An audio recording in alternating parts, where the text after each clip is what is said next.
Hi, welcome to Coding Bootcamp's YouTube channel. Subscribe now and join our live stream session later. See you.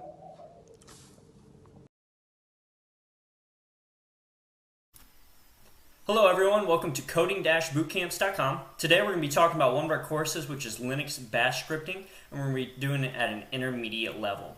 I will be the instructor for this course. My name is Kevin Downs. A little bit about myself. I am a Red Hat certified system administrator at my current job. I'm in charge of administering hundreds of servers running on different Linux distributions. I worked as a Unix system administrator supporting several large enterprise level clients with IBM across multiple environments. As an RHCSA, I'm an adept at learning Linux programming for both personal and server Linux systems. Currently, I'm pursuing my Red Hat Certified System Engineer as well as DevOps. So some prereqs for this course, you do need to go ahead and take Introduction to Linux OS and Intro to Linux Bash Scripting. Both of those are courses that I'll be instructing, but it's important that you have the knowledge that are covered in those courses for this current course. So if you haven't taken those yet, go ahead and click on these links, follow them to the course, and take those courses before beginning this one. Some topics we're going to be covering in this course is Introduction to Korn and Bash Shell, process management, writing scripts, advanced customization of the shell environment, programming logic, advanced input-output with streams, string manipulation, security, command line processing, performance and porting issues, overview of file manipulation utilities, additional file processing commands, functions, and compound commands. We will have a couple of projects associated with this course so that you can kind of practice the skills that you learn that we teach throughout it. We also have a third project that has 6 examples in it. All these projects I'll go through line by line explaining exactly what's going on, but I would encourage you when you do these projects to give a crack at it on your own before resorting back to my instruction. So what's the takeaway when you finish this course? Well, you're going to have the foundational knowledge for scripting that's needed in careers such as system administration, developers, DevOps, consultants, contract work, and more. So scripting is really important in the industry, guys. It allows you to really do a lot of things at once. That way you're not spending a lot of time doing things by hand on the command line. So scripting is so important, and it's really become a huge topic in the industry lately. Some classes to take after you finish this course is going to be Learn PHP Programming, Introduction to Python Programming, Linux Management for System Administrators, which is another course I'll be teaching, Intro to HTML and CSS. I'm looking forward to seeing you guys in this course.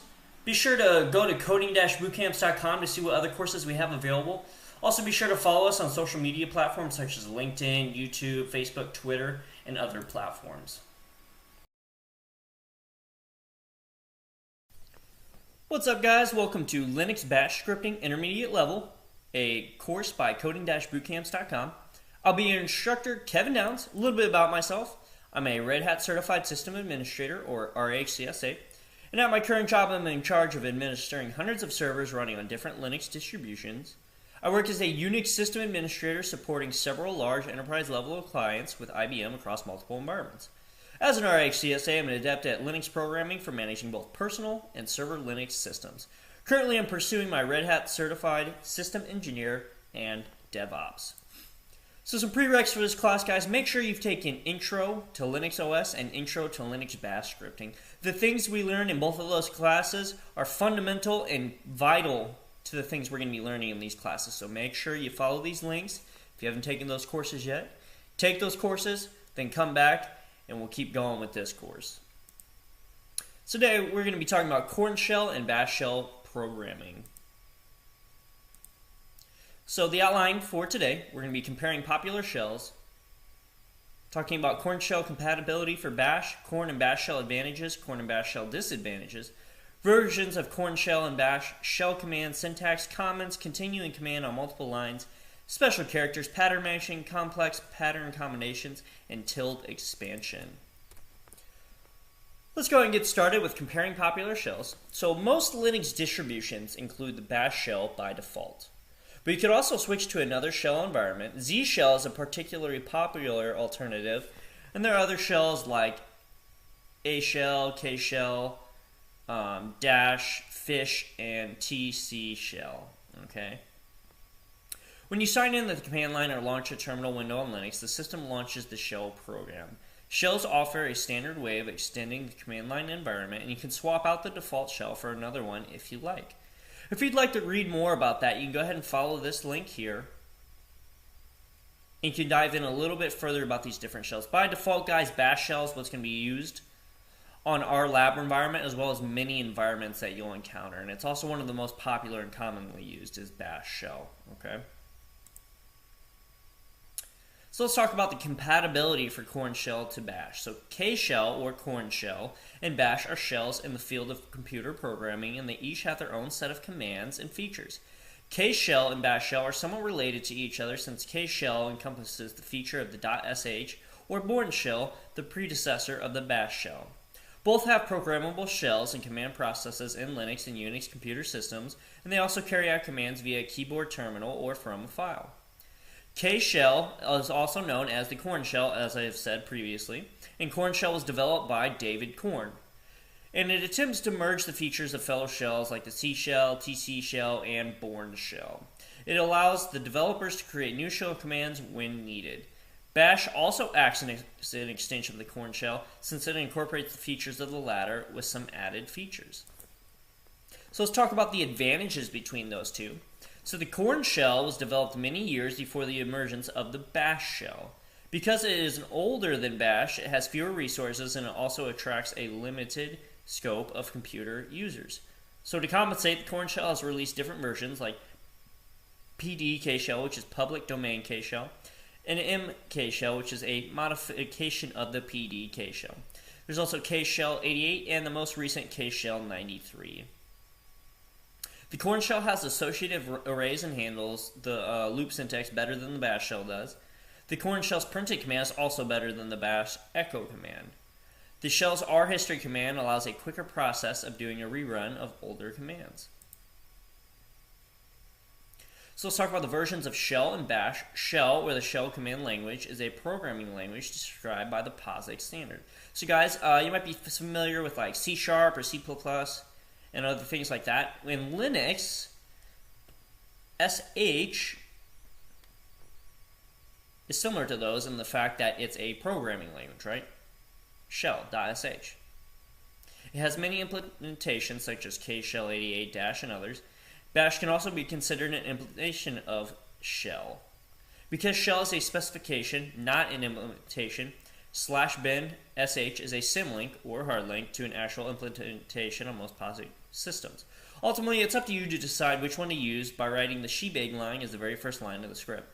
So a couple things I want to mention. First is bash stands for Born Again Shell. Okay, in case you're wondering what that stood for. And again, it's one of the most popular and common shells used. And the shebang is also known as the hash spling. Okay?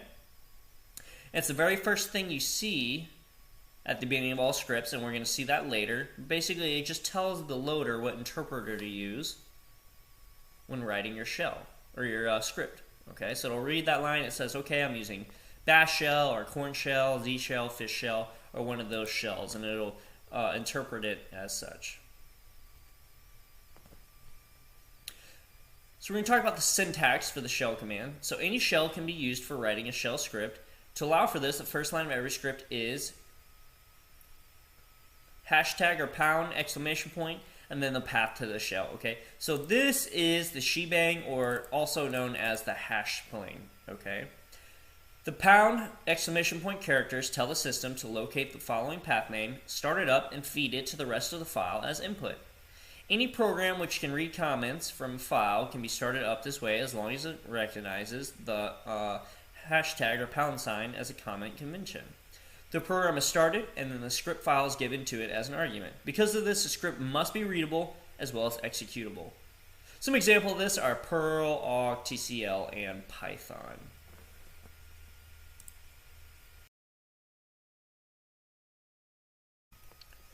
We're going to go ahead and talk about that pound sign, or this hashtag symbol. Okay, this is used to write out comments in shell scripts, guys. So, as the first non-white space character on a line flags the line as a comment, and the rest of the line is completely ignored. So, saying when the interpreter sees this, as the first non-white space character on a line.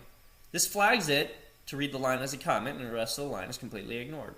So you're going to want to use comments liberally in your scripts, guys, as in all other forms of programming. Okay, because this is how we kind of tell people what's going on in our script, as well as kind of separating it and saying what's going on in the script, okay?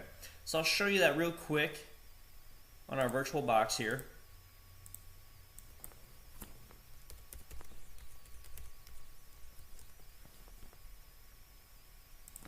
Clear my screen. We're going to do an ls.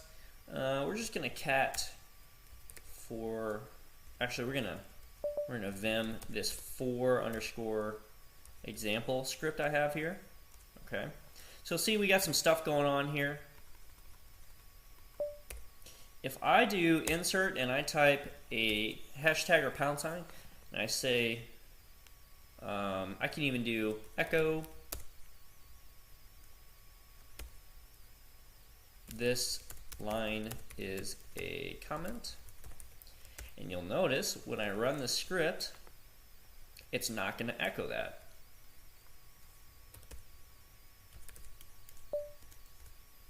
Why is that? Well, that's because it's a comment, right? So as the interpreter is going through this, it reads it character by character, line by line. So it goes through this first line. It sees this pound symbol, and it's going to ignore this line. Okay, it's going to know that this is the hash string. It's going to go to the second line. It's going to see another comment, or pound sign. It's going to say, okay, this is a comment. I'm going to go ahead and ignore everything on this line. Then it's going to go to this next line. It's going to say, okay, well, I do see something here. I'm going to go ahead and run all this. Then I'm going to do this. Then I'm going to do this, this, this, and then the script's going to finish, okay? So when it sees this pound symbol, it ignores what's on that line.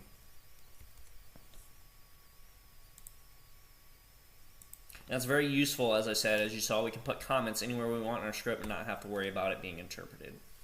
We can also use the semicolon as a separator between words on a line, and it is interpreted as a new line. It allows you to put multiple commands on a single line. There's going to be a few occasions when you have to do this, but often it is used in the layout command. So let's check that out too. So I can even do this on the command line. I can say do an ls. Or actually, I can do this. Let's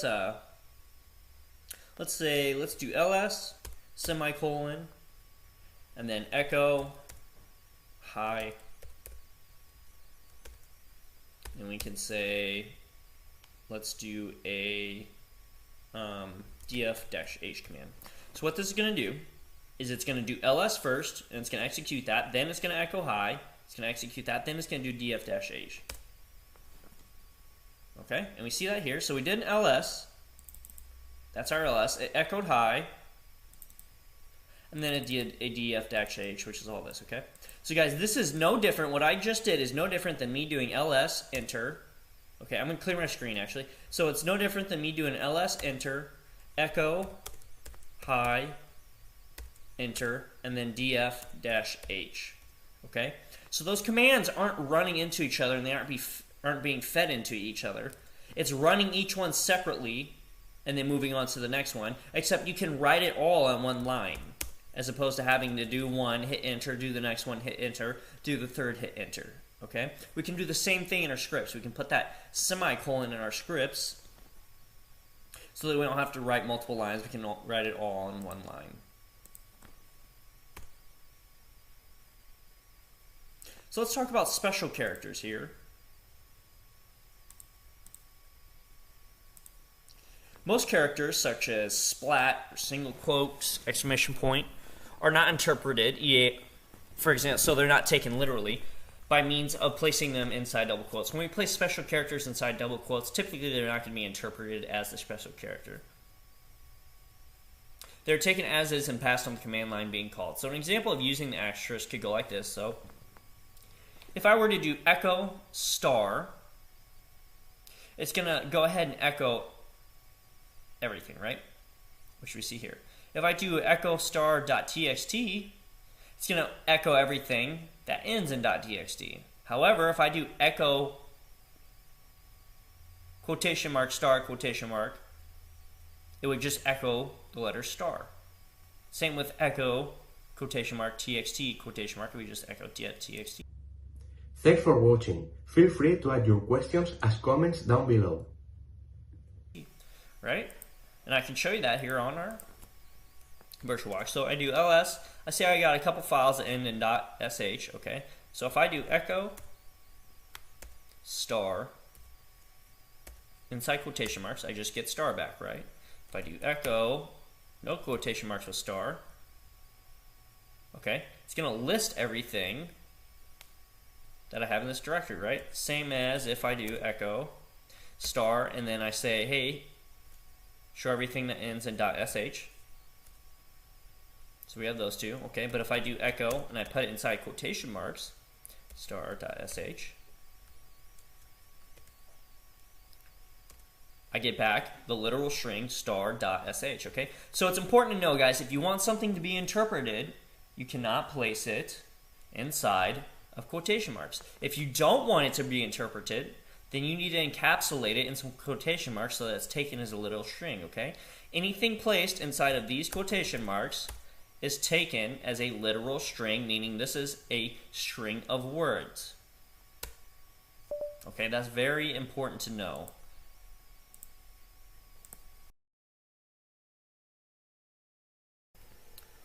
We're going to go ahead and finish out this session by talking about pattern matching. So we have a command called awk, A-W-K, and it's a pattern matching and data manipulation tool. And by data we mean text and numbers, okay? So it predates Perl, it is installed on the Unix systems and is often used in combination with shell scripts. awk uses a group of instructions called pattern. So patterns are applied to records, and records are blocks of data separated by a new line or any character defined in the rs variable. We also have fields, which is strings in a record separated by a space or any character defined in the fs variable. Okay, so we have an example of that here. So awk is one of the most powerful tools in Unix and is used for processing rows and columns in a file. awk has a built-in string function and associated arrays, and awk supports most of the operators, conditional blocks, and loops.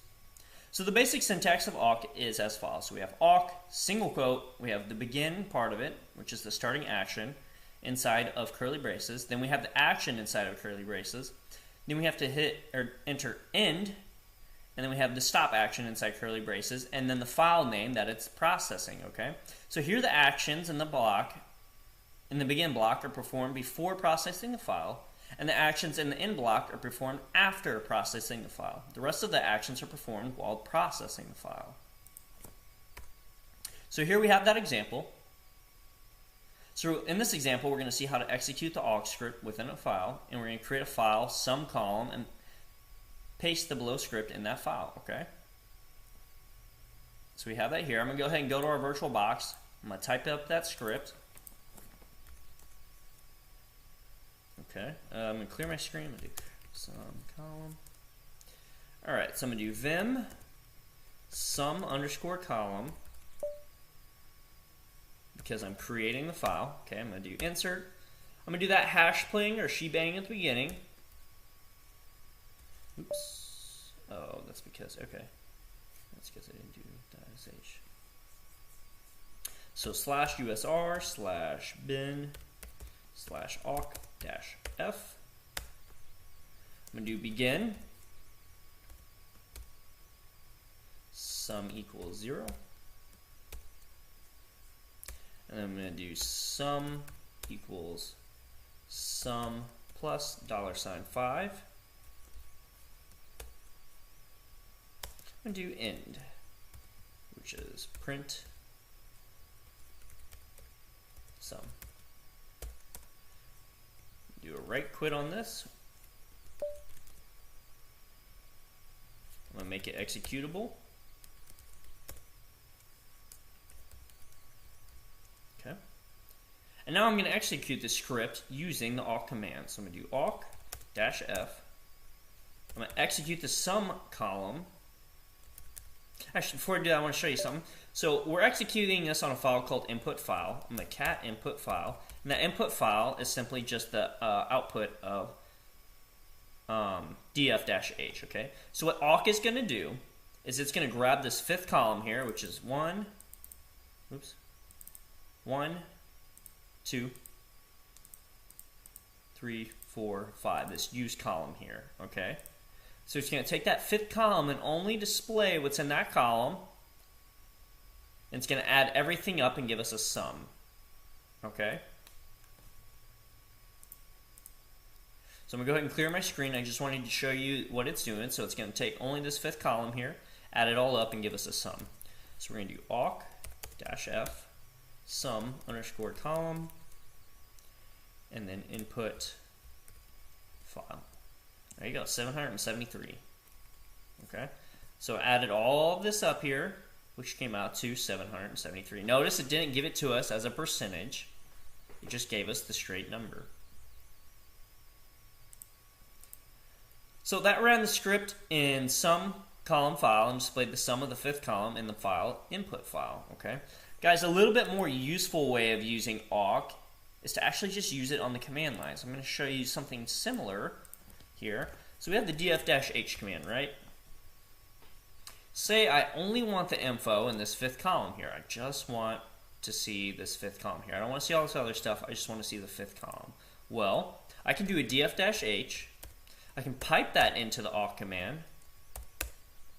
I can say single quote, curly brace, print, $5, and in this case that means the fifth column. In the curly brace, single quote, and there you go. It just gives me the fifth column there, as you can see. Right?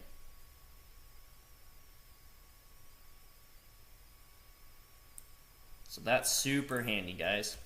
And as I said in that command, I can also do 4 or 3. And it's just going to give me the third column, the fourth column, whatever column you like. That's typically more what awk is used for, is to print certain columns or maybe edit certain columns.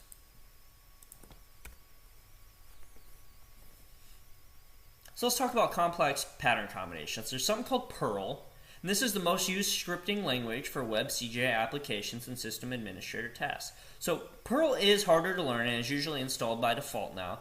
It is more efficient and has an enormous library of functions available. You could use Perl for almost all scripting tasks, but the syntax is very different than shell command line. So we're not going to talk too much about Perl right now, but just be familiar with it and know that it exists. So now we're going to move on to tilde expansion. We're going to briefly touch on this as well. So if a word begins with an unquoted tilde character, all of the characters up to the first unquoted slash are considered a tilde prefix. If none of the characters in the tilde prefix are quoted, the characters in the tilde prefix following the tilde are treated as a possible login name. If this login name is the null string, the tilde is replaced with the value of the home shell variable. If home is unset, the home directory of the user executing the shell is substituted instead. Otherwise, the tilde prefix is replaced with the home directory associated with the specified login name. Okay, so that was a lot of info, guys. All this is saying is that when we use tilde, usually it's going to use the home directory or home variable of the user. If that variable doesn't exist or isn't set, it's just going to default to whatever user executed the tilde. Okay, so real quick, all that's saying is I'm going to echo the home variable, which is home/Kevin. Okay, so let's say I cd to desktop. Okay, so you'll see, let me clear my screen.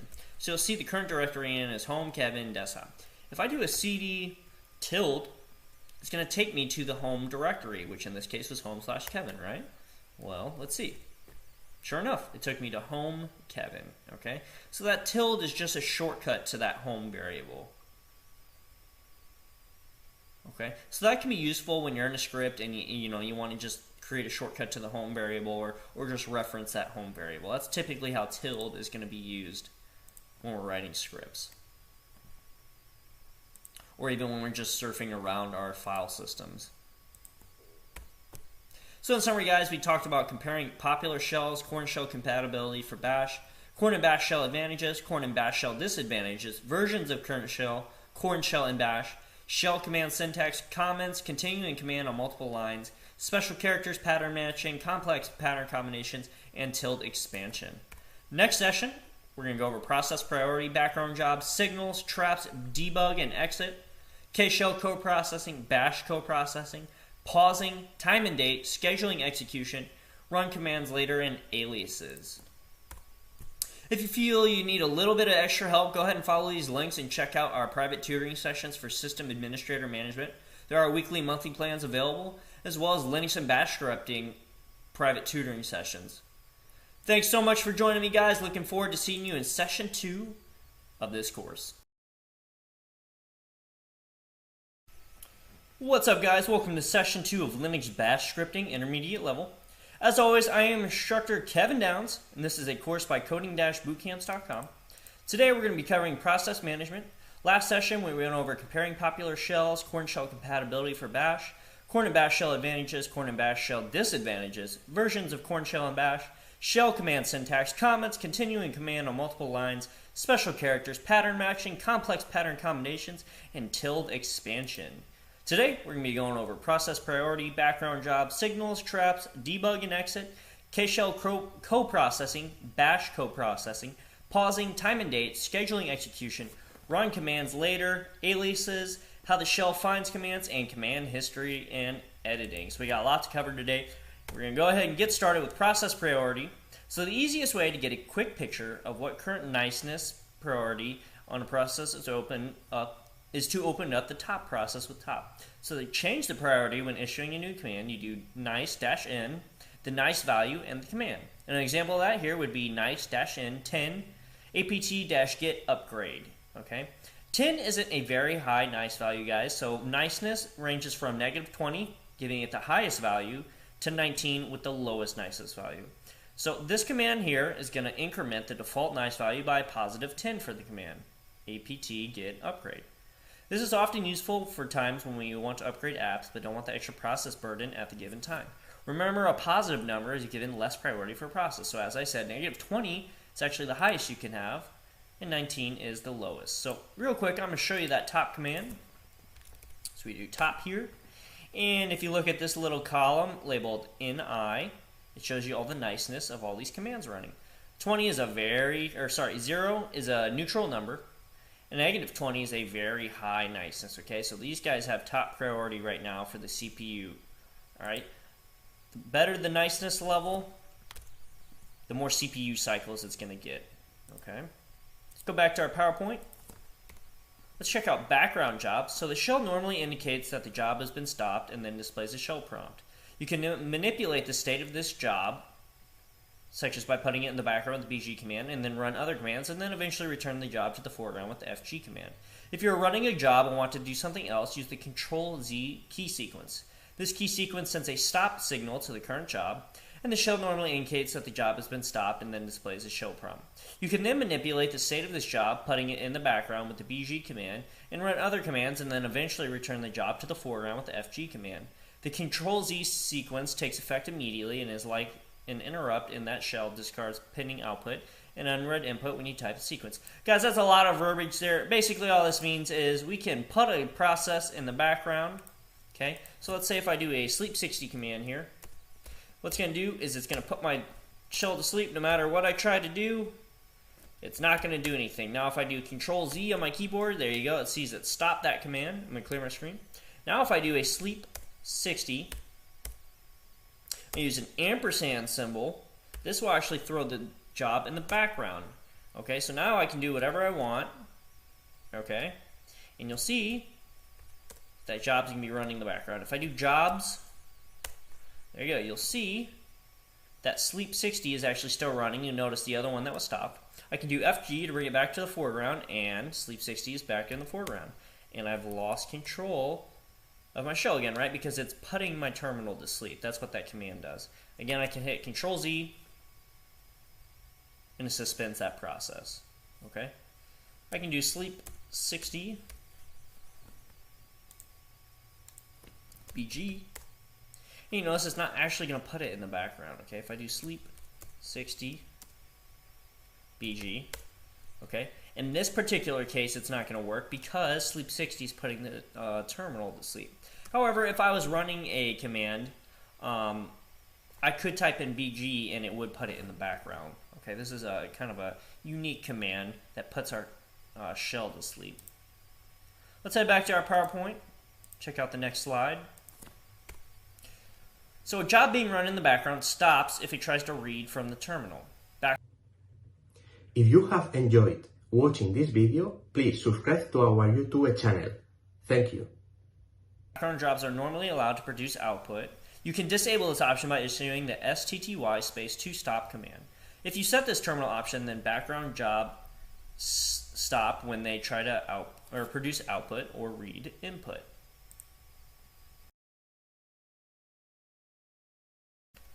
Let's go ahead and talk about signals since we were talking about that Control Z on our keyboard. So signals are software interrupts sent to a program to indicate that an important event has occurred.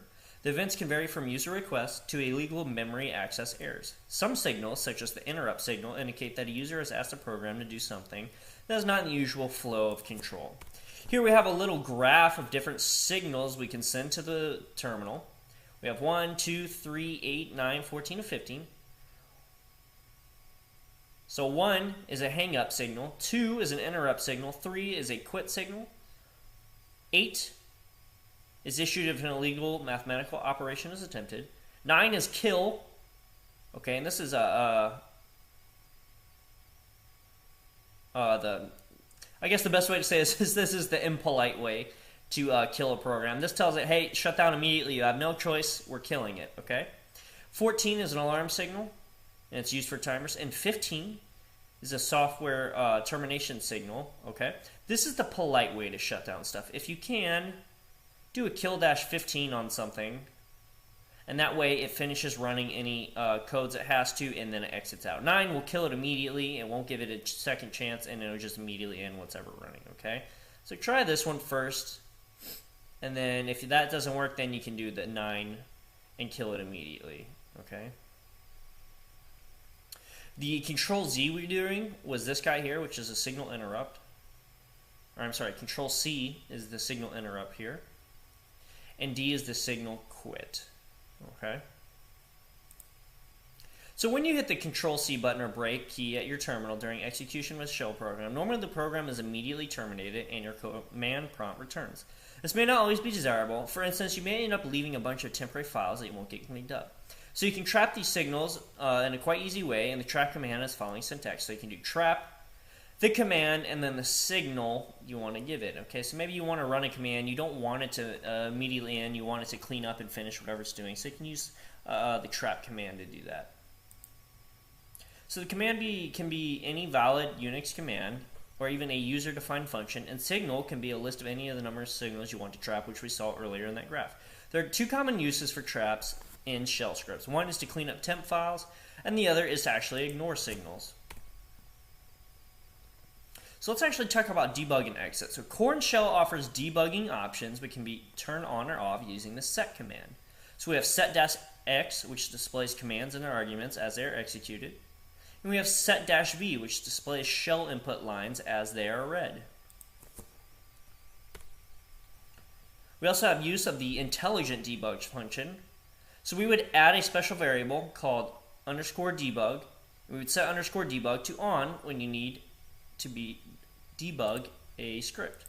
Okay. So we see that here. We have _debug equals on.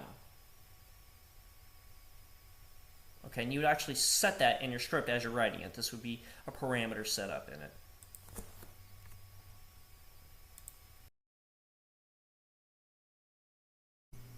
Let's go ahead and talk about K-shell coprocessing. This is something that's fairly new, and this is probably something that you won't be using too often, but we do want you to be familiar with it. So K-shell coprocesses are a way of starting a separate process which runs asynchronously, but has standard in and standard out connected to the parent script via pipes. So here we see some example commands of it. So you would do your command, you would do a space, pipe, ampersand symbol to start a coprocess with a two-way pipe to it. It'll start that command in the background. Then you would do a read-p variable, and this is going to read from the pipe to the coprocess instead of standard input. And then you would do a print-p arguments, and that would write to the pipe connected to the coprocess instead of standard output.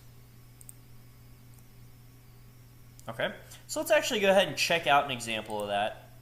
So I'm going to head to my VirtualBox. First thing you guys need to do is you actually need to sudo up. So I want you to go ahead and sudo up, type in your password so that you can switch to root.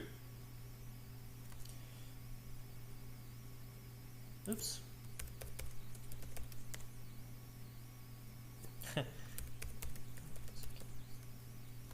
There we go. Okay. And then next thing you're going to do, you're actually going to do an apt-get and make sure that everything is up to date for you. So we're going to do update. There we go. Everything's updated. And then what we're going to do is a apt-get-y ksh for kshell. Now I already have it. Okay, so yeah, see, it's telling me, you know, it's saying invalid operation. That's because I already have kshell.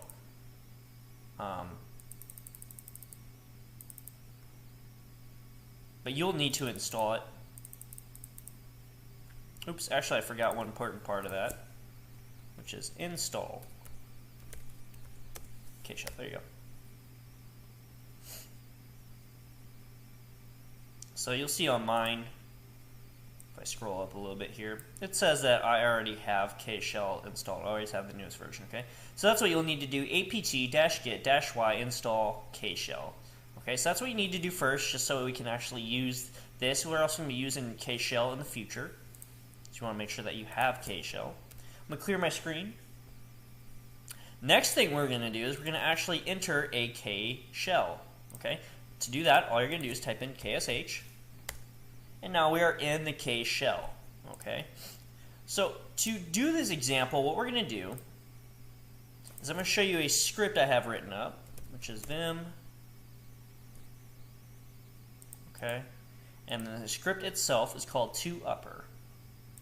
I already have this written up, so I'm just going to show it to you. toUpper.sh. So here it is. Basically, all this is doing is it's the infinite loop, and it's changing whatever you type in from lowercase to uppercase. That's all it's doing here. Okay, so I wanted to show you that just so you know that I already wrote this script up. Next thing we're going to do, just like the PowerPoint shows, we're going to start that command in the background. We're going to start that script in the background. So we're going to do /toUpper.sh space pipe ampersand symbol, throw it in the background. And you notice it says, hey, started a job 5965. Okay, perfect. Now, just like the PowerPoint says, we're going to go ahead and do a read -p, and we're going to say hello. So we're feeding input into that command running in the background. Okay, so read -p hello. There we go. Or I'm sorry, not read -p. I need to exit out of that. We're doing print -p hello. There we go. And now we're going to do a read -p line. Okay.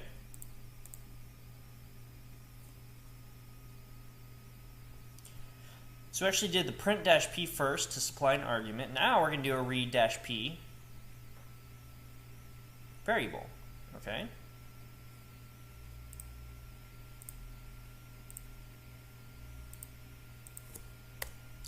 Alright, and then the final thing we're going to do here is we're going to echo that variable, which was line, so echo $line. There you go. It took the hello we provided and it turned it into capital hello. Okay, so what happened there? Well, the string hello was passed to the code process. That's what we did here, right? And then with the print statement and the read -p, we used that to capture the return value in the variable line. And then we examined the value of the line to show that the code process converted hello to capital hello as expected. Okay, guys, to get out of your kshell, all you would have to do is type exit. Okay, that's all you got to do. So just as the PowerPoint says, we're starting a process in the background, and then we're feeding standard input into that process, and then we're altering how the standard output goes. So that's kind of what we're doing with this co-processing here. So we're altering how that standard in and standard output are being used, okay? Multiple processes can be handled by moving the special file descriptors connected to the pipes onto standard input and output, and or explicitly specified file descriptors. Let's talk about bash coprocessing. It's one of the new features in bash 4.0, and it uses the coproc statement. So the coproc statement allows you to create a coprocess that is connected to the invoking shell via two pipes. One to send input to the coprocessor and one to get output from the coprocess. So a coprocess is a shell command preceded by the coproc reserved word. A coprocess is executed asynchronously in a subshell as if the command had been terminated with the ampersand control operator with a two-way pipe established between the executing shell and the coprocess. So when the coprocess is executed, the shell creates an array variable named name in the context of the executing shell. The standard output of the command is connected via pipe to a file descriptor in the executing shell, and that file descriptor is assigned to name 0. The standard input of command is connected via pipe to a file descriptor in the executing shell, and that file descriptor is named to name 1. This pipe is established before any redirection specified by the command. The file descriptors can be utilized as arguments to shell commands and redirections using standard word expansions. Other than those created to execute command and process substitution, the file descriptors are not available in subshells. So the process ID of the shell spawned to execute the coprocess is available as the value of the variable name PID. The wait built-in command may be used to wait for the coprocess to terminate, and since the coprocess is created as an asynchronous command, the coproc command always returns success. The return status coprocess is the exit status of the command. Alright, we're going to go ahead and touch on how to pause a process. So first you would need to find the process ID. So we can use ps-ef and pipe that to grep to find the process name. Then to pause it, we would do kill-stop process ID. Then to restart it, we do kill-continue process ID. Okay. Now keep in mind you have to be root to manipulate processes you don't own. So let's go and go to our virtual box here.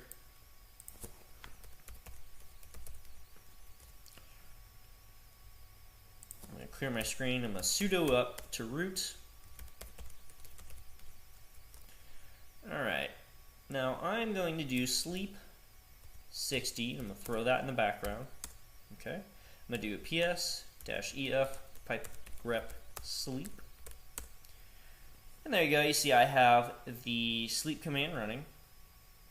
Okay. We're going to go ahead and use this guy right here. This one. Okay. So we're going to do kill-stop. Make sure it's all capital when you type it. And we're going to use the process ID, which is going to be this guy.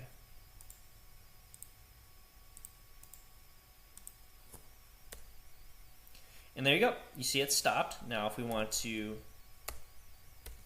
resume that, we do kill continue process ID again. 2402. And then if I do jobs, there you go. You see it's running again. Okay, so that's how you would pause it and then continue it again. So back to our PowerPoint. Move on to the next slide in concept, which is going to be the time and date. Now guys, I'm just going to very briefly touch on this. This is kind of a Unix thing, but K-shell has a special parameter which is seconds, which always contains the number of seconds since the epoch. Evaluating the seconds variable at the beginning and end of the job gives you the start and end times, and the difference is the elapsed time. Unix doesn't take leap seconds into account. A day in Unix time is always exactly 84,000 seconds. Therefore, time of day arithmetic on Unix time is easy. So we see the start time, which is seconds, the end time, which is seconds, and the elapsed time is going to be end minus start, which we just talked about here. So we do a printf of the process completed. We do the dot day, and then we minus that from the elapsed time. We do the day and the seconds. Okay, we're going to get this output here. Guys, don't worry about this too much. Just know that there are ways to see when commands ran and for how long. And this is how we would do it. Speaking of time, though, let's talk about scheduling execution. So the tool for this is cron, and every user has their own cron tab to schedule recurring jobs. So to list what cron jobs are currently available or are set up, we would do cron tab -L. And to edit the cron tab, we would do cron tab -E. You can do a man of the cron tab. Thanks for watching. Please like and share this video. to find the syntax and configuration for cron. We can also, if I go to my virtual box here, we can also do a cat /cron tab. There we go. And you see it'll give you the setup here. Okay. You see we actually have some things set up here. Move my screen down a little bit. There are actually some cron jobs running. We can see those here. All right? So all these guys here are different cron jobs. So we see the user, okay, and then the command or script to be run.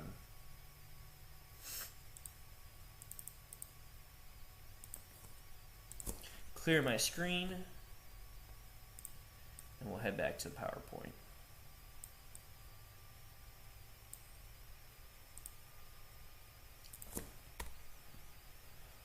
So there's actually another form or way we can set up jobs to be run. That's the @ command. So we can use the @ command to execute commands at a later time. The @ utility shall read commands from standard input and group them together as an @ job to be executed at a later time. Usually @ is installed by default in Ubuntu. If it's not, guys, you can use this right here. We'll do sudo apt-get install @. In my case, @ is set up. Here's a sample way to run a job. So we could do @now plus 8 hours -f for file, and then run the script myscript.sh. @ is very laid back, guys. There's a lot of different ways we can run @. We could even just type in @ and we'll get a oops. We can do it I could even say like @time, and then you notice it opens up a little prompt for apt, and I could say run the ls command, run the top command, and echo finished.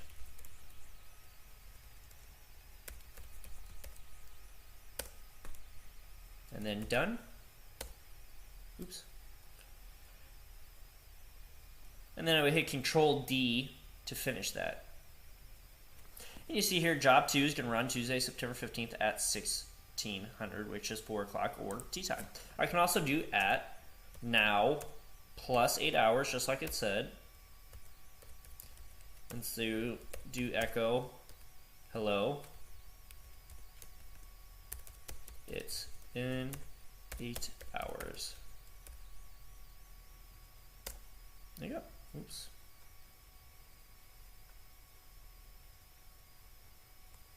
I see, because it's trying to look at that as a command.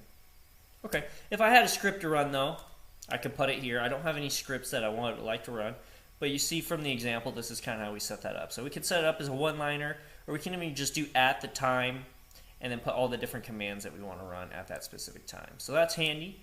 If you're running a one-off, maybe you want to run something just one time, you would use the @ command. If you want something to run on a regular basis, you're going to want to put it in the cron tab. Aliases are another useful feature. So the corn shell or POSIX shell allows you to create aliases to customize commands. The alias command defines a word of the form name equals string as an alias. When you use an alias as the first word of a command line, the corn shell checks to see if it is already processing an alias with the same name. If it is, the corn shell does not replace the alias name. If an alias with the same name is not already being processed, the corn shell replaces the alias name by the value of the alias. So we can use the alias command to create, list, and export aliases. We can use the unalias command to remove aliases. So guys, a quick example of that would be, let's say that you get tired of typing in, power off. Maybe you just want to say off. Okay, so I could say alias off equals power off. And then when I type in off, it's going to relay that to the power off command. It's just going to turn my machine off. Okay, so that's how alias is kind of best used. It's for when you, maybe you don't want to use certain commands. Maybe you remember them better as a different word, so you can set up a different word to run the commands. Okay, another example of that is I could do alias search equals grep. Okay, so maybe you have a tough time remembering grep, and maybe you just want to say, hey, search. Okay, I'm not going to do that because I like using grep. That's kind of how it works. So if I type off right now, it would actually turn off my machine. I don't want to do that though. I want to keep it on for right now. Maybe I'll show you later when we finish these PowerPoints. So we're going to talk about how to find shell commands. So FC stands for either find command or fix command. For example, list last 10 commands to enter, FC-L10. FC-L10. And there you go, it lists the last 10 jobs run. Or, I'm sorry, commands run. And then we also can list the commands through a specific range, so we could do 130 through 150. Okay. Obviously, I haven't run that many commands on here, so it's not going to list that. But maybe I can do like 2 and 5. And there you go. It lists commands 2 through 5 that have been run on here. Okay.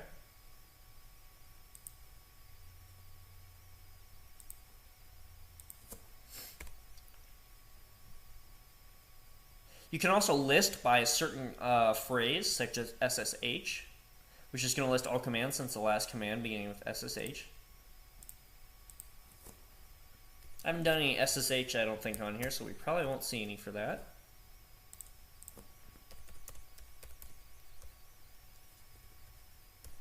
And -L stands for list, guys. Yeah, see, I haven't run any commands with SSH, that's why I won't find it. You can even edit commands using the VI text editor. So we could do -E for edit, VI, and then 1 through 5.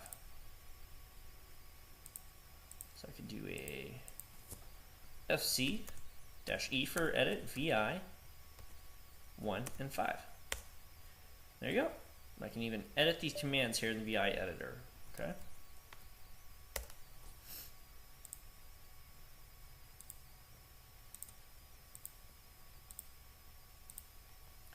Another useful way to check up previous commands is the history command. Almost all modern shells allows you to search command history if enabled by user.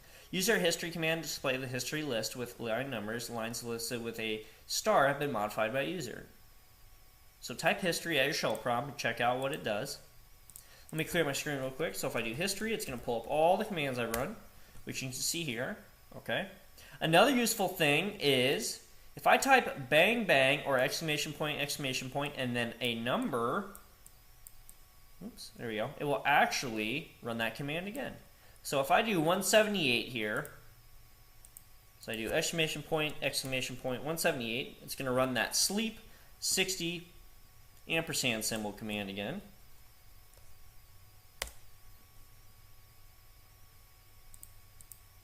Okay, let me clear my screen. There you see the sleep command running again. Okay? Or around that command in the background again.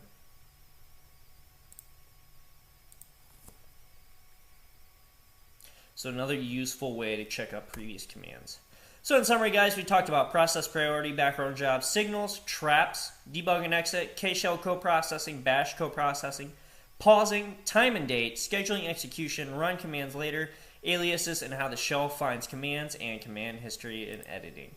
Next session, we're going to talk about shell programming language, reserved words, how to write and run scripts, debugging, data types, using variables, the typeset command, constants, special predefined variables, printing to the screen using echo and print, the printf command, accepting input with K-shell, accepting input with bash, arithmetic operators, floating point numbers, bitwise operators, grouping operations, binary, octal, and hexadecimal, indexed arrays, quoting, and command substitution. If you guys need a little bit of extra help, follow these links for weekly and monthly plans for private tutoring sessions for system administrator management, as well as private tutoring sessions for Linux and Bash scripting. Thanks for joining me, guys. I'm looking forward to seeing you in our next session. What's up, guys? Welcome to session 3 of Linux Bash scripting intermediate level. As always, I am your instructor, Kevin Downs. Be sure to follow us on social media such as Facebook, LinkedIn, YouTube, and other social media sites. And check out our other courses available on coding-bootcamps.com. Today we're going over how to write scripts. In the previous session, we went over process priority, background job, signals, traps, debug and exit, K-shell co-processing, bash co-processing, pausing, time and date, scheduling execution, run commands later, aliases, and how the shell finds a command and command history editing. Today, we're going over shell programming language, reserved words, how to write and run scripts, debugging, data types, using variables, the typeset command, constants, special predefined variables, printing to the screen such as echo and print, accepting input with K-shell, accepting input with bash, arithmetic operators, floating point numbers, bitwise operators, grouping operations, binary, octal, and hexadecimal, indexed arrays, quoting, and command substitution. Let's go ahead and dive right in with what the shell programming language is. So simply put, a shell program is a text file that contains standard Unix and shell commands. It's also sometimes called a shell script. Each line in a shell program contains a single Unix command exactly as if you had typed them in yourself. The difference is that you can execute all the commands in a shell program simply by running the shell program, rather than typing all the commands within. Shell programs are interpreted and not compiled programs. This means when you run a shell program, a child shell is started. This child shell reads each line in the shell program and carries out the command on that line. When it has read all the commands, the child shell finishes. Okay, so you guys, simply put, a shell script is no different than you typing out each command line by line. What the shell script does is it allows you to type it all up and then run it, and it's going to run all those commands one by one for you without having to type it in one at a time. Okay, that might actually be a little less convenient than just typing it all out at one time. Okay, but just as this says, the shell script is an interpreter, not a compiler. Okay, so it's still reading it line by line, character by character, just as if it were on the regular command line. So to be truly useful, a programming language must provide the following services. 1, it needs comments, it needs variables, it needs conditional commands, and it needs repeated action commands. These extra services are provided by the shell, and different shells use different syntax for these services. This means that a shell program written for the Bourne shell cannot be run by the C shell, though it can be run by the bash shell. Okay? So it's saying that something written in bash shell may not necessarily be runnable in a C shell, or maybe corn shell or something like that. Those are just examples. Sometimes they can, sometimes they can't. But just keep in mind that when a script you write in bash or corn shell may not always carry out well to a different type of shell. Now we're going to talk about something called reserved words. There are almost 60 built-in commands and more than 20 reserved words in bash. Some of them are indispensable and some are rarely used in scripts. Some are used primarily at the command line and some are seldom seen anywhere else. Okay, so meaning that sometimes things we use in scripts aren't really necessarily used on the command line and vice versa. Sometimes we only use things on command line, but they might not necessarily work well in a script. There are things called reserved words, and these can be seen below. Okay, so things such as exclamation point, case, coprocess or coproc, do, done, else if or else, esac, which is how you end a case statement, fee, which is how you end an if statement, for, function, if, in, select, then, until, while. And then you have curly brackets, time, and you have square brackets, and you can even have parentheses. Okay, so these are all reserved words. Okay, meaning that they're only used in the shell script, and that they have special meanings. So what do you do once you have a script written? How do you write it and how do you run it? Well, so to successfully write a script, you have to do 3 things. First, you have to write the script, obviously. But then you have to give shell permissions to execute it, okay? So typically, guys, what this means is that you need to give it executable permissions in order to execute it, okay?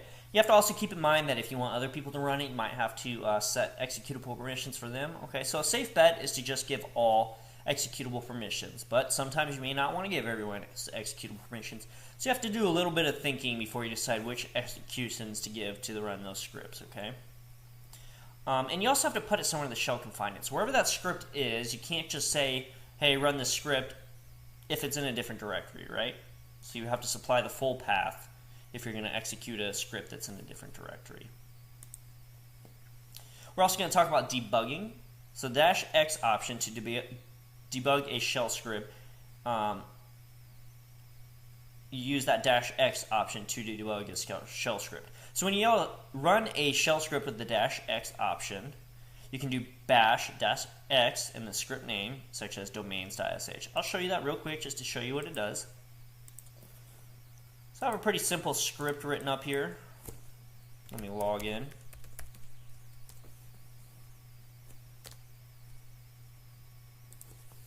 Alright, so I have a test.sh script. I'm just going to show you what's in it. Oops. I need to spell it right. There we go. Okay, so pretty simple script. I have 3 variables set up here. So the script is basically just saying, hey, if A is greater than B, echo high, else echo by. Okay, in this case, A, 10, is obviously not greater than B. Thanks for watching. Feel free to add your questions as comments down below. so it's going to echo by. Pretty simple script. Okay. So I would need to make that executable for all, right? Okay. And then I would need to run it. And I can add the -x option.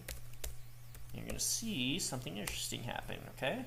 So it's actually showing you what's going on in each line. So it interpreted these three variables. And then it showed you on that if line, it said, hey, we threw in the variables here, so 10 greater than 20. And then it's showing you that it said, hey, we went to echo by, we went to that part, the else part, because 10 is obviously not greater than 20. And then by was echoed, right? So the -x option allows you to see what the script's doing. And this is helpful because you can see maybe where it went wrong. Like, oh, you know, maybe 10 wasn't the right variable that was supposed to be input. Maybe I was supposed to input C instead, right? So that's why debugging can be useful. Let's go ahead and talk about data types. So unlike many other programming languages, Bash does not segregate its variables by type. Essentially, Bash variables are character strings. But depending on context, Bash permits arithmetic operations and comparisons on variables. The determining factor is whether the value of a variable contains only digits. So guys, when we say string, that just means, you know, characters, right? So if I type in 10 or I type in 10, if I encapsulate both of those in parentheses, they both are a string and they just mean 10, okay? But 10 can also be the digit 10. So untyped variables are both a blessing and curse. They provide more flexibility in scripting and make it easier to grind out lines of code and give you enough rope to hang yourself. However, they likewise permit subtle errors to creep in and encourage sloppy programming habits.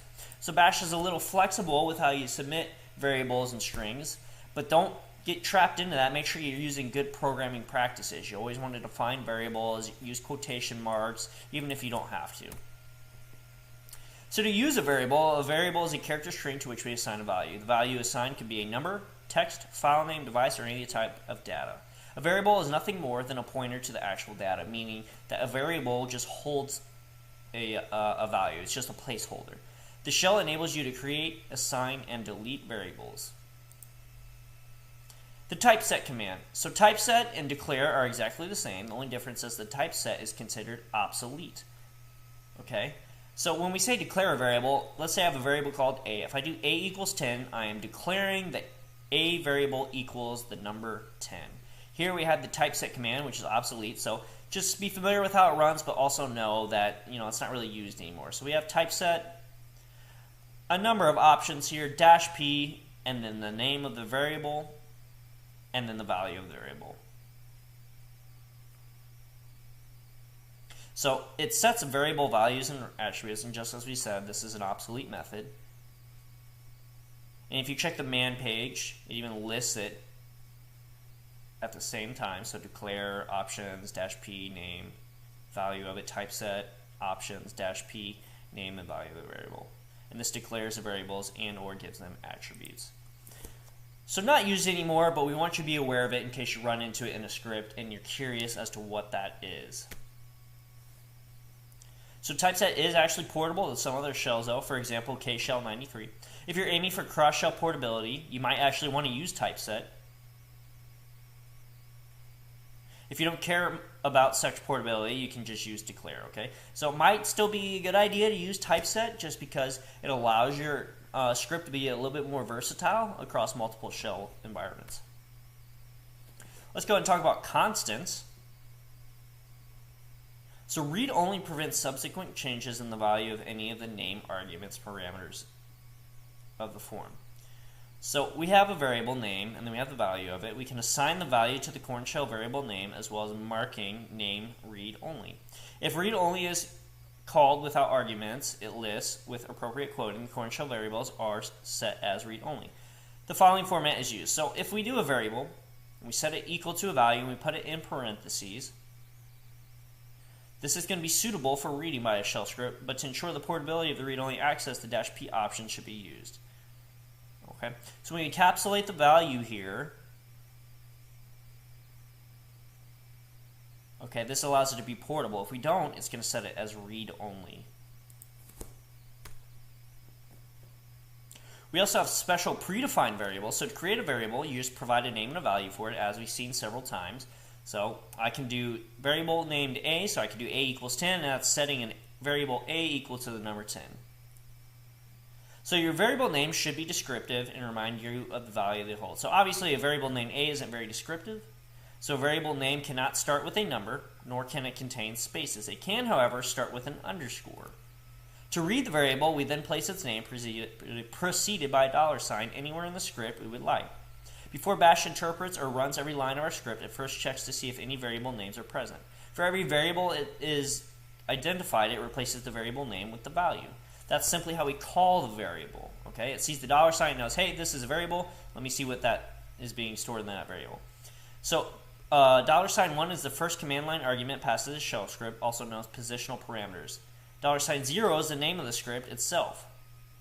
$1 is the first argument, $2 is the second argument, and so on. Okay, so guys, these are special predefined variables. All right, I can't name a variable 1 or 2 or 0. Okay, because those are reserved as special variables. So when I pass an argument to a script, the first argument goes to $1, stores it in that variable. The second argument gets stored in $2, and so on. Okay, and as it said here, $0 is the name of the script itself.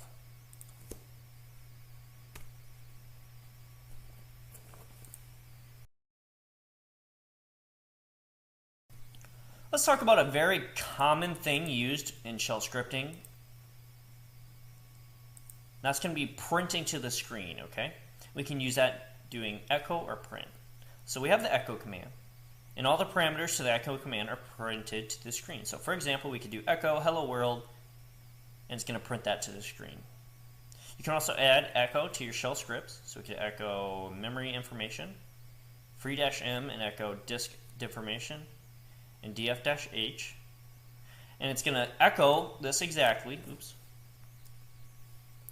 It's going to echo these words exactly, then it'll run free-m, and then it's going to echo these words exactly, and then it'll run the df-h command. Okay, and I can even show you that to you real quick. So let's just do a vim, and let's say system info.sh. I'll write this script up real quick. So I'm going to do echo memory info, and then do a free-m command. Oops. Free-m echo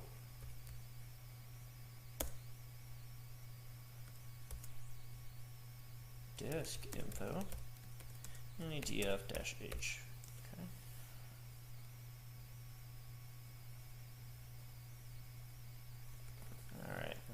Right quit. We gotta make that executable. System info, and let's go ahead and run it. There you go. So it ran the echo, which is memory info. Then it ran that free-m command here, and then it ran the echo disk info, and it ran that df-h. Okay, it's as simple as that. So all echo is doing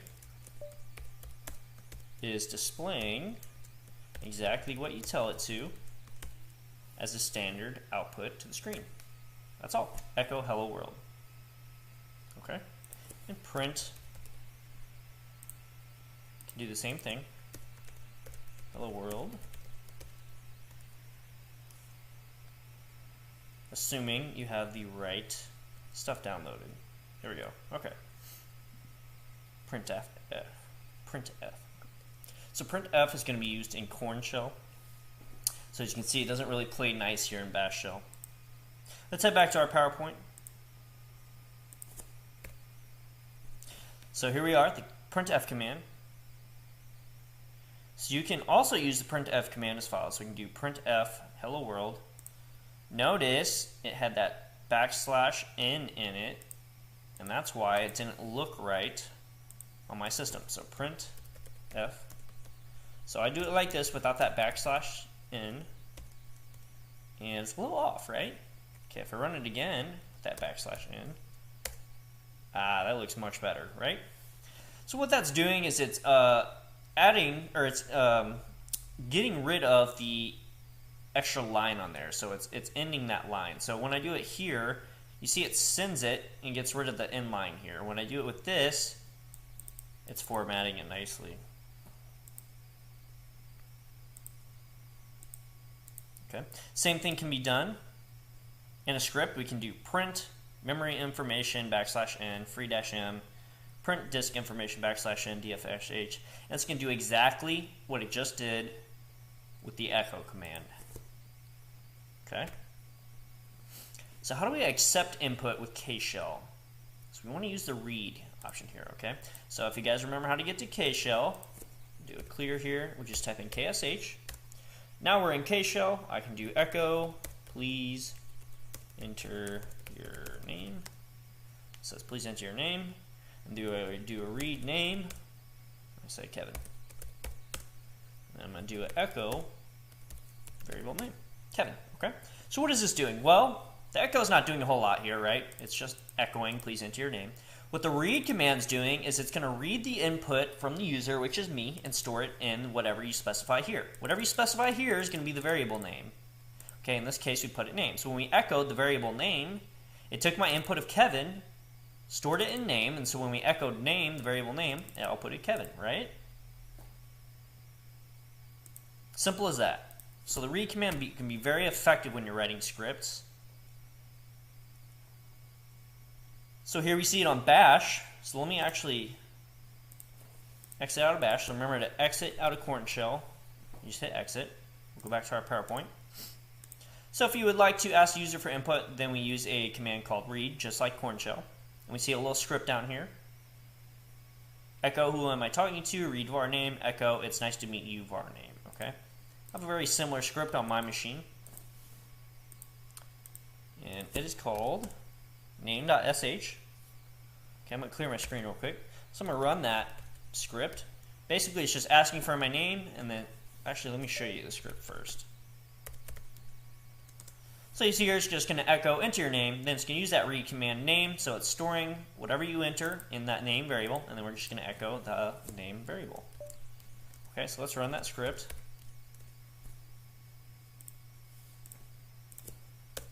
Boom, enter your name, Kevin. Hi, Kevin. That's it. Simple as that. Notice it works a little bit nicer in a script because it actually looks like it's interactive with the user, right? We echoed enter your name, and then it ran the read command, and then it ran the echo command one by one. So it looks much nicer when we actually run it in a script.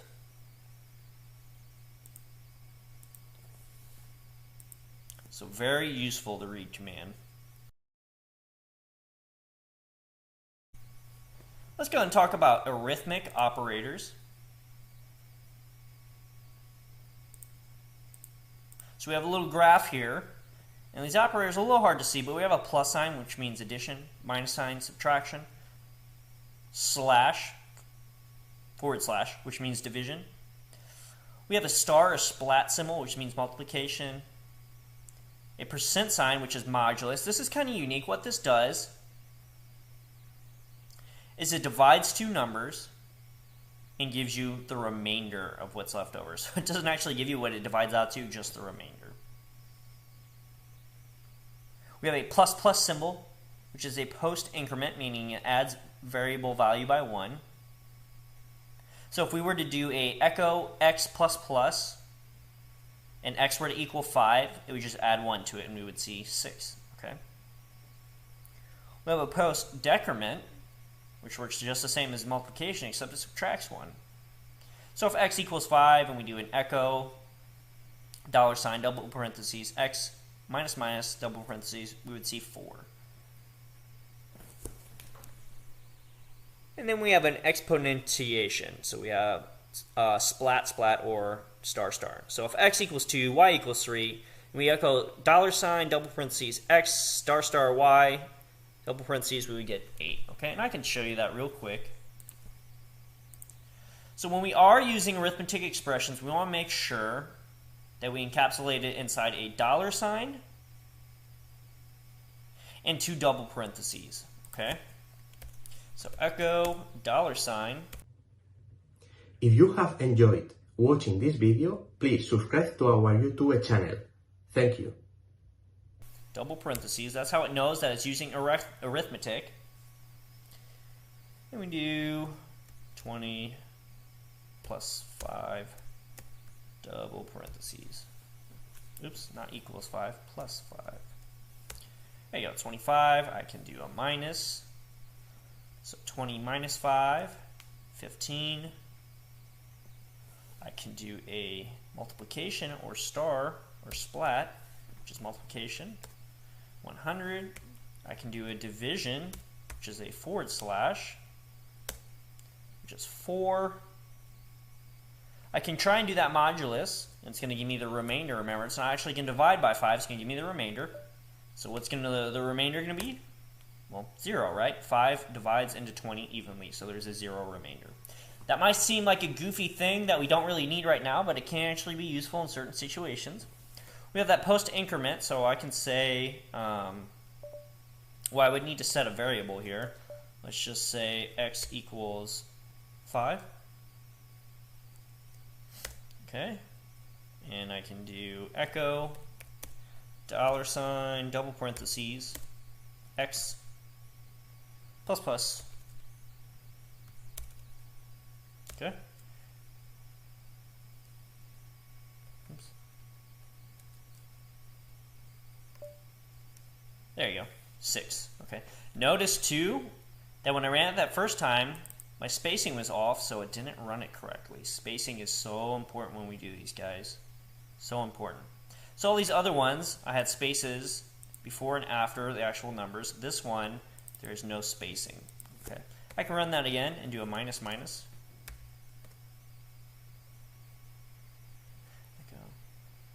Oops.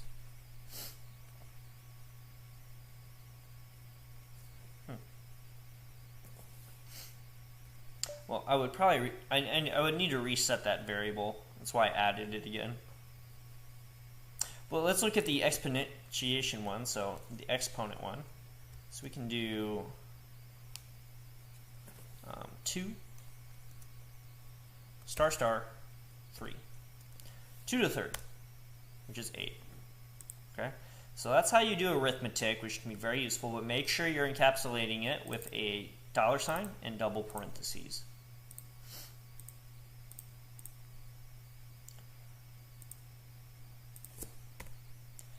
We also have floating point numbers. So since you can't do floating point arithmetic natively in Bash, you will have to use a command line tool. The most common one is BC, an arbitrary precision calculator language. So to start the interactive mode, you simply need to type BC in your command prompt. Okay, so let me clear my screen here.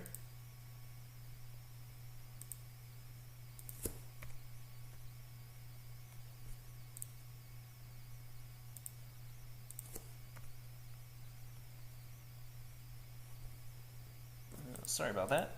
The mouse wasn't cooperating with me. Clear my screen. HTTC. And there you go. See, it gives you a little warning, tells you about the software, and now I'm in that BC mode. I'm going to hit Control-C to exit out of that. Use quit to exit. Oh, okay. Quit. There we go. Type in quit to exit out of that, okay? Guys, that's not something you really use a whole lot, okay? But you do want to be aware of it. And here we have some floating point numbers. We have the arithmetic operators. So we have ID plus plus and ID minus minus, which is variable post increment and decrement. We have plus plus ID and minus minus ID, which is variable pre-increment and pre-decrement. We have minus and plus, which is unary minus and plus, and so on. I'm going to let you guys kind of go through these. I do want to point out some important ones here, though. One is going to be the double ampersand sign, which is a logical AND operator, and the double pipe sign, which is a logical OR operator. Those are important ones, and those are ones that we actually use fairly frequently, okay? We'll talk about those more later, but those are some important ones that we use fairly frequently. Some of these other ones up top here we don't use too much. Okay, this one we use, double equal sign and not equal. That's one that's used fairly often. Okay, as well as some comparisons, not equal, less than, greater than, okay? Greater than or equal to, less than or equal to. You also have some bitwise operators here. So bitwise left shift, which multiplies by 2 for each shift position. Bitwise right shift, which divides by 2 for each shift position, and so on. Or equal, okay? So here's all things you can add into your scripts to compare two values, okay? But again, these aren't used a whole lot, okay? And we'll get into them later on the ones that you actually use more frequently. Let's go ahead and talk about how you would group operations, right? Sometimes we want certain commands to be grouped with one another. And sometimes we would want them to be separate from one another, okay? So group command prints the names of the primary and any supplementary groups for each given username, or the current process if no names are given. If more than one name is given, the name of each user is printed before the list of the user's groups, and the username is separated from the group list by a colon.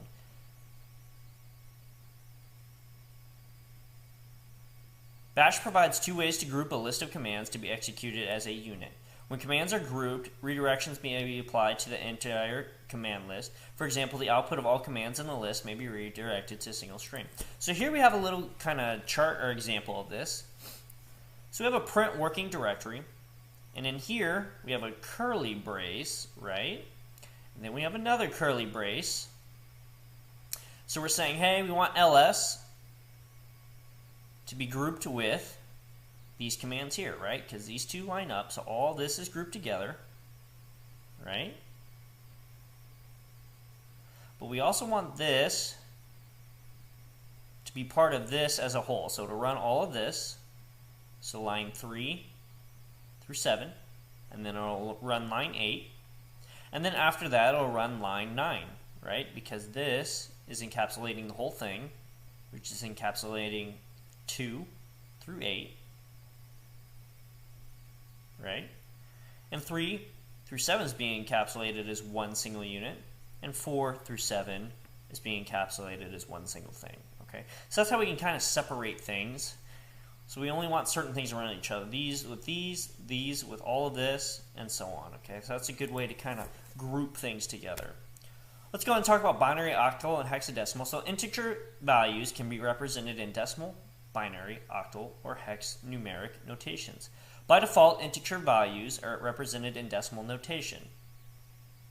Binary numbers have a base 2, octal numbers have a base 8, and hexadecimal numbers use base 16. So we're going to learn about how various notations with examples are used in the next slide. So here we have those examples. So we have decimal representation, the first one here. So we declare the I variable, or we do a declare -i with the x variable, and we set it equal to 21. And when we echo x, obviously it's going to equal 21, all right? So this is the decimal representation and what we're normally used to seeing. The binary representation is we're going to set x equal to 2, hashtag or pound 10101. So when we echo x, it'll come out as 21, but we had to write it like this, right? Okay, because binary have a base 2. Octal representation, we do a declare -i x, and x is going to equal 8, hashtag or pound sign 25, and then echo x, which is going to come out to 21, right? Because octal has a base 8.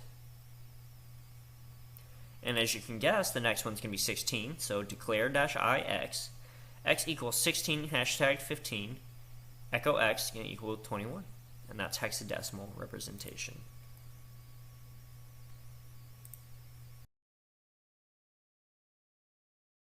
Let's go ahead and spend a little bit of time on indexed arrays. So Bash provides one-dimensional index and associative arrays.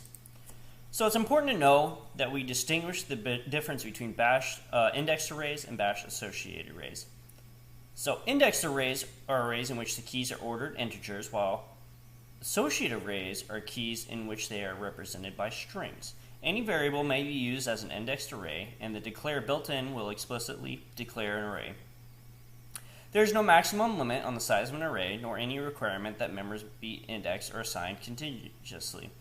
Indexed arrays are referenced using integers, including arithmetic expression and zero-based, and associative arrays use arbitrary strings, just as we said earlier. Unless otherwise noted, indexed array indices must be non-negative integers. So we see a quick setup and example for the syntax here of an array. So we have array name 0 equals value 1, 1 equals 2, and so on. So this is setting a single value at a time. So this is the key, this is the value here. So we know that the z in that array, or the 0 in that array is equal to 1, the 1 in this array is equal to 2, and so on. Or we can use the set command, so we can use set, and actually this should be lowercase a. So set dash a, the array name, and value 1, 2, and 3. Okay, I can show you that quickly here. Let me clear my screen. So we can say my underscore array, square bracket 0, square bracket equals 1. Oops, I don't know what happened there. Too much stuff going on. Alright, my underscore array, square bracket 0, square bracket 1 equals equals 1. I can do it again, except put 1 here, and now it equals 2. And I can put 2 here, and it equals 3. Okay? And then how I display that is I would do echo, $, curly brace, my, so you would do the array name, which is my array in this case, square bracket, star for all, star, or I'm sorry, square bracket, and then curly brace. There you go. 1, 2, and 3. Okay. So this is setting a single value at a time. I can also set multiple values, so I can just do my underscore array equals, and I'm going to do 2 strings here. Okay. I'm going to say parentheses, foo, and bar. So this is 2 different values I'm assigning to this array.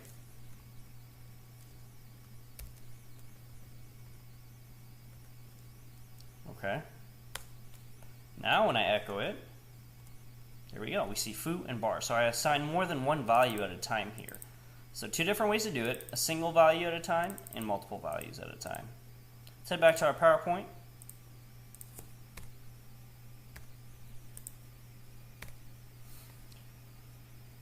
So just as I said earlier, associative arrays can only be created using the declare-a name of the array.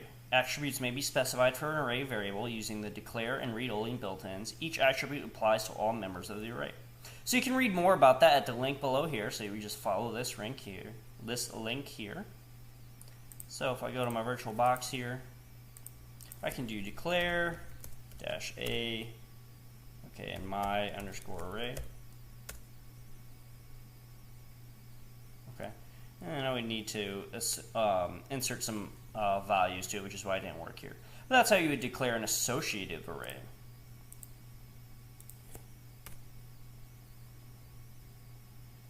So here's a quick and handy way to kind of deal with arrays here. I'm not going to go through all these. I'm not going to show each example here. You feel free to kind of play around with it. You can see, notice how you create an empty array, initialize an array, retrieve the third element of the array, and so on. Okay.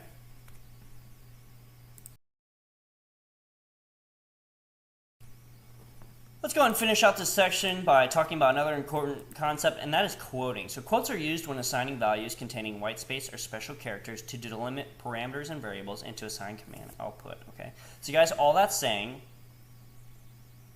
is that when we're using a special character, or maybe we want to add white space, we have to throw those in parentheses, right?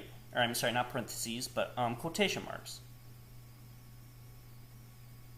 Okay, so there are 3 types of quotes: single quotes, double quotes, and back quotes. So single and double quotes kind of act similarly, except for the way they handle some special characters. Back quotes, on the other hand, are used for command output assignment and command substitution. So in command substitution, the shell executes a specified. Thanks for watching. Please like and share this video. Command in a subshell environment and replaces that command with its output. Although the back quote syntax is accepted by KShell, it is considered obsolete by the XOpen Portability Guide Issue 4 and POSIX standards. So let's demo some of that here. So if I do echo date, it's just going to echo date for me, right? I kind of get away with typing that. But I want to make sure that when I do it, I actually put quotation marks around it so it knows that it's taking that date command as a literal string. Okay, if I do echo, and now maybe I say, actually let's do this. Let's do an ls. Okay, .txt. So let's do echo star.txt. Okay, now it's actually giving me all files that end in .txt, right? What happens if I throw some quotation marks around it? Ah, well now it's echoing it as a literal string, right? Same if I put single quotation marks around it. It just does it as a literal string. Okay, so that's important. If you don't want characters to be interpreted as a special character, you have to put quotation marks around them, right? I want to show you something else that's very helpful. So we saw as I do echo date, it just gives me date. Now if I do the echo back quote, or backtick as you'll hear it often called, which is located above your tab key on your keyboard, it looks similar to the single quote, but it is different. All right, guys, this is a different symbol. Now if I do date, and I put backticks around it, now it gave me the output of the date command, right? This is super handy, guys. This is probably one of my favorite things you can do when bash scripting is to use that command substitution. Alright guys, so in this session we covered shell programming language, reserved words, how to write and run scripts, debugging, data types, using variables, the typeset command, constants, special predefined variables, printing to the screen through echo, print, and printf, accepting input with KShell and bash, arithmetic operators, floating point numbers, bitwise operators, grouping operations, binary, octal, and hexadecimal, index arrays, quoting, and command substitution. Next session, we're going to cover command line operators, the set command, parents and children, inheritance, exporting dot scripts, startup scripts, environment variables, and setting prompts in KShell and bash. Be sure to follow these links if you want a little bit of extra help, guys. We have private and weekly and monthly plans set up for private tutoring sessions for system administrator management, as well as private tutoring sessions for Linux and bash scripting. Thanks for joining me, guys. This has been a session and course by coding-bootcamps.com. I'm looking forward to seeing you in our next session. What's up, guys? Welcome to session 4 for Linux bash scripting intermediate level. As always, I am your instructor, Kevin Downs. This is a course by coding-bootcamps.com.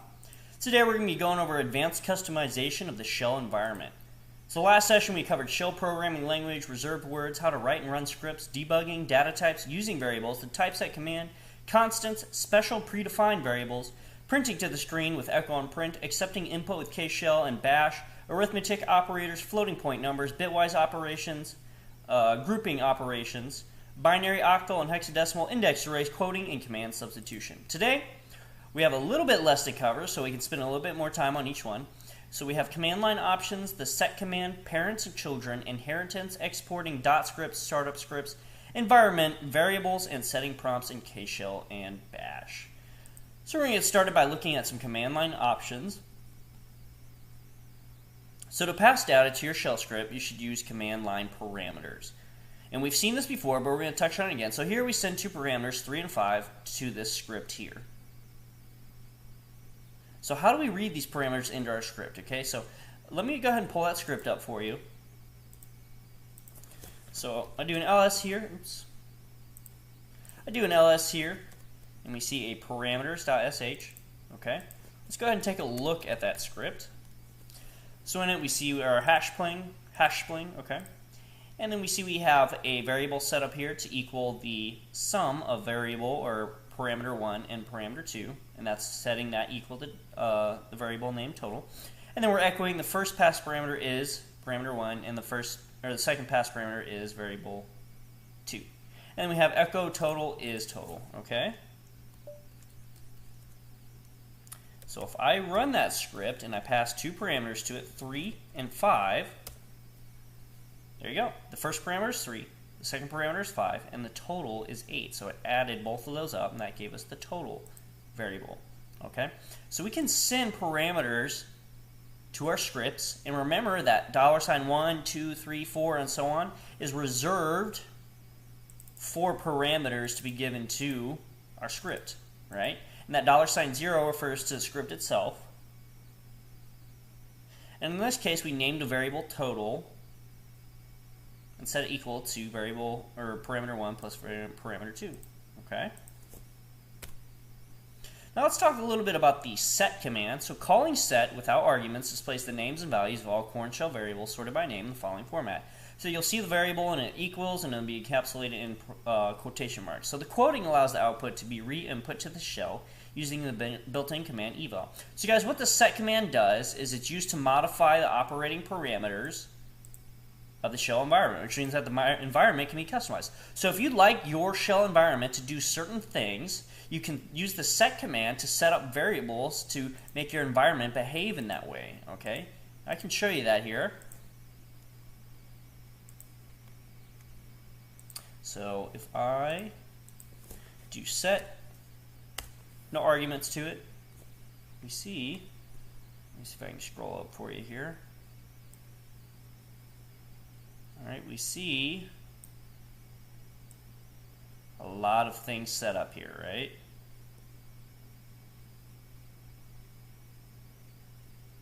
Lots of things. Let me clear my screen, do it again.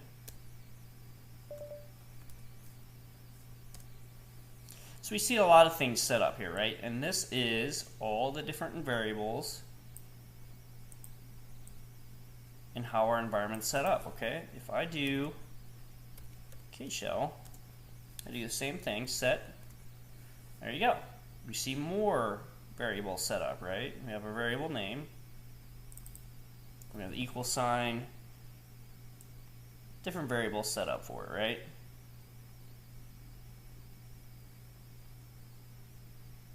Okay, so this is just showing kind of how our environment is set up.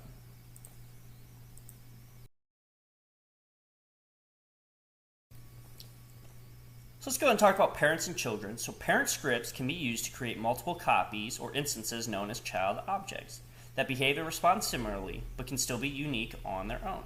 When you create a new object from a parent script, you usually do it with the onenome method. So the child process values are not passed back to a parent unless you execute your shell program with the dot, e.g. dot program, which will place the values into the current shell environment. So a child process is created by a fork and exec from another process, the parent, and when you type a command and hit the return key, you're creating a child of your current process, the shell. That child has its own process identification number, PID, and when it exits, that PID dies, okay? Keep in mind that the child cannot, in most cases, kill the parent, but if the parent dies, so does the child, okay? So guys, all this is saying is that when you run a script, anything that's created out of that script becomes a child of that script, okay? So let's say I have a script, and inside that script I say, you know, hey, child.sh.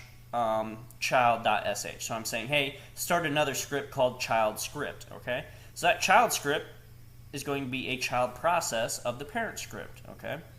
It'll have its own process ID. When it ends, it'll clear out, the process ID will go away, but that parent script will still be there, okay? Now, if I'm running my child script and all of a sudden someone kills the parent script, well, then that child script is also going to die, right?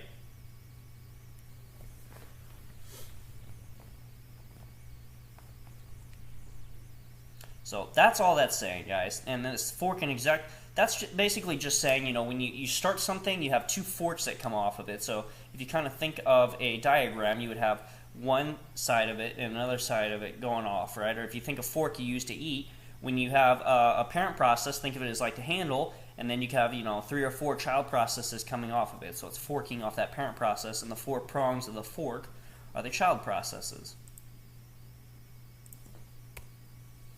So we've talked about exporting before as well. We're going to talk about it again. So here we see the syntax of export. So we have export, the options or flags we can use on it, and then the name of the variable, and then the value, okay? So this is how we get global variables, is by exporting a local variable, right? So the export command sets and or exports variables to the environment. Is equivalent to the typeset X, except when used within functions, here the path variable is set and exported. So we actually see here we use the export command. We set a variable named path, and we're saying this equals the path variable, and we're setting up what the default path is, right? We can also set multiple variables at one time with the export option. So we see export A equals 1, B equals 2, C equals 3, D equals 4. Keep in mind though, you can't say like A, B, C, D equals 1. If that's what you'd want to do, you'd have to put A equals 1, B equals 2 or 1, C equals 1, and so on, okay? So you'd have to actually separate them like this, but we can put multiple variables in one line, which is handy. Just like the set command, if no arguments are specified, the export command lists the names of values of exported variables, which we kind of see here. And I'll show you here on the VirtualBox as well. Let me clear my screen. Oops. So right now I'm in K-shell, so if I just type in export nothing else, you see I get all these environment variables here. So I have user equals Kevin, username also equals Kevin, some familiar ones with. Shell is another variable we're familiar with, environment variable, so our default shell here has been bash. Okay. Path was that one we saw earlier.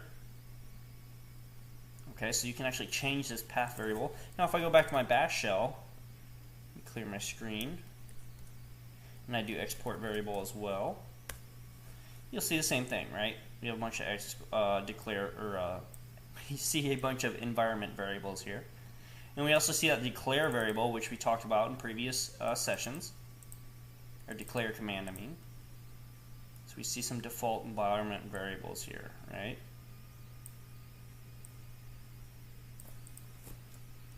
Alright, let's head back to our PowerPoint slide. So the export command is fairly simple to use, as it has straightforward syntax with only 3 available command options. And those command options are -f, which refers to shell functions, -n, which removes the export property from each name, and -p, which displays a list of all exported variables and functions. Okay. So in general, the export command marks an environment variable to be exported with any newly forked child process, and thus it allows a child process to inherit all marked variables. In simple terms, environment variables are set when you open a new shell session. At any time, if you change any of the variable values, the shell has no way of picking that change. So the export command, on the other hand, provides the ability to update the current shell sessions. That's a hard words to say back to back. Shell sessions about the change you made to the exported variable. You don't have to wait until a new shell session to use the value of the variable you changed. So what this is saying is, when we run a script, right, it's creating its new subshell. So if we have certain environment variables set up in our current shell, but we try to run a script, it might not work because when we run that script, it sets up a new subshell, right? It's essentially a new environment that it's setting up when it runs it. So we have to export some of these variables so that it can be used across all environments and terminals. So you need to be aware of that if you have certain things set up in your current shell or in your current environment, you need to export those to the other environments if you'd like your shell scripts to be able to run effectively across all terminals.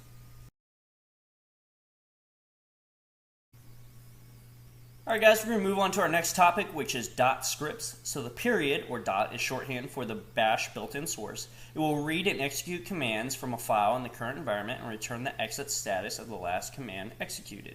The files can be in the current directory or anywhere in the path that does not need to be executable. One way to execute the shell script is to run it in a separate process, which means anything about the shell's environment and memory state will revert to the state of the parent shell before running the child process. Okay? And guys, how we run that is pretty simple. We just do dot and then space. This is important. There needs to be a space and then whatever the file name is. Okay? I can try running these scripts that way. I'm not sure if they'll run because I don't have them set up to run exactly like that. Yeah. Okay.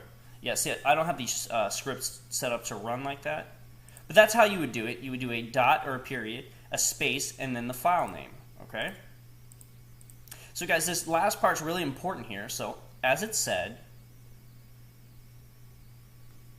when it's run, it's going to revert back to the state of the parent shell before running the child process. Meaning that when you run it, any child processes that come off of it are going to take the traits of the parent shell. That's really nice and handy because then you don't have to worry about exporting all those variables across multiple shells. It's just going to run however the parent shell is ran, and it should run smoothly. Thanks for watching. Feel free to add your questions as comments down below. Effectively. Should. Not always, but should. The most obvious use case for using the dot command is when you want to change your current context by setting new variables or changing some existing ones. You may also have a script that expects to change your current directory by using cd. It may also be convenient when trying to run a script that doesn't have the execute permission. Okay? So some handy ways to kind of use those dot scripts. So when you run an executable script, it's / and then whatever your script is, in this case my script.sh, the commands are run in a new subshell. While we run as /space my script.sh, the current shell context will be used. Okay, so read that again. When we do it this way, and this isn't to be confused with the dot scripts, right? This is a different way to run scripts that we've done in the past. It says, hey, look at my current directory and run the script. This way it gets run in a new subshell. When we do /space my script.sh, the current shell context is used. So generally, your current context is your terminal window. This means that the dot command will apply changes to your current shell. So here we have an example of that. We have a script here. So we run it as /myscript.sh. The A variable is not exported in your current shell, and we just return an empty shell. So if we were to do echo A, we would get nothing back, right? However, when we run the same script with the dot command using /space myscript.sh, the current shell context will be changed, and when we do echo A, we actually get back hello world. Okay? That's because in this case, we're using the parent shell, the current context, because in that one, the variable A had hello world in it. When we did it this way, we switched environments, it didn't have that variable A in it, right? So when it went to echo it, there was nothing there. Okay, that's all that's saying with the dot scripts. Another handy thing to think about is startup scripts. So there are multiple ways of running programs at startup and in any other Linux environment, and the three most straightforward options are, the first one here is using the update-rc.d command. This will allow you to launch any command before logging in. Take note though that if an invalid bash command is launched such that it does not give a valid exit error, the whole booting process might crash and never even arrive at the login screen, okay? Which means you will have to format and reinstall everything. So be careful what you make the startup do. I do not recommend doing it this way, especially if you have limited knowledge on what you're doing. You can really harm and damage a lot of things, including making your system completely inoperable and having you do a clean install. The second way to do it is to include new instructions in ~/.bashrc, which is just home/.bashrc. This will launch new instructions every time an interactive shell is open. While it's not particularly dangerous and should be easy to fix by logging in with a different account and modifying it from there. Okay, so if something does go wrong, you can always just log in as a different user and modify that file.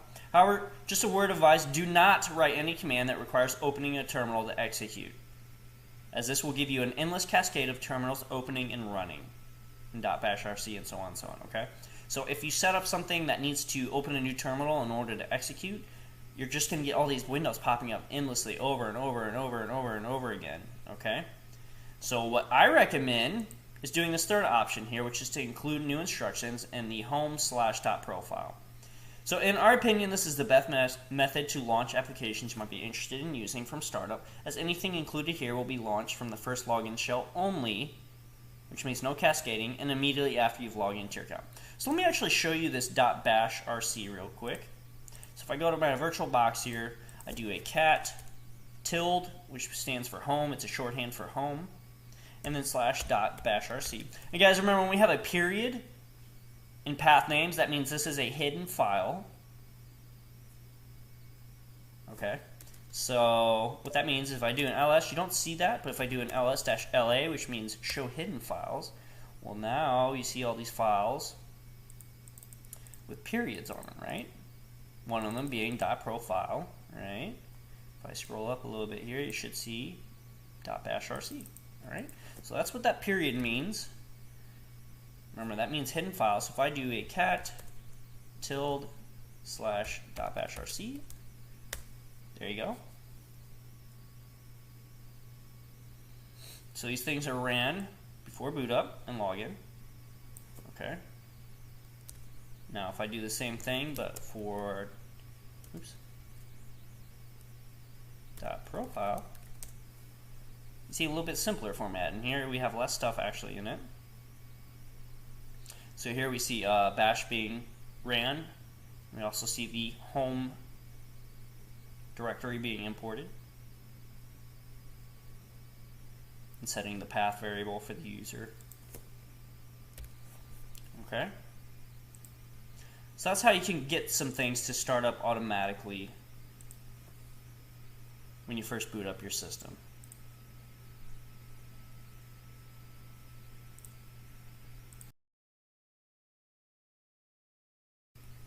Alright guys, we're going to talk about one more thing that's kind of a handy little feature, which is setting prompts in K shell and bash. So we're going to start with a very simple example, and I'm going to set the prompt to classic user at host. Okay? So to do that, we would export ps1 variable. Okay? And in this case, log name is going to return the output of the command in closed parentheses. So to show the current path used, we would use the pwd variable. So we do export ps1 equals log name, host name, and then the pwd variable. And the result's going to be something similar to this. Let's go ahead and do that. Let's see if it works in bash first. So I'm going to do export ps1 equals single quote. We're going to set a variable which is log name. I'm going to say at. So we're setting the prompt, guys. And guys, what the prompt is this thing right here. So right now my prompt is Kevin at Kevin VirtualBox. Okay. So we're kind of setting the variable here. So we're going to have the log name, which will show up here. We have that and sign, which is what we're typing in right now. Okay, and then we're going to have the host name and the primary working directory. Okay, so we'll do that, and then host name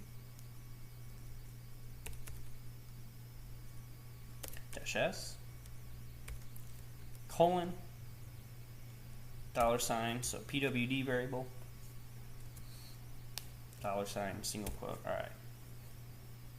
Make sure I typed everything in right here.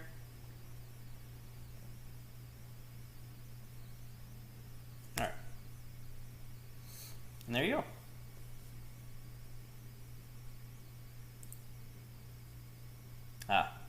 Okay, as you see, it kind of took it literally here for me. So it quite literally put log name and host name .s and pwd as my prompt. Okay.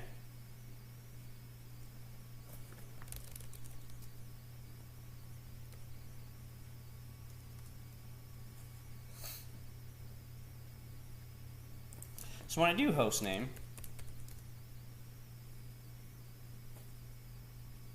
you see this is the host name.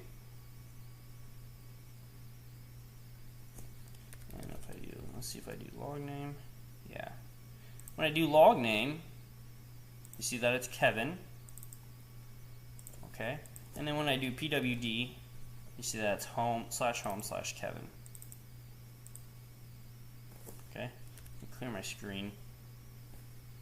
So this will actually, when I turn my machine off, this should revert it back to what it was before. This doesn't actually set it permanently. Okay, but that's kind of how you can change your prompt, which can actually be useful, because if I were to switch directories, in this case it won't do it, so if I do desktop. So if this were to accept this variable like it should have, you would see that this would actually change to desktop, right? So this can be handy, so it kind of tells you where you're at so you don't get lost in the system. That's why kind of changing your prompt can be nice. It can help you keep track of what host you're on, what directory you're in, and things like that. All right, let's go ahead and wrap up what we did in this session. We talked about command line options, the set command, parent and children, inheritance, exporting, dot scripts, startup scripts, environmental variables, and prompts in K shell and bash. Next session, we're going to go over conditional expressions, testing strings, testing options, numeric conditions,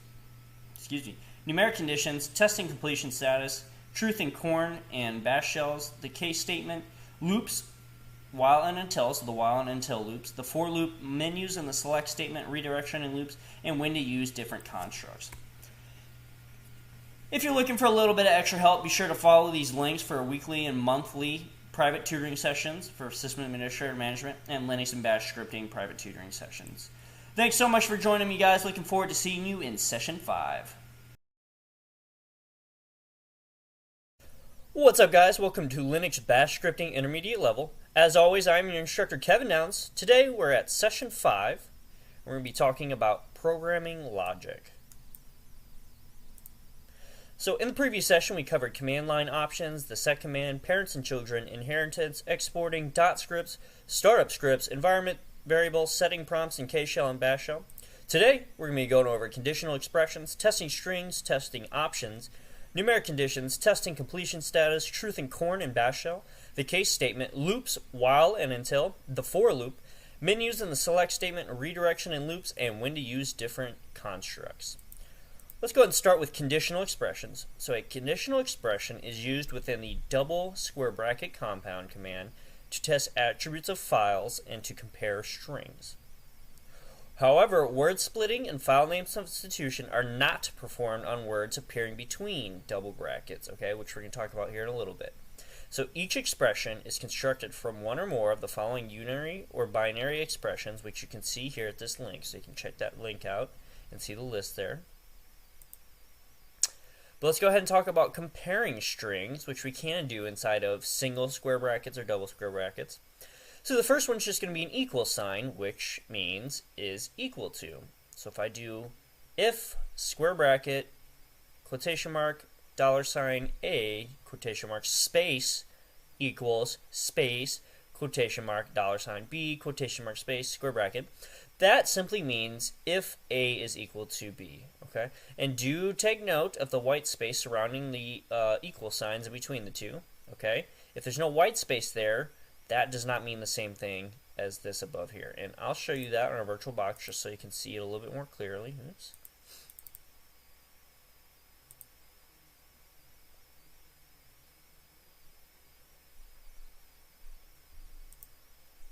Give me 1 second here. There we go. So,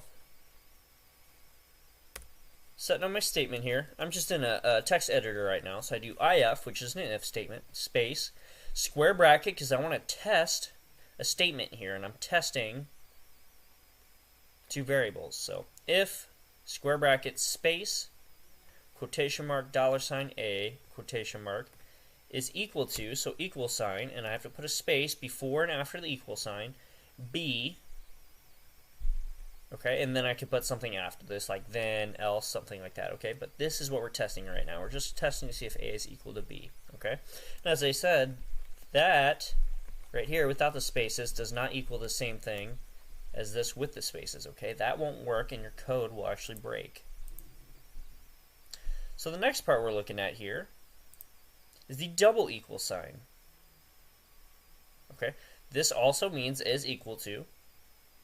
Okay, so it's synonymous for equals. But do keep in mind that the double equal sign behaves differently within double square brackets, okay, than within single square brackets. And we can see that here. So in double square brackets, a double equal sign to a z, star, or splat would come out to true if A starts with a z. Okay, right? Because that star sign is a meta character, right? So that would say if A is equal to anything that starts with the letter Z, okay, that's going to come out this true statement. Or if A is equal to the literal string of Z star, okay, so a literal matching, then it would come out to true. Now when we look at the single brackets here, if A is equal to Z star, that's actually different. That's file globbing, or word splitting, which is going to take place inside those single brackets, okay? Up here, it was a meta character. Here, it's going to be used for file globbing, okay? And then it's going to behave the same if we encapsulate it in quotation marks here. It's going to say literally Z star, okay? So if A is equal to Z star, then it would come out to a true statement, okay? So keep that in mind when you're using square brackets, single and double, that it may treat things differently. Okay, so if I go to our virtual box here, double equal sign is the same thing as a single equal sign, okay? But if I have square brackets, If you have enjoyed watching this video, please subscribe to our YouTube channel. Thank you. Double square brackets, it may actually treat things differently. Okay, oops. There we go. Okay. So if I were to have star z, okay, that would be treated different than if it were in single brackets, like that. Okay? So keep that in mind when you're using single and double brackets. Let's go ahead and move on to our next string comparison, which is going to be the exclamation point equal sign, which stands for is not equal. Okay, so if A is not equal to B, then it comes out to a true statement. Okay, so exclamation point equal sign. So that would look like this. Variable B. Okay. So if A exclamation point equal sign is not equal to B, then it's a true statement. That's usually what the exclamation point means. It means not. Then we have our next one here, which is going to be a less than symbol, and just like it means in states, it's less than. So if A is less than B.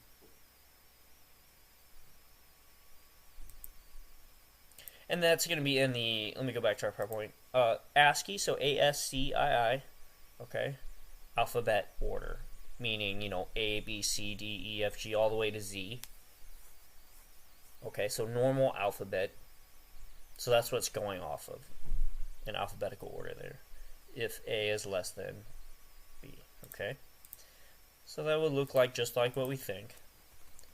If I put a less than sign here, A has to be less than B in order for this statement to be true. Let's go to our next slide here and keep going down our list here. So again, we see that less than sign. But notice when we use single brackets, we actually need to escape the character. Okay?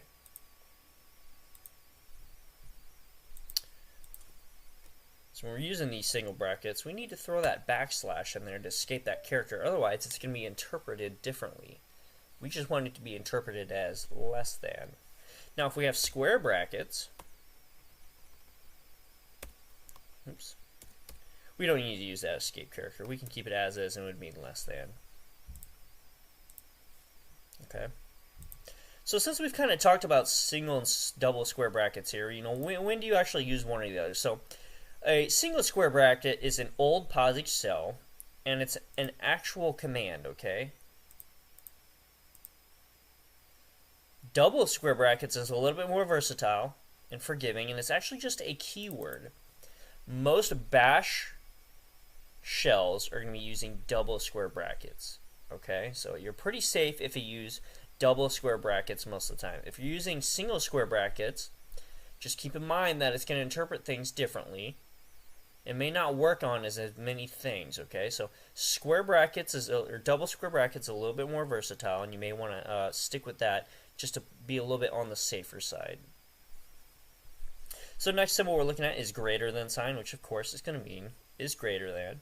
So when we see it in double brackets, A would have to be bigger than B for this to be a true statement.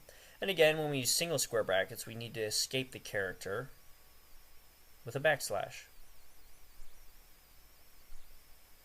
Okay. Here we have a dash Z.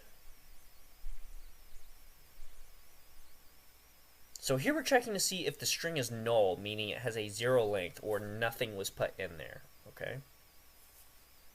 We actually have a if-then statement set up for that here. So we set the variable string equal to, and that's a single quote space single quote, meaning nothing, no value. There's going to be space there.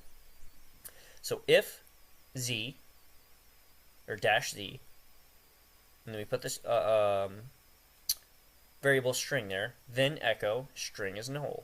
Okay. Notice we had to backslash that $sign character to escape the meaning of it. Else echo string is not null. Okay. And when we do that, what's going to happen is it's going to echo string is null, right? Because the string variable equals nothing. There's no value there. It has a 0 length. Okay. The reverse of that is -n, meaning string is not null. So if anything is in there in that variable, then it's a true statement. Okay.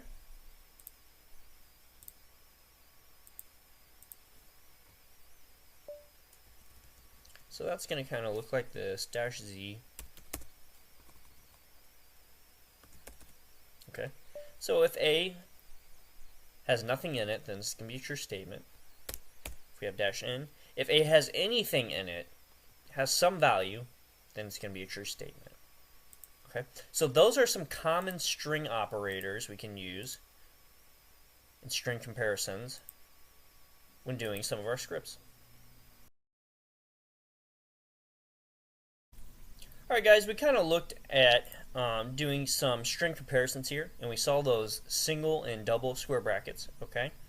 Something else that we can do is actually use the test command, which is synonymous with square brackets, okay? Because those square brackets are just test statements, right? We're testing to see if one thing is equal to, less than, or not equal to another thing, right? So that's what we can do with test here. So the test command is a bash built-in which tests file types and compares strings. Therefore, in a bash script, test does not call the external user bin test binary, which is part of the shell utils package. Okay, so we see some examples down here. So we have test5 equal to 5 and echo yes or echo no. Okay, so this can be read also as almost like a if-then statement. So if 5 is equal to 5, then echo yes, else echo no. Right? We can even try that here. We don't even have to write a script for this. We can just do this on the command line.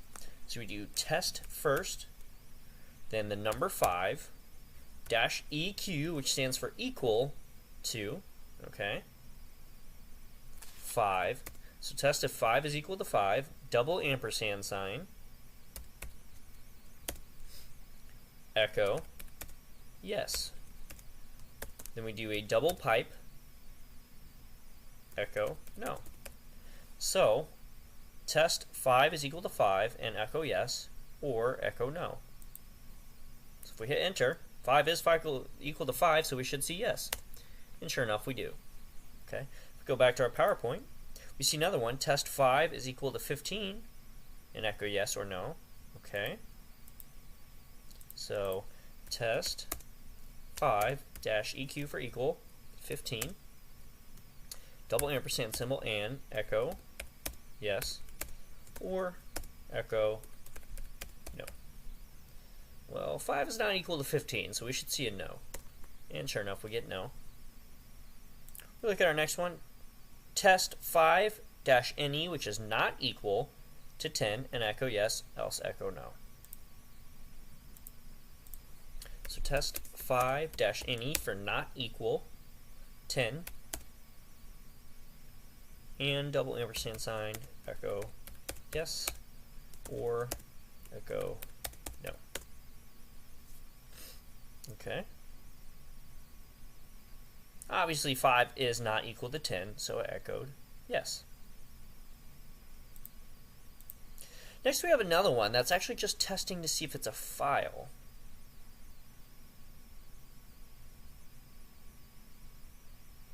Okay. So we have a test-f, which is file, and then we put in a file. If it finds that file, it's going to echo file found. Otherwise, it's going to echo file not found. Okay. So let's try that. Okay.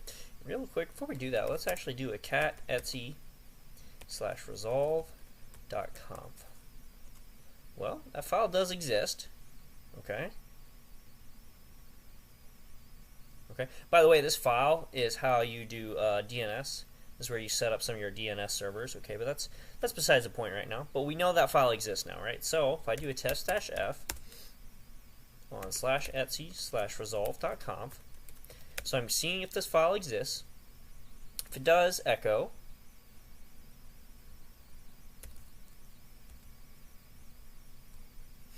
File /etsy/resolve.conf found. or echo file /etc/ resolve.conf not found. Okay. And I need to actually double check I wrote everything in here. I did not. Okay. So this would have failed because I spelled this wrong. There we go. So you always want to double check what you put in to make sure it's exactly what you want. And that looks right, so I'm going to hit enter. Oops. I see what I forgot to put. You guys catch it? I forgot to put a parentheses at the end, so that's also important. There we go.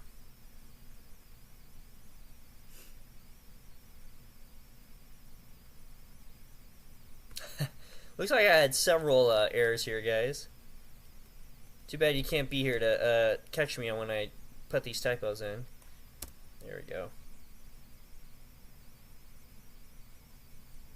Let's make sure there's no more spelling errors here.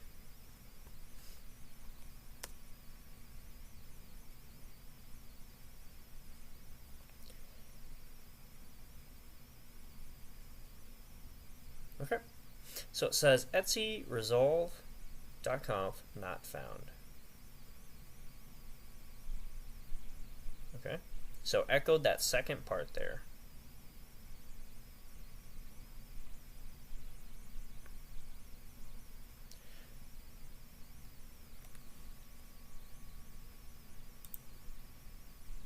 So if I go back to our PowerPoint, we can see the last one, they put a number 1 at the end of it. And obviously that would echo file not found because that file doesn't exist, right?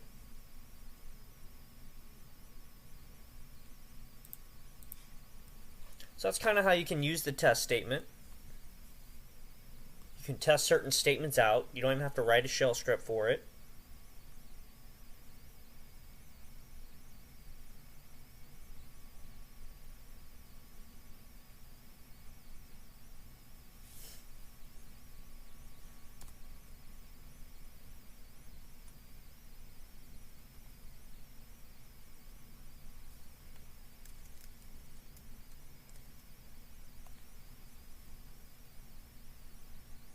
So let's go ahead and move on with our PowerPoints. We're going to talk about numeric conditions, okay? I'll actually write these out for you guys. So the first one we're looking at here, we're using the P command, or the read command, which, if you remember, takes user input, stores it in the variable you assign, and then you can use that variable in whatever input you get from the user. Now, in this example, we're using a little bit different. We're putting read first with the -p option, and then we're putting the variable at the end. So we're naming the variable in here in this case, okay? And that's where you're going to see this variable come from in. So it's taking user input, storing it in, and then it's being called there, okay? So we're going to see if n is equal to 10, then we echo thanks for entering number 10. So let's go ahead and do that. Oops. So let's make a script called vim number.sh. Insert mode, we always start every single script with our hash pling. So we're going to use bin bash in this case. We're going to do read-p. Say please enter and confirm number 10 via keyboard. Okay. Oops. And we're leaving a little bit of space here. So remember, this is a literal string, so it's literally going to type in this colon, a space, and then we're ending it. So we want that space after the colon just so it looks a little bit nicer. Then we're going to store that value in n. Okay. I'm doing all sorts of typos today, guys. There we go. Right there. Please enter number 10. There we go. So we do if test. So we're using that test statement again instead of square brackets here. Variable n is equal to 10, then echo thanks for entering number 10. Okay, so we're doing an if statement there. Instead of using brackets, we're using the test command. Okay, and then we do then, which is in line with the if statement. and then we do echo. Thanks for watching. Please like and share this video. Okay, and then we want to end it here, so we put phi, which is the reverse of if. That's how we end an if-then statement. So if this is true, then echo this, end. Okay, so if n is equal to 10, echo this. And in this case, it's going to ask us for some input. So I need to make that executable so I can run it, right? And then I'm going to go ahead and run it with // so look in this directory and run number.sh. It's asking me to please enter and confirm number 10 via keyboard. Okay, sure, I'll put in 10. Thanks for entering number 10. I spelled entering wrong. I can't spell today, apparently. If I run that script again, I put 9. See, we didn't put up a statement or a way to exit out of that in case someone doesn't put a 10. But you see, it just doesn't enter anything, right? Because we didn't tell it what to do if someone entered anything but 10. So that's the first one, first numeric condition. Next, we're going to look at less than, or -LT. Okay. So we're going to go back to that script. Oops. Back in our script, we're going to set up another if-then statement. So if, or we're going to do read again. So read -p, do not enter negative number here.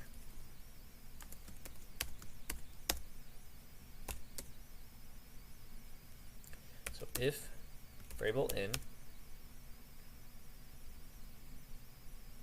oops, we put the test statement. So if test variable n -LT for less than 0, then echo. Oops, that should be indented. There we go. Echo. Damn. You entered a negative number. How could you? We asked you not to. And then phi, because we always end our if statements with phi, right? Now I'm actually going to put some space in between these if statements so it looks a little bit nicer. Oops, there we go. Yes, there's some space here. Okay, we're going to right quit. We don't need to make it executable, right, because we already did that. So we're just going to execute it. Please enter a number and confirm 10 via keyboard. Sure, 10. Do not enter a negative number here. Well, I'm not going to listen. I'm going to enter a negative number, -5. Damn, you entered a negative number. Well, I sure did, right? So we know our script worked. Next, we're going to look at the -LE, which is less than or equal to. Okay, so I'm going to enter that script again. I'm going to start up another if-then statement. So if, or I'm sorry, I'm going to do a read command first, -p. So enter backup level. And actually, if some of you took some of our previous courses, you'll be familiar with backup levels. We're going to store that value into variable n. Okay, so if test statement variable n is -LE less than or equal to 6, then echo incremental backup requested. REQUSTED. Okay. Phi. Always enter statements, if statements with a phi. So we're testing to see if n is less than or equal to 6. So I could put 6 and it would still be true, or I could put anything less than 6 and it would still be true. Okay. Let's go ahead and do a right quit. We're going to run that script again. Please enter number 10. Number 10. Please do not enter a negative number here. I'm not going to listen. -5. Enter backup level. I'm going to hit 6, and because it's equal to 6, remember, less than or equal to 6, it should still be true, and we should still see the echo message. Perfect. Sure enough, we see that echo message. Okay. I'm going to clear my screen just so we get a little bit of space back here. And we're going to look at our last numeric condition comparison, which is going to be -NE for not equal. I'm sorry, -EQ for equal.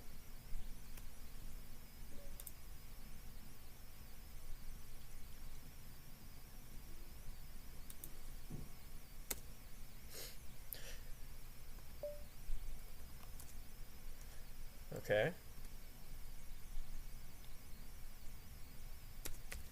Oops. If test $n is -eq to 7, then echo. Let me move my screen up here so you can see everything I'm typing in. Echo full backup requested feed. Okay. So let's run that script and see what happens. Please enter number 10. Sure. Do not enter negative number. I'm not going to listen. Negative number. Take that. Enter backup level. Hey, this time I'm actually going to type in a 3 just so you can see that it's less than or equal to 6 and it'll still become true. Sure enough. Okay. So guys, what happened here? Didn't ask for a message this time, right?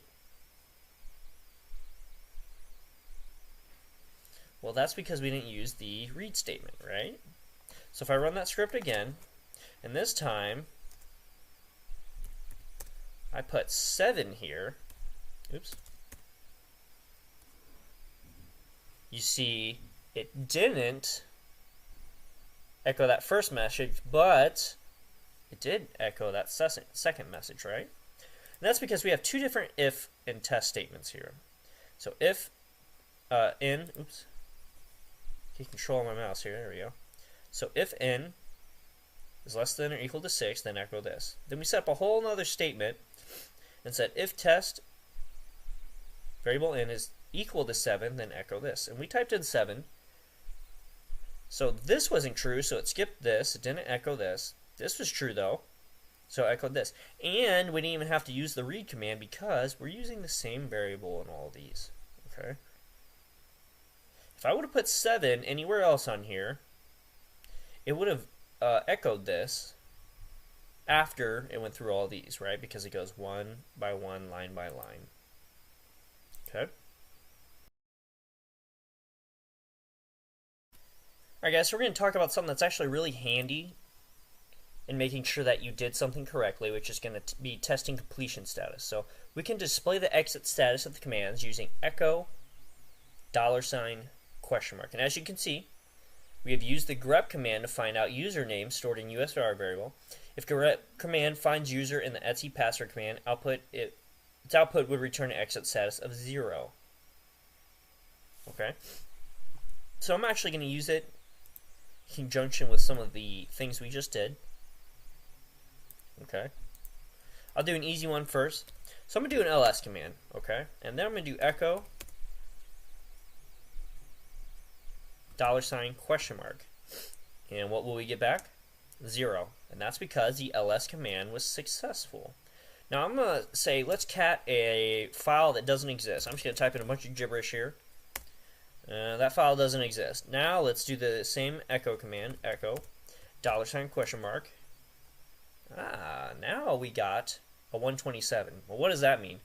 I'm actually not sure. I would have to look up the error command list. In this case, it's probably going to be a file not found error.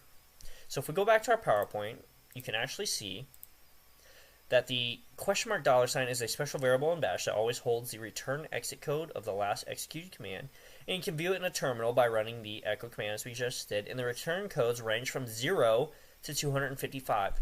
So if the last command you ran was successful, it's 0. Any other number besides 0 means that something went wrong. It was not successful. Okay? Also, something to point out is I can do an ls, that was successful, and then a cat. Oops, need to specify something. Actually, I don't even need to specify something. If I do this now, $, question mark. Aha, you see, we got an error code, right? So even though cat was successful, or I'm sorry, even though ls was successful, and then I ran cat, and then I ran the echo $, question mark, remember, it's just for the last command you did. Okay, so you may have to run something again if you accidentally type something in before running that echo $, question mark. So that's very handy, guys, to make sure that something you've done went through successfully. In case you're not sure, you just want to double check and verify. So these variables were actually inherited by Bash from the Bourne shell $$, which means current PID. So $, exclamation point, is the PID of the last program your shell ran in the background. An example that would be my program, ampersand, right? So we threw that program in the background. And if we were to run this, $, exclamation point, it would give us the PID of that program. Today, Bash is the default user shell on most Linux installations, and although Bash is just one of several well-known Unix shells, its wide distribution with Linux makes it an important tool to know, and the main purpose of a Unix shell is to allow users to interact effectively with the system through the command line. Arguments passed to the script from the command line, it's like a 0, 1, 2, 3. Okay, so if I throw an argument into a script, the first one's going to be stored in 1, the second one's going to be stored in 2, the third one's going to be stored in 3, which we've seen before. We've done that before, guys. And then 0, of course, is the name of the script itself. Okay, so this is just kind of a recap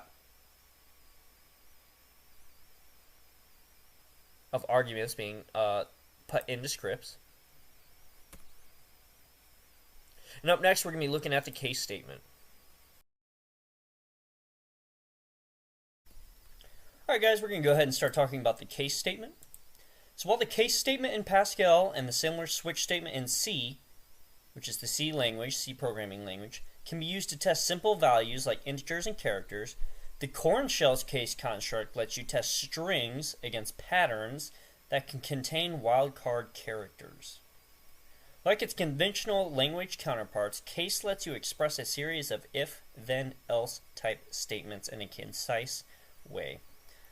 So the typical syntax of case is as follows. So you'll have your case, the expression, okay, so in this case, in this instant, expression means, whatever you're testing, in, and then you have your first pattern, and then you have a parentheses, okay, and then you go enter space the statement, and then you need to end it with 2 semicolons, okay, then you go back and pattern will be lined up with your case, and then parentheses, the statement, double, semicolon, and then you end it with ESAC. Okay, so just like if statements, which end with a FI, which is the reverse of IF, case statements end with the reverse of case, spelled backwards. So ESAC, which is case spelled backwards.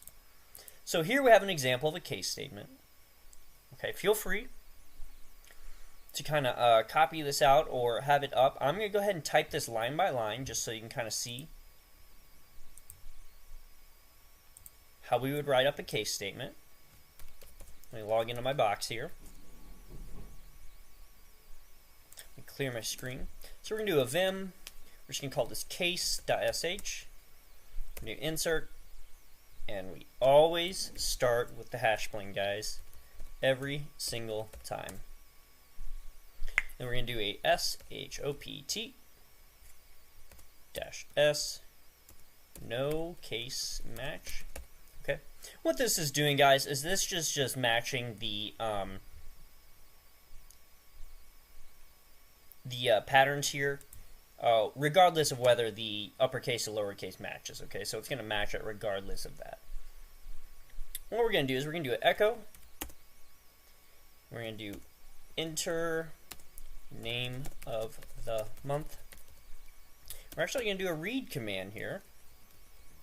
We're going to name that variable month. So whatever the user input is going to get stored into the variable month here. Okay. Then we're going to go ahead and set up our case statement. So we're saying case $variable month in. And the first pattern we're going to use here is January. Oops. January. Okay. We're actually going to have that line up with case. Okay. And then echo.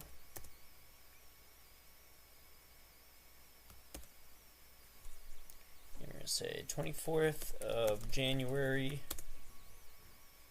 International Day of Education. Oops. And the spelling errors continue, guys. Okay, Next one's going to be February, and again we're going to line it up with case of... Thanks for watching. Feel free to add your questions as comments down below. Okay. And we're going to do echo. Oops. That needs to be... Okay, so you see what happened here? I forgot to end this with a double semicolon, which is why it didn't want to properly align and indent these next patterns and statements. There we go.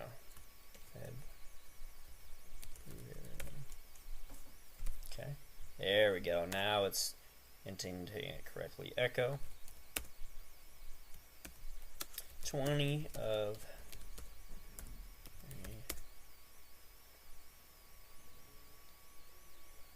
Day of Social Justice.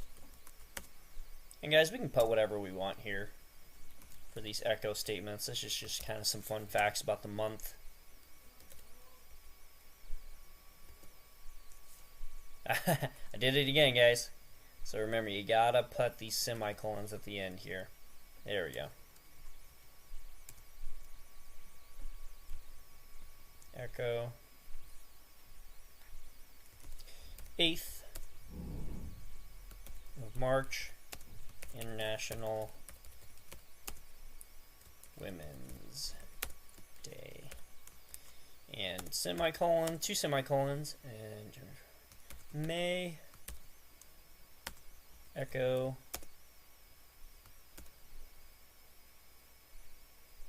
we'll do the 15th of May is International Day of Families.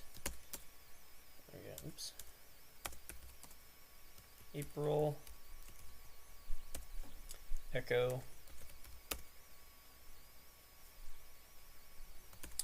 7th of April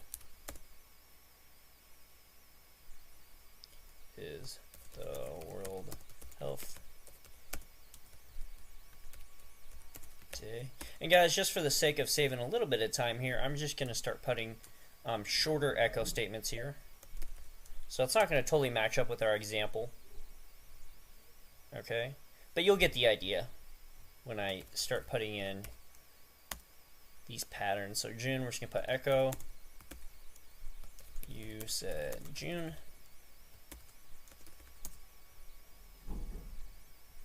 July, echo. You said July. Okay, and we're just going to stop there.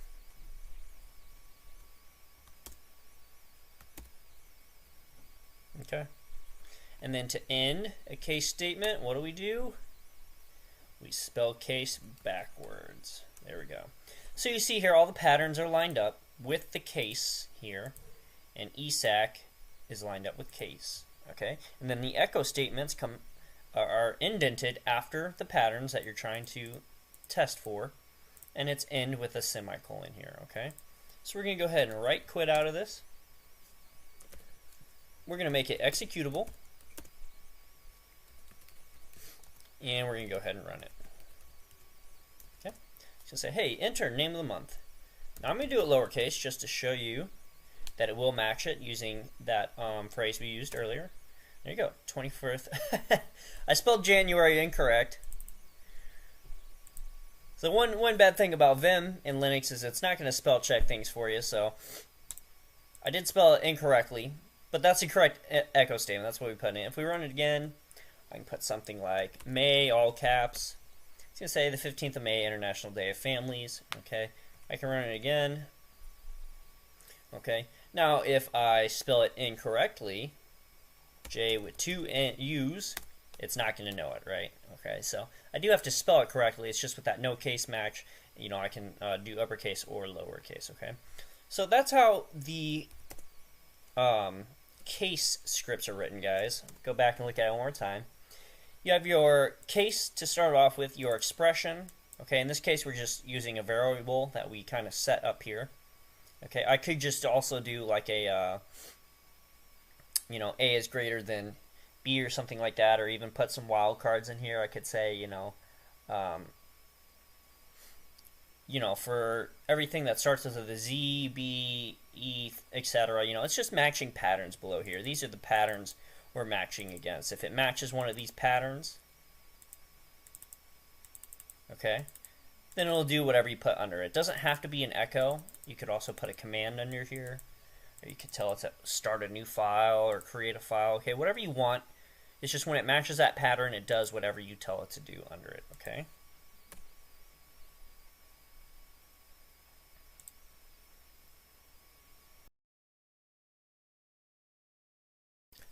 Let's go and talk about while and until loops. So both of these are pretty similar, which is why we're going to cover them kind of together. So both allow a section of code to be run repetitively while or until a certain condition holds true. They also resemble analogous constructs in Pascal, such as while do and repeat until in Pascal, and the C programming language, while and do while. While and until are actually most useful when combined with other features such as arithmetic, input-output of variables, and command line processing. So while and until are best actually used when we use other constructs. So the syntax for while, it's pretty simple. We use our while statement here, the condition, and then we do, which is in line with while, and then we have the statement such as echo or any other command or code we want to be run, and then we finish it with done. Okay?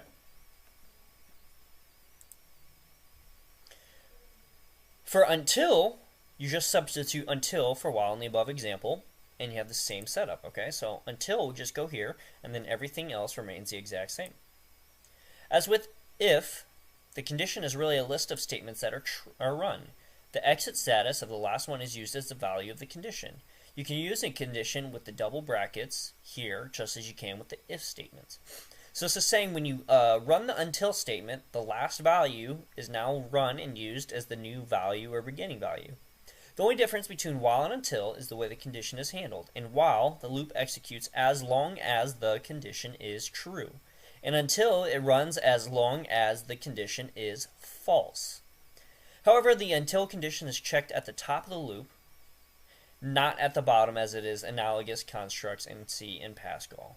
Okay, so it's different in those, okay? So in Bash, the until condition is checked at the top of the loop. The result is that you can convert any until into a while simply by negating the condition. The only place where until might be better is something like this. So you have until, a command, do, and then your statements. Let's check out the first example here. It's just a simple until script, okay? And I have that written up in my VirtualBox here, so let's check it out. I named it until.sh, okay? So you always start with your hash string here, so hashtag exclamation point bin bash, okay? Then I set a variable, I equals 1, and then we have our until statement, so until, then our expression here, in this case it's until square bracket space variable I space dash gt is greater than space the number 6 space square bracket do these things here. So we're going to have an echo welcome the variable I times, and then it's going to add 1 to the variable I. So we're using an arithmetic here. We want to add 1 to I, so we got to use double parentheses. We want to assign the output or the sum of this arithmetic back to the variable I. So we have to put the $sign here and say, hey, set that back to the new value as I. So remember, this is going to run whenever this comes out to is going to be the new starting value here. Okay. So what should happen is this is going to run 6 times, because remember, everything in Bash scripts are run line by line. So it goes through this line, this line, this line, this line. So we see on the first one, 1's not going to be greater than 6. So it's going to echo welcome 1 time. Then it's going to add 1 to it. Then it's going to start over. Then it's going to say, well, 2's not greater than 6. Okay, and it's going to keep going through and through until we get to number 7. And 7 is greater than 6, so it's going to finish this. So until this becomes true, do this. Okay, so while it's false, do this. When it's true, skip this, and we're done. Let's check that out. Okay, there's 2 ways to run scripts, guys. I like to do this version. Okay. Okay, but you can also do bash, command bash, and then run a script like that. Both works. So there we go. We see, it went through that loop 6 times until it hit 7. 7 is greater than 6, so it finished that loop. Let's head to our next example here. This one is going to be a while loop. It's pretty simple. So we have our hash string, we have a variable x which is set to 1. We have while variable x is less than 5, do echo welcome x times, and then x equals x plus 1. So basically the same as our until loop, but I wanted to show you that it kind of works the opposite way. So it's saying, while this is true, do this. Whereas this one was until this is true, do this, right? So kind of the opposite there. But let's go ahead and see that in action. So I'm going to write a script. It's going to be named vim while.sh. I'm going to get rid of all this stuff here.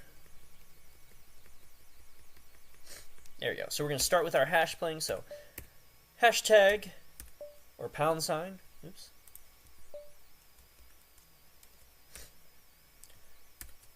Exclamation point / bin / bash. We're going to set the variable x equal to 1. We're going to say while, so we start with while. Then we set up our expression, square bracket. Variable x dash le is less than 5, square bracket. Do this, echo welcome variable x times. Okay. And then we're going to set a new value to the variable x. So since we're doing arithmetic here, we're going to use double parentheses, variable x plus 1. And we finish it with done. Okay. So it's going to run through this loop the first time. So while 1 is less than 5, do this. Well, 1 is less than 5, so it's going to do this. It's going to add 2 to it. Then it's going to do while 2 is less than 5, do this. And it's going to go through that all the way until 6. And it's going to say while 6 is less than this, do this. Well, 6 is not less than 5, so it's not going to do this. It's going to finish the loop. And that's what we should see here. So we're going to make it executable all plus executable to while.sh. I'm going to do the way I like to run the scripts. While.sh. There you go. Welcome 1, 2, 3, 4, 5. And then it terminated on the 6th one because 6 is not less than 5. So guys, that is how the while and until loops are set up.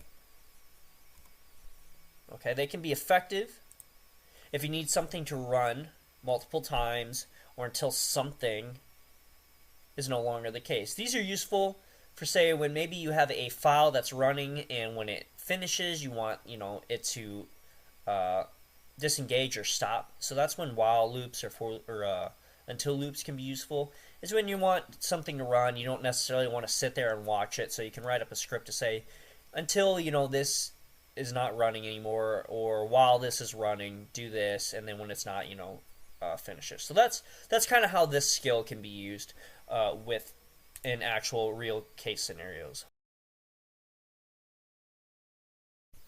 Alright guys, now we're going to talk about another construct, which is honestly the most important and useful one that you'll probably use depending on where you kind of go with your career. As a sysadmin myself, this is the one that I use almost daily, if not every other day, and it's the for loop. So the main advantage of K-shell over the traditional Unix shell is in its use as a programming language. K-shell supports for loop. The syntax is as follows. So you start with for, then you have your variable, which typically is going to be I. I've never seen anyone use anything but the variable I for consistency.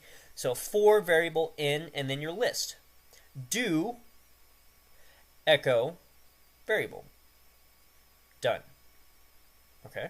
And we'll see how that actually looks here in a second with this example.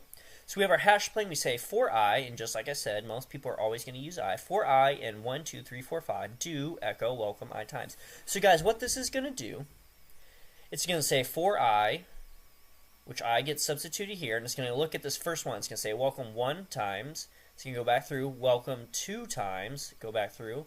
Welcome 3 times. Go back through.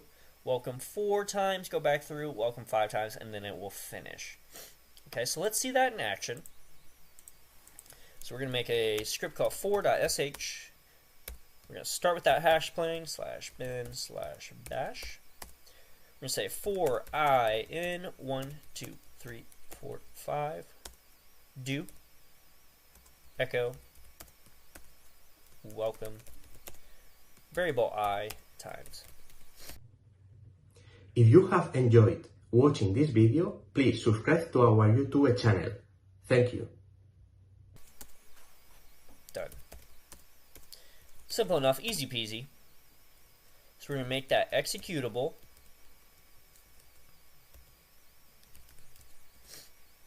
Okay. We're going to go ahead and run that. And there you go. Welcome 1, 2, 3, 4, 5 times. Okay. In this case, we didn't need anything to be true or false. We just told it how many times we want it to run. Okay. Let's look at another example of that. So we're going to look at another for loop here, which says for I in, and we actually have a list here. Maybe we don't want to type out 1, 2, 3, 4, 5 all the way up to 10. Okay, so we can use brace expansion here. This is known as brace expansion. Okay, so it's going to run all the way 1 through 10. So let's do that again. This time, we're going to use our same script. We're just going to edit what's actually in it. Okay, so I'm going to delete some lines, or I'm going to alter what's in some of these lines here. Okay, so I'm going to delete everything after this. I'm going to do for I in. I'm going to use curly braces, 1, 2 periods, 10. There you go. So guys, brace expansion is pretty useful. It's used inside curly braces, and in this case, we're just saying, 1 through 10. Do, echo, welcome I time. Same thing, but this time what you're going to notice will happen, let's go ahead and run it, let's see what happens, is it does it 10 times, okay? So it's just a little bit of a shortcut there. I don't have to type out 1, 2, 3, 4, 5, 6, 7, 8, 9, 10. I can use that brace expansion, and it'll list as many as I want, okay? So, you might be curious, or thinking, how is that helpful? Well, what for loops are actually typically used for, how I typically use them, is I'm going to do something like for I in, and these are just made up names. I'm going to say host 1,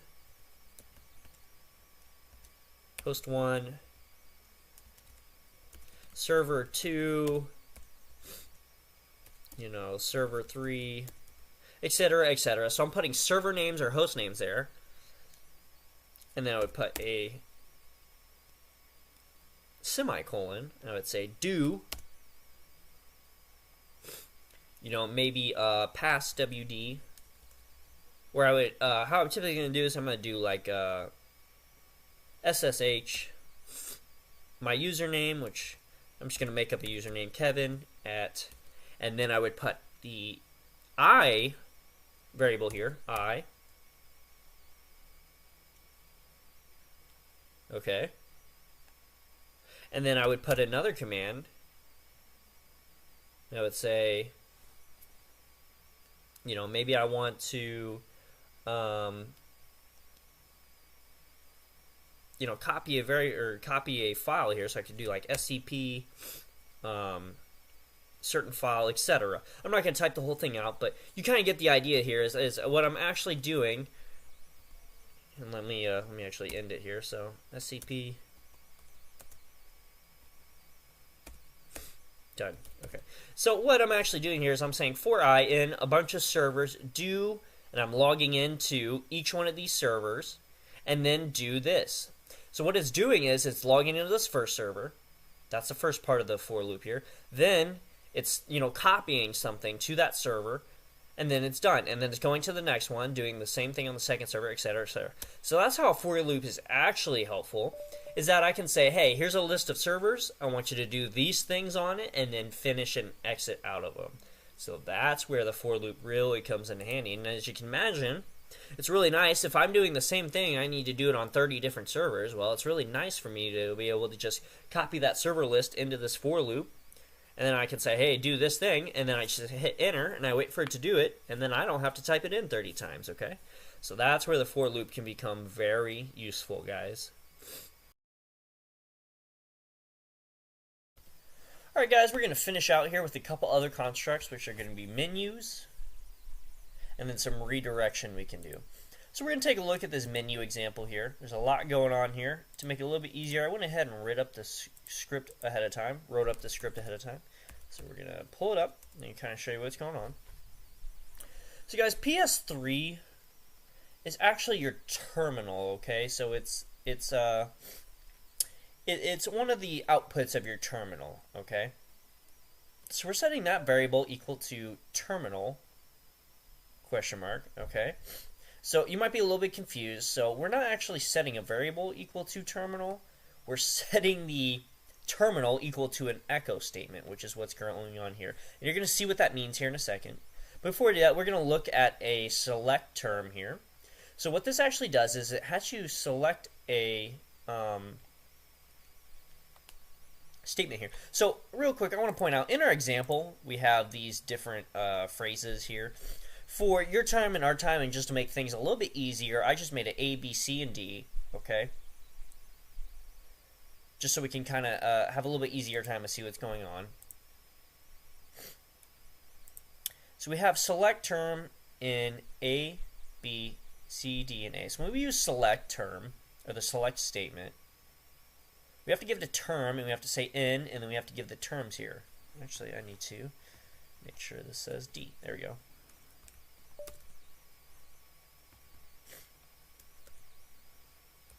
There we go. A, B, C, D, E. Okay. And then we end it with a semicolon and say do if term, and guys, do you remember what n equals, dash n? Well, it's not null. It means if anything is given to term. So if any value is put in the term variable, okay, which in this case is right here, right?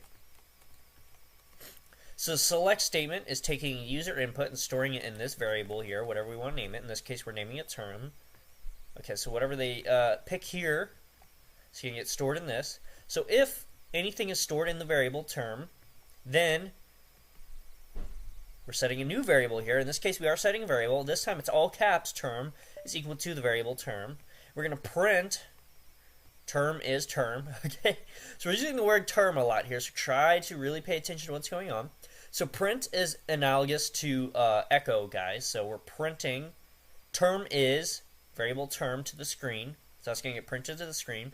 We're going to export the variable term, okay? And then it's going to break this if statement, else print invalid. So if they don't print any of these terms here, they're just going to print, hey, that's invalid. You didn't pick anything that was correct, okay? So let's see that in action so you can kind of understand maybe a little bit better of what actually happens. So we're going to do /menu.sh. Okay. Okay, see, so it's making more sense here. So PS3, this is the terminal here that we're looking at. So we actually said make the terminal equal to this question. Terminal question mark, which we saw. Now it wants us to pick something. I'm going to do A. Now what's going to happen here, guys, is I didn't set up anything. So when I type in A here, I would actually need to set something up to happen after you pick one of these options. Okay. In this case, I didn't. Now, see what happens if I do like G? Okay, no such file invalid, right? So I'm going to cancel out this. So that's kind of how we create a menu here, right?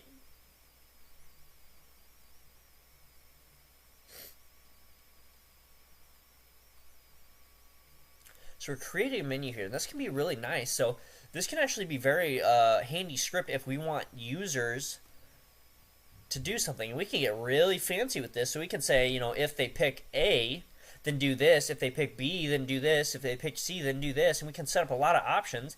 And inside of A, we can even create a whole nother menu. We can say if A, you know, then, and then we set up another menu and have all these other options. You could get a really big menu script set up here and have all these options set up for users to pick and have different scenarios execute based off of what the user picked, okay? So let's look at the spacing here because that's important. So we set a variable here that's in line with our select statement here. We have our select statement. Inside of that select statement, we have an if statement. Now, inside of that if statement, we have some commands executing, okay? But remember, when we do if statements, else always gets lined up with the if, okay? And then after else, we indent. And then we want to finish this statement, so it's lined up with the else and the if. But we want to finish our select statement, so we did done, which is in line with the select, right? So guys, spacing is really important here, and this is called nesting. So this if statement here, you see that here, this if statement is nested inside of this select statement. And that's why these two are lined up and why the if statement is lined up here. And this is nested inside the if statement, right? This is all the commands we're going to run for this if statement. So it's called nesting. So the best way to really look at this is every time you nest something, you want to make sure it's lined up correctly. So this if statement is nested inside of the select statement. So we want to keep the if statement all lined up. And remember, the commands are always indented inside of the if statement. Else always goes to if. Phi always lines up with else and if. Okay. Variables are always just on the leftmost part of the screen, right? Those are going to be lined up on the beginning here. Okay. I could even, inside of this, I could even do another if statement, right? I could nest a if statement inside of here. I could say like if, you know, variable a dash greater than, etc., right? But I would have to nest it inside of it, so I'd have to indent it here, okay? That's all I'm getting at, is that when you nest something inside of it, or you want it to go to the next part, you have to put it and indent it from the other one, okay? So this is cool. This is how you can set up a menu that's interactive for users. Let's go to our PowerPoint. Let's look at the last construct we're going to look at today, which is redirections and loops, okay? Again, I kind of wrote this up ahead of time just so it was a little bit easier to read and you guys can see what's going on. So I just named it redirect.sh, and we're going to take a look at it. So before I start explaining these lines, this is what I want you to know that this script is doing. This script is looking at files in a directory, old files, and it's creating a new directory and archiving the files in that directory, okay? So that's what this script is doing. So let's look at that. So we have a variable here called archive nr. We're setting that equal to the date command, and we're setting it up year, month, day. Now guys, these aren't quotation marks here. These are backticks, and remember that's located above the tag key. And what this does is this actually uses command substitution. So it's actually going to run this date command with these arguments on it, year, month, day. Okay. Now I have another variable set up here, which is dest directory equals. Add the pwd variable, which is a set environment variable. And I'm setting equal to / archive dash and then the archive and r variable, which we have set up here, right? So the date command is going to run. It's going to store that in this variable, and then that variable value is going to appear here. Next, we're having it make a directory called dest directory. Okay, and where is this value coming from? Well, it's coming from right here, right? So it's going to take the primary working directory, so the current directory you're in, and then it's going to name it that. So the primary or the current directory you're in / the archive dash and then the date here. Okay. Then it's going to find all files starting at. So the find command, you have to put where you want to start looking. Okay. So this is a command used in Linux. Actually, let me show you that real quick. So the find command is used in Linux. I can say find all files starting at / or root directory. Okay. I can say dash type of file or dash type, and I can say file. I can say like all, and then I can even say dash name and say like, you know, kevin.txt. Okay, so that's kind of how the find command works. Is you have to start with where you're looking at, so a starting point, and then you start putting in the arguments and flags. Okay, so here's kind of a little bit more to that find command. See if I can, oops, too much.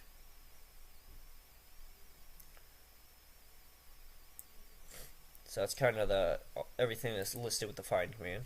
So I just wanted to show you that so you can kind of understand where this next part's coming in. So this is a command, so find command starting at our primary working directory or our current directory.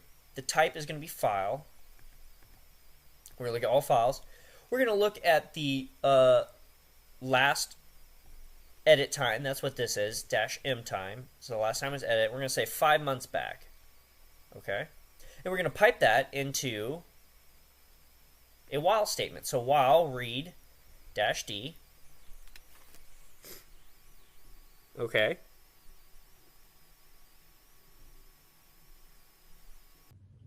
Thanks for watching. Please like and share this video.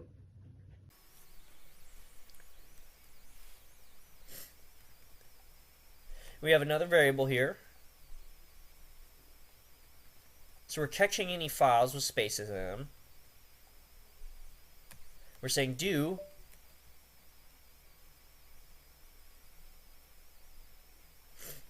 so we're going to gzip the file variable, and we're going to move it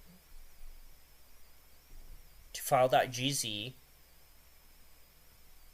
to the destination directory variable, which is going to be this, right?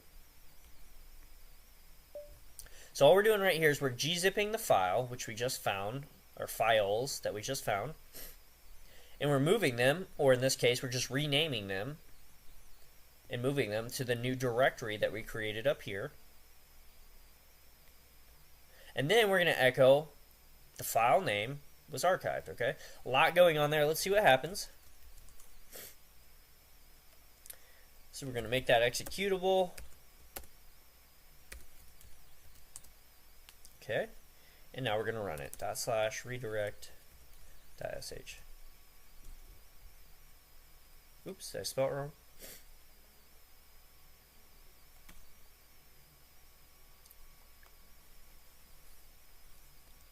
There we go. Okay, so if I do an ls now, you see I have an archive directory, right? So it took that date command and it put and filled in that part there, right, which we saw in our script. It ran the date command. Oops.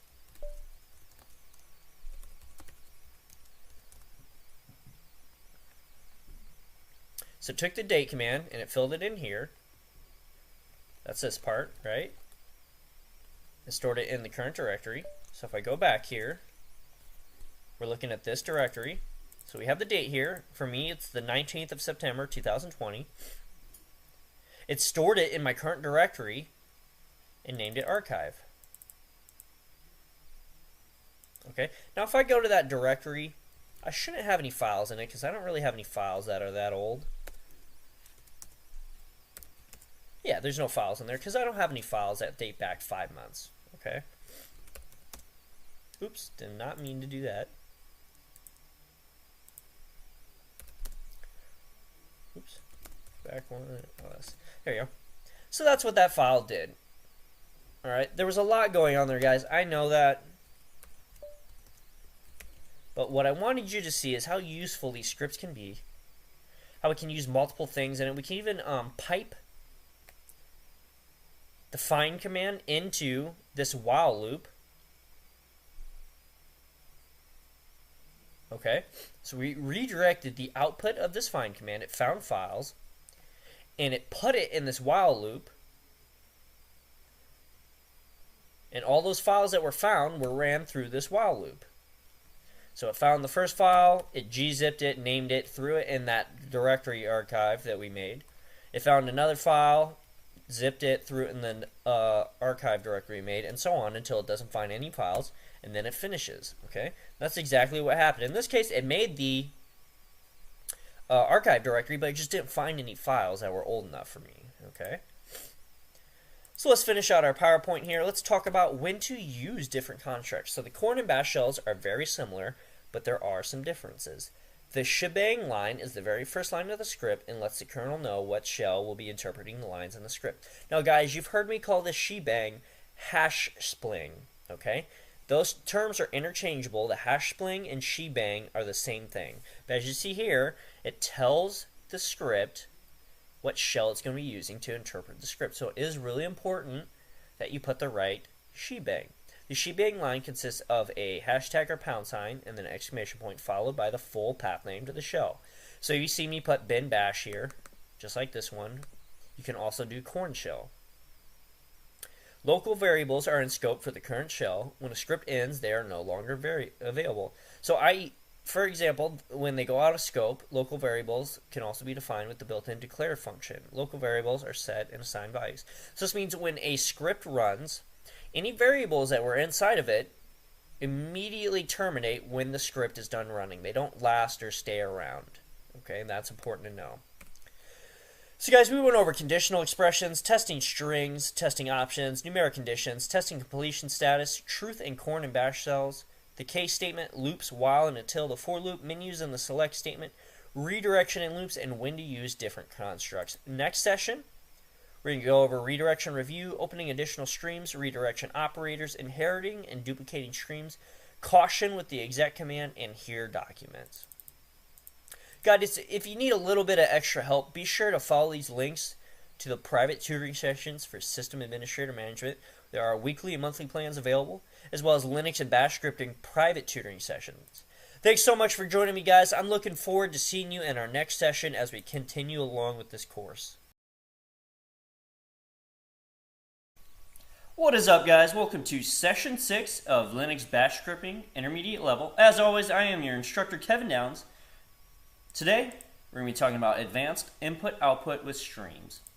So last session, we learned some programming logic, and we covered conditional expressions, testing strings, testing options, numeric conditions, testing completion status, truth and corn and bash shells, the case statement, loops, while and until, and the for loop. Today, we're going to be covering redirection. We're going to be kind of reviewing that. Opening additional streams, redirection operators, inheriting and duplicating streams, caution with the exec command, and here documents. So let's go ahead and get started with redirection review. So before the corn shell executes a command, it scans the command line for redirection characters. These special notations direct the shell to redirect input and output. Redirection characters can appear anywhere in a simple command or can precede or follow a command. They are not passed onto the invoked command. One of the most common places where you might want to send a program's output is to a file in the system. And this time by file, we mean a regular, basic, classic data file, and not a Unix everything is a file, including your hardware file. Okay, so we mean by this is a text file. Okay, so in Unix and Linux, if you didn't know, everything is a file, right? Directories are files, hardwares are files, everything's a file pointing to something in the system, okay? But this time, when we say redirect to a file, we mean an actual file that you would look in and see, words or strings, values, stuff like that, okay? So the typical sense of a file. So in order to achieve this, you can imagine that we can use chaining mechanism described above. So we can let a program generate output through the standard output stream, then connect that stream, or redirect the output, to the standard input stream of a program that creates a data file in the file system, and this would absolutely work. However, redirecting a data file is such a common operation that you don't need a separate end-of-chain program for it. Redirecting to file is built straight into the Bourne shell through the following operators. So we have some nifty operators that are built straight into the shell as a utility. We can use these to redirect input and output. So the first one we have here is a greater than sign. Okay. And in this case, this would redirect the output of process to the file data file. If it doesn't exist, it will create the file if necessary. And anything that's already in this file will be overwritten by the output of this command. And guys, that's super important to know. If you use this greater than symbol, it will overwrite everything in this file. Okay? Now, if you don't want to overwrite the file, we have this operator right here, which is append. A-P-P-E-N-D, append. So this will redirect the output of the process data file to the data file, and it will append it to the end of it. If necessary, again, if this is an empty file or the file doesn't exist, it will create it. But in this case, it will actually add the output of this to the end of this file. So it won't erase everything in the file. We also have another operand here, okay? And this will actually send the contents of the data file and redirect that to the contents of the process as input, okay? So it's actually taking everything in this and redirecting it to this as input. Okay? So here's some examples of that. We can redirect standard output to the file name. We can append to file name. We can also use the errors produced in Linux. So say I do ls, or I do a cat of a file, and the file doesn't exist. The Linux terminal would tell me cannot cat, file does not exist, right? You can actually redirect those errors using this symbol here, okay, which is 2 greater than sign. You can also append errors, so 2 greater than, okay? One more way we can redirect is to use this and symbol. This will redirect both standard out and standard error to a file name. And this feature has been functional since bash 4. So anything before bash 4 you may not have this feature, but anything above bash 4 you will have this feature. And you should all have that feature if you have the latest image downloaded. Okay.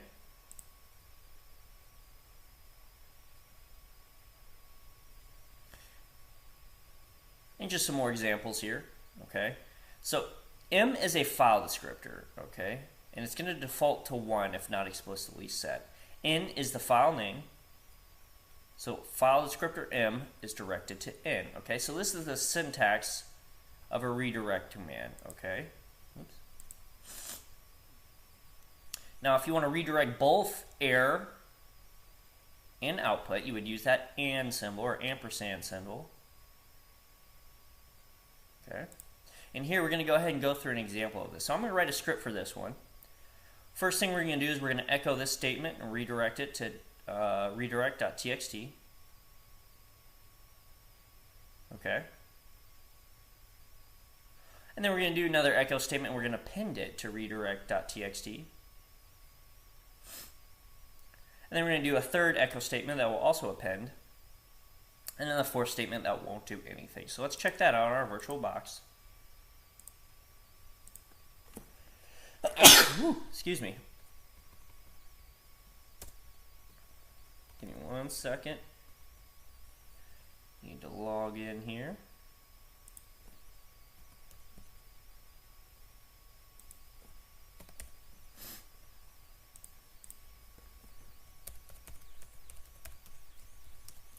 There we go. Alright. So we're going to do a vim redirection.sh. Insert, we're going to start with a hash pling. Okay, we're going to do echo. This is sent to log file redirect.txt. Okay. And we're going to redirect that to redirect.txt, okay? We're actually, this one symbol isn't necessary, so an important note, guys, is that, so 1 stands for the standard out, okay? 2 stands for standard error, and 0 is the terminal, okay? So when you see those numbers, that's what it's referring to. So 2 is error, 1 is the standard output, what you actually see posted on the screen, and 0 is the actual screen itself or the input. Okay, so that's kind of important to know. But so the 1's kind of implied when you use these symbols. You don't necessarily need to use it, so we're not going to use it here just because it's not necessary. Okay, we're going to go to our next line here. We're going to do another echo statement. Say this statement is appended to redirect.txt. We're going to use 2 greater than signs. Give the file name we want to redirect it to. Okay.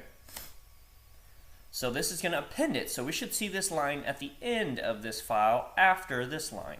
We're going to do a third echo statement. We're going to append again. So this statement is also appended to redirect.txt. We use 2 greater than signs because we want to append or add it to the end of it. So we should see this line at the end of this file after this line. We're going to do one last echo statement. This statement is echoed to standard out and will not appear in redirect.txt. Okay. Oops. Thanks for watching. Feel free to add your questions as comments down below. Fix that spelling error.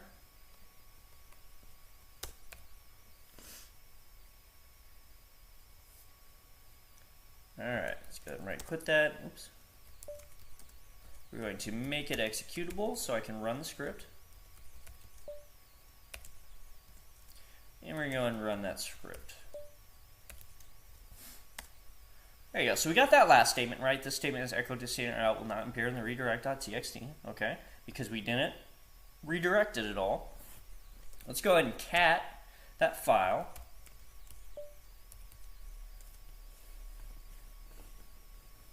And sure enough,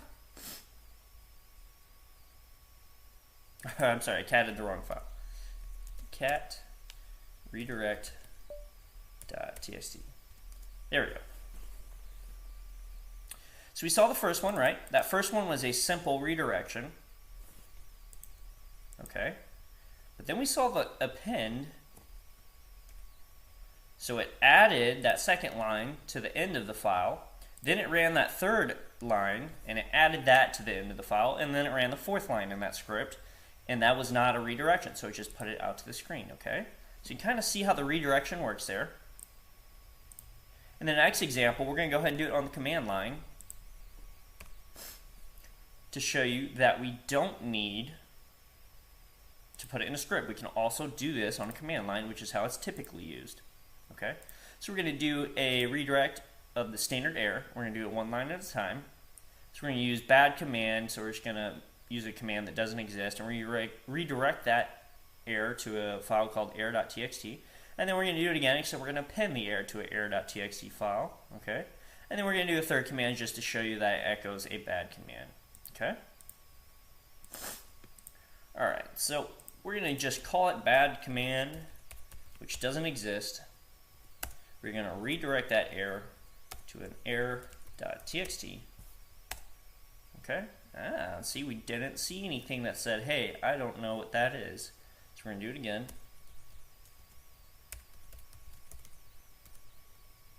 This time we're going to append. Actually, before we do that, let me go ahead and cat that error file just so you can see it. So there you go. It says, hey, I don't know what that command is. That command's not found. This time we're going to do it again. But we're going to append. So we should see it added to the end of it. And sure enough, it added it to the end of the file. Now, I spelled it wrong. But it doesn't matter, it's not a real command anyway, so it doesn't matter if I spelled it correctly. We're going to do it one more time, except this time we're just going to say bad command 3. There you go. That's just echoed to the screen. So guys, this is all it's doing. It's redirecting this error to this file, okay? Because we're using that to operator, okay? We're saying the errors. If I were to do the same thing, except instead of using to, I just use that append. You notice it comes back to our screen, right? Because this is an error message, not a typical standard out message, right? So to will only do it for error messages. All right, let's head back to our PowerPoint.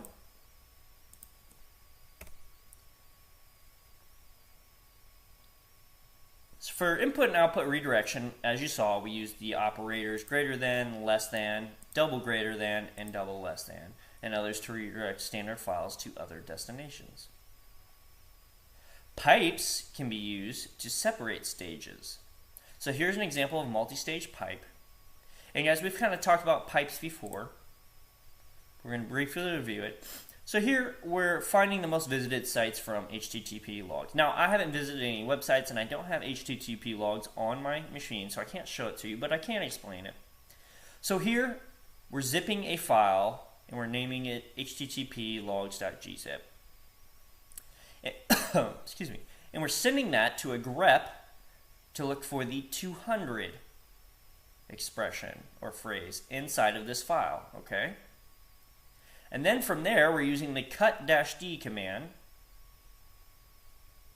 to cut some spacing from it, okay? And we're finding specific fields in it so that we're formatting it. And then we're kind of sorting the list here. And then we're finding any repeated lines and we're deleting them. And we're using a recursive sort.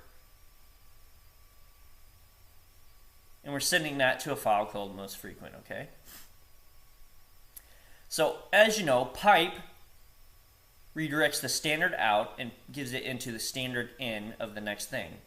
So the output of this gets to put into the input of this, which gets put into the output, which gets put in the input of this, which goes to output, which gets put into the input of this, and so on all the way through until we get to this point. We have a recursive sort, and it sends all of this into the file most frequent. So it redirects all of that standard output into most frequent, okay? Now guys, if I were to get rid of this here and put a pipe in most frequent, it's not going to work, okay? Because it doesn't work the same. This is redirecting the output and feeding it into this file. Pipes are sending it into the standard input of the next thing, okay? In this case, this is not feeding into the standard input of this. It's actually sending it into this file, okay? So as you can see, you can use pipes in conjunction with these redirection symbols. So pipe, the general purpose of it is to process and command chaining tool. It's similar to this, but more general in effect. It's useful for chaining commands, scripts, files, and programs together. Okay, I can show you this example here. So we cat all files that end in .txt. We sort it. We find any repeated lines, get rid of them, and send them into a result file. Let's go ahead and check that one out. That one I can do. So I'm going to do an ls. You see we have a couple files here that end in .txt. Okay, I'm going to cat a couple of those just so you can see. So I got a couple files pre-built here. So we have some repeating lines in there. Okay, same as this one. We have some repeating lines in that one. Okay, so that unique command finds repeated lines and gets rid of them. Okay, I'm going to clear my screen just so we get a little space back here. So we're going to do cat star.txt. Now remember, this is meta character, so it's going to say find all files that end in .txt. We're going to pipe that to sort, and guys, like I said, sort sorts things alphabetically. Okay. We're going to use the unique command, so it's going to get rid of all repeated lines, and we're going to send that to a file called result-file. Now, if this file doesn't exist, it'll create it for me. And it looks like it works, so let's see. We're going to cat result.file or result-file. Yeah, sure enough. So we have those error.txt files there. We have that repeat 1, repeat 2. Okay, we have some other files that end in .txt. So we don't have any repeated commands here. And notice it's alphabetical. B, C, D, E, F, G, H, all the way up to T and then V. Okay? So this can be super handy if you're trying to find very specific information and make it very human-friendly to read. Okay, so you can use pipes in conjunction with those redirection operators. So you can also combine multiple instances of input and output redirection into a single command line. So we can use two symbols in one line. So we have a command, less than, a file, greater than, an output file. Okay? So this file gets sent to this command, and then it gets redirected to an output file. Okay, or we can do it like this. We have an input file, command, and an output file. Okay, and as we saw before, we can do one command, two commands, three commands, and send that to an output file. Now guys, I'm going to show you the most common way to do this, or at least an example of how I use it typically. So typically how I'm going to use this command is I'm going to do a gzip, and then I'm going to do messages, that, and then I'm just going to name it messages.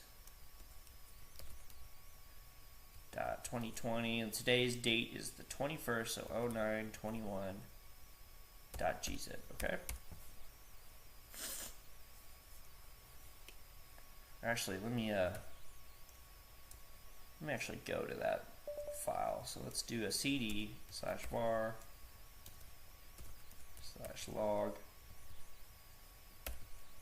messages.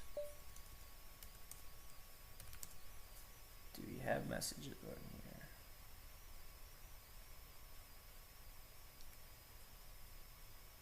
Okay, we don't. Okay, so gzip messages. Now I'm just gonna type this file in here. This file doesn't exist in this case right now, but that's okay. We're gonna understand the purpose of it at least.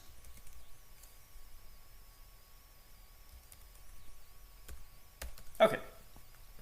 So this is kind of how that double sign is used. So messages on a system is typically in var log messages, and it just contains all, error messages, log messages, and things like that. So this is usually a very large file that fills up fairly quickly on a system. So what I'd be doing in this command is I'm taking everything in messages, I'm zipping it through gzip, and then I'm sending that zip to a file called messages.2020/09/21.gz. Now this number here, guys, is just the date, okay? So I want to kind of date this command so that anyone that comes and looks for these files knows, oh, okay, this is going to be all the messages on this date. So if I'm looking for anything around September 21st, 2020, it's probably in this zipped file, and I can extract it and find the files in there, okay? So that's all this number is. It's just the date in a year, month, day format. So again, it takes messages, everything in the file messages, puts it through gzip and zips it, and then it sends it to this file. Okay? So that's how these two operators would be used. So that can be handy. You can do two things in one command line. You can also do multiple output streams and redirect it to one file. So here we say in ls with a -yz, we can append the output of that to a command log, command.log, and we can also capture the standard out of it. Okay, so you guys remember from an earlier slide that when we use this symbol, it takes both the standard error and standard output. Okay, so let's do that. Now notice -yz is not in an actual command or flag. So ls-yz, oops, let me get rid of all that. Okay, ls-yz, that's not a valid option, right? Those can't actually be used on ls. Those aren't appropriate flags. So if I do ls-yz, I redirect that and append it to a file called command.log, which doesn't exist, so it's going to create it for me. And then I redirect the error as well. Oops.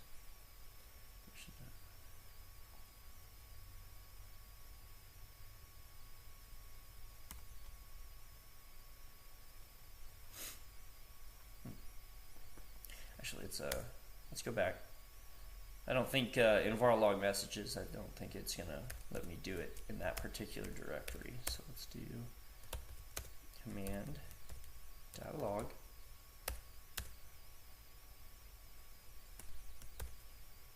Oh, I see what I did. I put the 1 in the wrong place. That's why. Okay. There we go. And command.log. And there you go. We see we ran the ls-yz, and it says, hey, invalid option y -y. Okay. And it says try ls. So it redirected and appended to this file that standard error and the standard output. Now, This is the error here, guys. That's an error message. This is not an error message. This is telling you, hey, you might want to look up the ls command and see what actual options and flags you can put on it.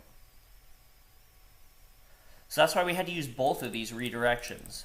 We wanted the standard error and the standard output. We wanted both messages to go with it. So we had to do both options and redirections, okay?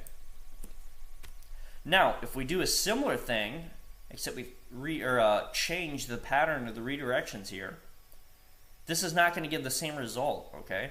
So it outputs an error message, but it does not write to the file. So more precisely, the command output writes to the file, but the error message goes only to standard out. So if redirecting both standard out and standard error, the order of the commands makes a difference. Okay? Because here, you're essentially redirecting this part of it and appending it to this, okay? So you're kind of feeding this into this, which won't make sense. It's not going to work. And I'll show you that it won't work. So you have ls-yz, so redirect standard error and standard input and append to command.log. Before I do that, let me actually get rid of everything in command.log. Okay.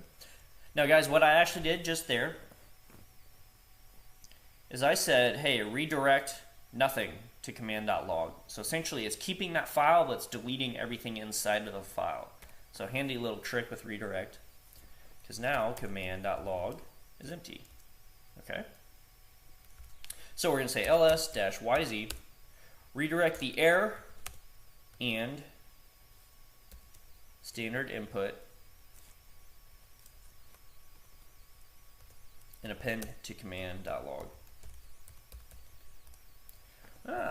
Didn't work. See? It put it to the screen.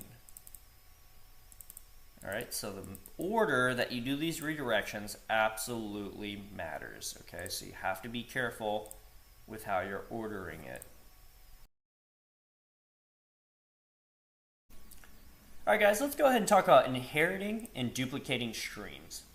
So here we're having a look at how to close file descriptors. And guys, a file descriptor is the location of a file entry that the kernel provides and creates in a global file table, meaning that all a file's descriptor is a pointer to where the system stores a file, okay? So it could be any number. It can be 5, 6, 32, 332. All those are different file descriptors, and they point to where the file is located on the system, and that number is stored on something called a global file table. So here, look at how the input file descriptor in is closed. So we use the minus sign or dash, the ampersand symbol, less than, and n. Okay, so this is closing input file descriptor in, closing the input for the file descriptor in. Here we're closing the standard input, so we use the minus sign, ampersand, less than sign, and then we use the minus sign, ampersand sign, less than sign, and 0, right? Because standard input is 0, right? And standard output is 1, and standard error is 2, okay? So we're closing the standard input here. Here, we're closing the output of file descriptor in. So flipping it this way closes the input, right? Don't send it that way. Don't input it into in. And on here, we're closing the output. So don't send it this way. Or output. We're closing the output. Okay. Here, we're closing the standard out, right? Because as we said, 0 is standard in, 1 is standard out, and 2 is standard error. Okay. So here we have an example of that. So child processes inherit open file descriptors, and this is why pipes work. To prevent a file descriptor from being inherited, close it. Okay. So here we have an example of that. So we're redirecting standard error to a pipe. So we use the exec command 3, which in this case is going to be the file descriptor, So we're saving the current value of standard out to 3. In here we're running the ls command -l.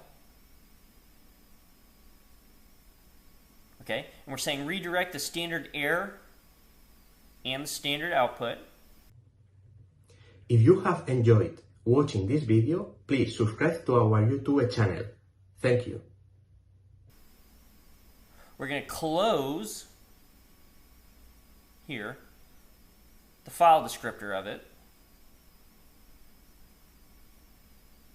And we're saving it in 3 here, so we're redirecting this ls-l to file descriptor 3, but we're closing the output of that, so it's not getting sent into this. And here we're closing the output of grep. So we close file descriptor 3 for grep, but not ls. And then here we're closing it for the remainder of the script, which we see here, okay?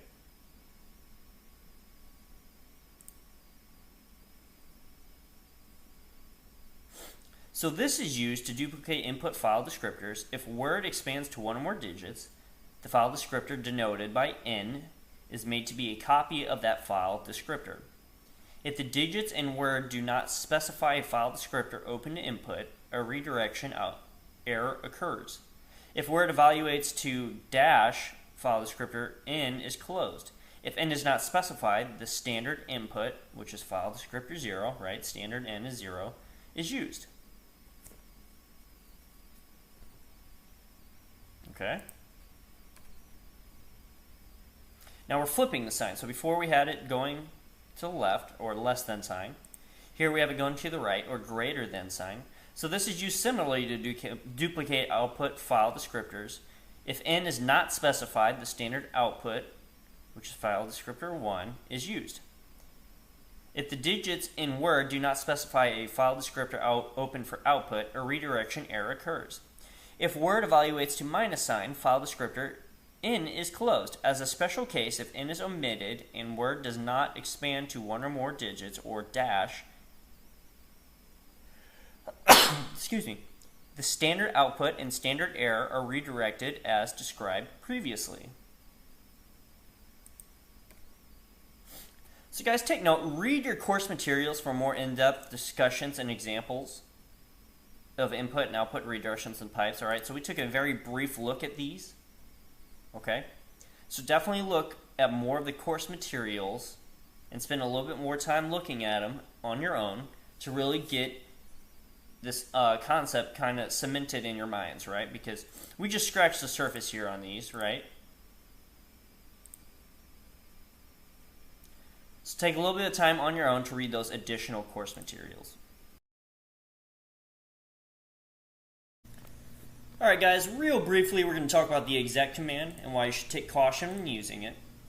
So the exec command replaces the current process with a new one. Use this command only with great caution. So if you use exec in your primary login shell interpreter, that shell interpreter is replaced with the new process. Using the command exec ls at your login shell prompt gives you a directory listing and then disconnects you from the system, logging you out. Because exec overlays your shell, there are no programs to handle commands for you when ls finishes and exits. Okay, I can kind of show that to you. Alright, so I do an exec ls, okay, and as you see, it exited me out of my shell, right? Now I can get back on, okay. I can go back to what I was doing before. But as you saw, when I do exec ls, it kicks me out of my terminal. Okay? So be very cautious when you're using that command, guys. Alright, let's talk about here documents. We're going to wrap up our session today with here documents. So a here document is a special purpose code block. It uses a form of input-output redirection to feed a command list to an interactive program or a command such as FTP, cat, or the EX text editor. So it kind of looks like this. The input comes from here. We have our commands, and then we have our ending line, which is input comes from here. Okay. So a limit string delineates frames for the command list. The special symbol less than precedes the limit string. This has the effect of redirecting output of a command block into the standard in of the program or command. It is similar to interactive program less than command line file, where command files contains command 1, command 2, etc. Okay? So guys, here's an example of it. So all that's saying is that we have a word or a phrase here that's used to delineate, and then this gets fed into a certain command or a program. So everything on these lines gets fed into the standard input of this until it sees this phrase or word, okay, which we see there. So that's how it knows to keep going until it sees this phrase and then it stops. Okay, so we can do this example real quick. So we're going to do, let me open my terminal because exec kicked us out. All right. So I can do word count -w, which we know is just counts the characters and lines. We do less than, and we're going to say EOF. And then we see our little special prompt there. We can say, so we're going to say on the first one, this is a test period. This is a test period. We're going to say apple juice. And then 100% fruit juice in no added sugar, color, or preservatives, period.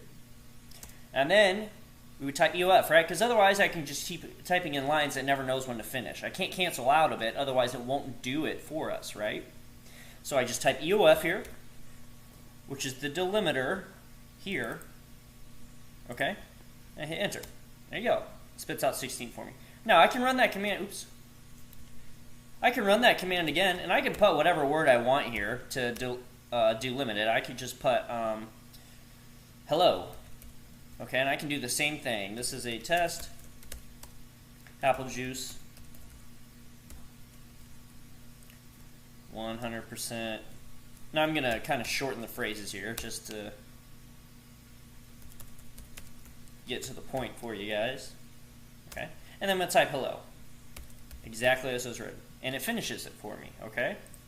So that delimiter can be whatever word you want, or phrase, okay? It's just how it knows to finish with the here document.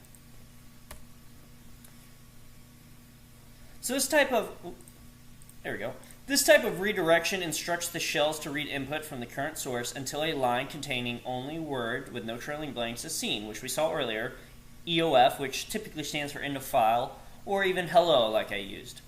All the lines read up to that point are then used as the standard input or file descriptor in if in is specified for a command. So we see it here specified within in. We have the word, we have our special less than symbol, and then in. And then we have all the commands under it in the delimiter. No parameter and variable expansion, command substitution, arithmetic expansion, or file name expansion is performed on word. If any part of the word is quoted, the delimiter is the result of quote removal on word, and the lines in the here document are not expanded.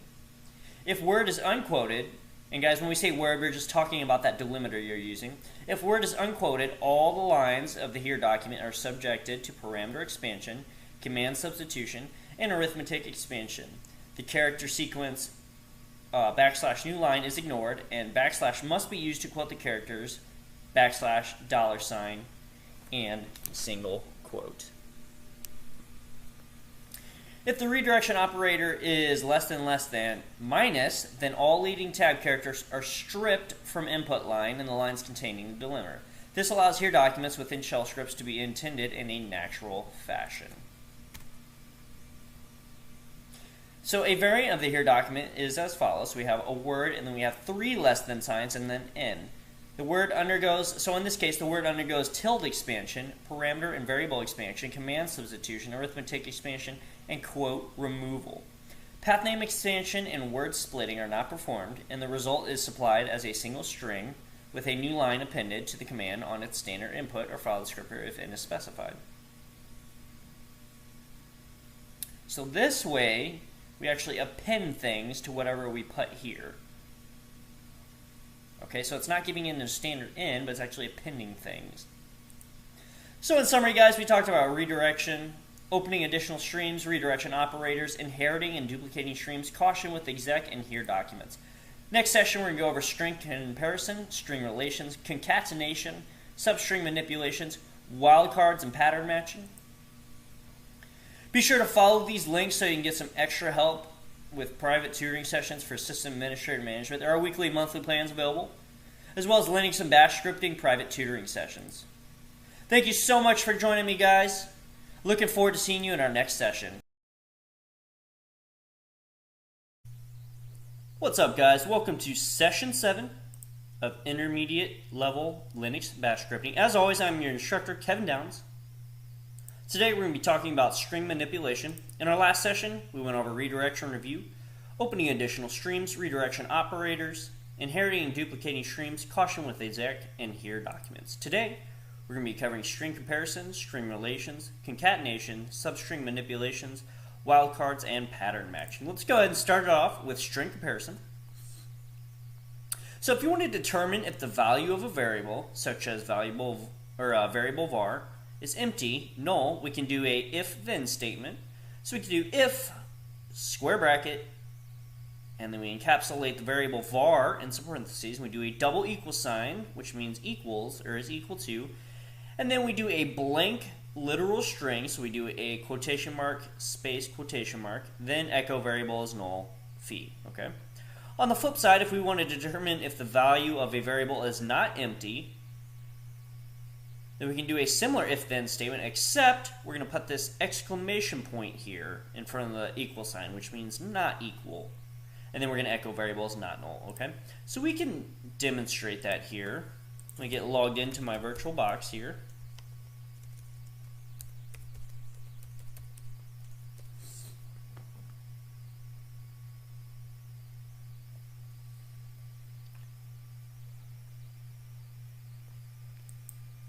Give my machine 1 second to get logged in here. Alright, I'm going to go and open my terminal. Alright, so I can make a simple script, just call it null.sh. And we'll just give it a hash pling or a shebang. And we're just going to say if variable var is equal to, oops, too many equal signs, nothing, then echo variable is null. B. Okay? And since we haven't assigned a variable, actually let's go and do that. Let's just make it equal to nothing, just to be safe. Let's just say var equals nothing. Alright. Then we're going to make that script executable so we can run it.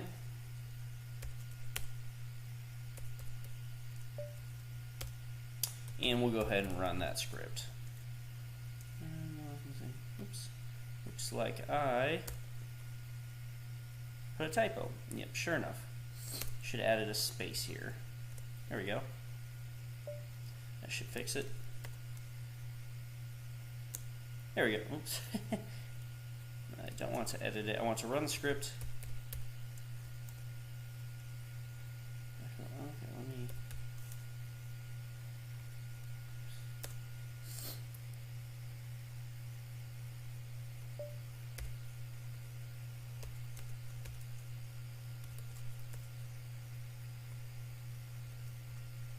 There you go. So we gave that variable, we set it equal to nothing, so it echoed variable is null, okay? So you saw I had to go back and kind of correct a few things. The first was, I didn't put a space in between these brackets here. So remember when we're doing these test statements, you need to make sure the spacing is correct. So there's always a space in between the brackets, and there's also a space before and after our compare symbols here, okay? And then I had to encapsulate this space here, okay, so that it literally meant nothing. There's no, the variable equals nothing, okay? So the other thing we can do is we can make a script called them, and we'll call it not null. .sh. And our script's going to be very similar.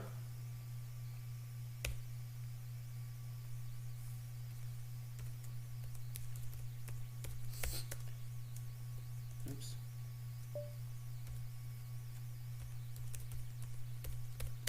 So this time we're going to make variable equal. Thanks for watching. Please like and share this video. Hello. We're going to do an if statement. We're going to say variable var does not equal nothing. Then echo var is not null. Feet. And we'll right quit that. We'll make it executable so we can run the script. Oops. So, funny, I put a typo here. This was supposed to say not null. Instead I did nit null. So unfortunately I have to spell it like that.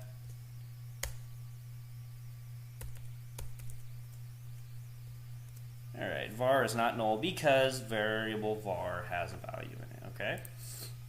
Let's head to our next slide. We're going to actually look at comparing strings now. So before, we were comparing variable to a string. Now, we're actually comparing variable to a string value. Okay? And guys, this is actually pretty similar here, right?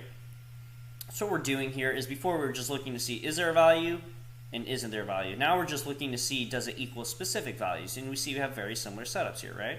We use the double equal sign to make variable var equal to a value. And we have variable var not equal to a value, okay? So what I'm going to do is I'm going to actually reuse those scripts. I'm just going to repurpose them a little bit, okay? I'm going to clear my screen. This time I'm going to go to null.sh.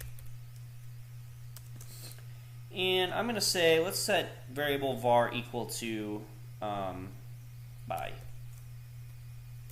Okay? And here we're going to put by as well.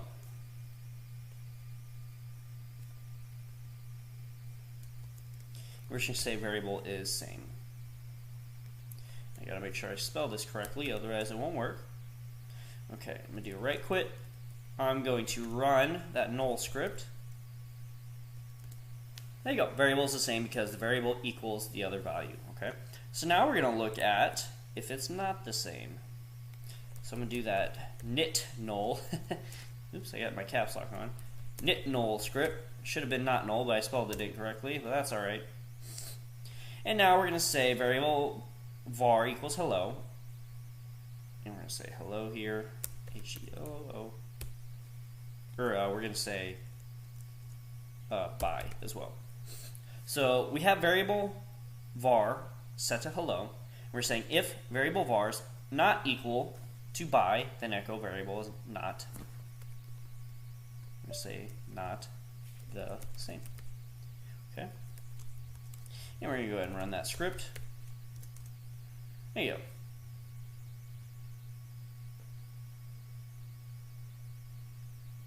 We have variables not the same because those two variables do not equal the same literal string. Okay? So guys, that's a quick way that you can compare a variable to a string value. And the null check we did can actually be very useful because when you're writing scripts that require user input, you can actually set that up to where they can't type in nothing. Okay, so it's almost a way of preventing the user from breaking your script because you prevent them from typing in nothing. You want to do a check and say, hey, if they don't type in nothing, if they don't type in anything, then give them an error message and tell them must type in, you know, a specific value. Okay, so it's actually a really nice way of checking to make sure that your users are actually putting in a value for your scripts.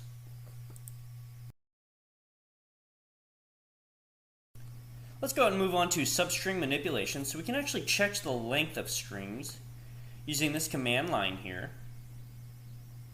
So we can set a variable up and we can use express length to see how long that variable is. So let's say I do string variables equal to hello there. Now notice I'm not putting any spaces here, and that's because this express length does not like spaces. If you try to add spaces in your string, it's not going to like it. So in this case, it tells us there's 10. Now if I do it again, but I put hello there, and we do express length, and then the variable string again, it's going to tell you unexpected argument there. So it doesn't like spaces in the strings when you check it this way. So we could use this method here, which will also check string length. However, that also comes with certain issues. So you see if I run that again, so $, curly brace, $, and then the variable, which is string.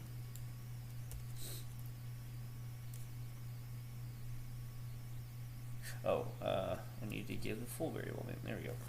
Okay. So notice that it does give you the length, but then it says a command not found, okay? So if I get rid of that space and I run $, curly brace, $, string again, see it still does give you the length, but then it also spits out, oops, this guy right here, it spits out a command not found, okay? So earlier we had that space in there, so it was counting the space as a character. And here we got rid of the space, right? And it gave us 10, but it said command not found, okay? So it is doing it, but it's also spitting out an error with it, okay? So each one kind of comes with certain, I don't want to say bugs, but certain things to consider when you're using each one, okay? So really the best way to use this is not on the command line, but in a shell script, which we have here, okay?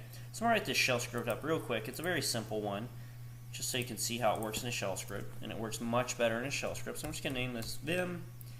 We're going to call it string.sh, and I think I already will go ahead and set string equal to good morning. Oops.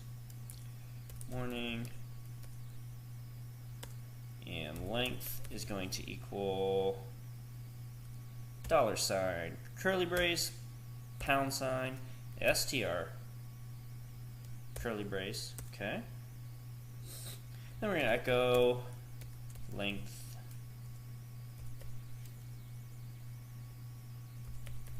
of variable string is variable length.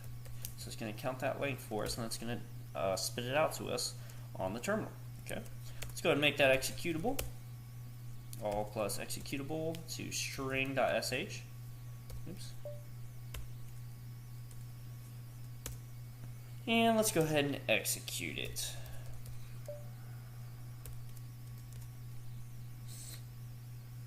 There you go. So our variable string was good morning and tells us that it's 12 characters long. Okay, easy peasy. Let's go back to our PowerPoint, look at some other tools we can use. So we can also do string substring, which deletes the shortest match of the substring from the front of the string. Okay, we can also do string hashtag substring, which deletes the longest match of the substring from the front of the string. Okay, so guys, substring means, or the longest match of a substring means that if there is, a string that has multiple characters that are the same, it's going to delete, in this case, the one from the front, in this case, the shortest one from the front. Okay, that's all that means.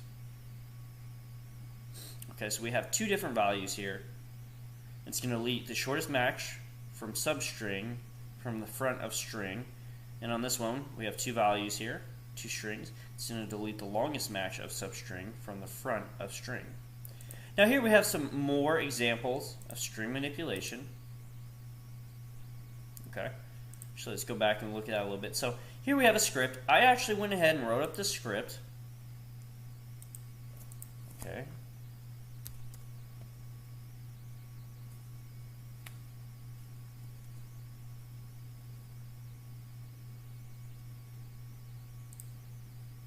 We're going to pull up that script now. Let me clear my screen. So vim string underscore manip.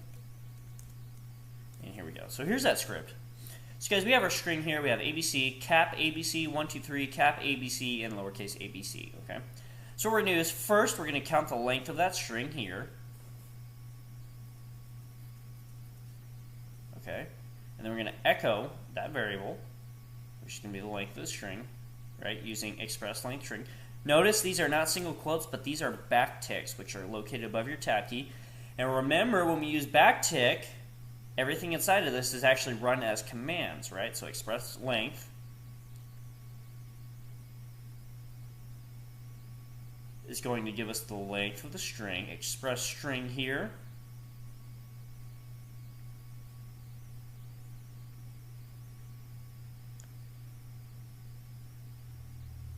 we're also going to do express max string. Now what this should do is it should look for everything with A to Z in it, okay, so capital A to Z.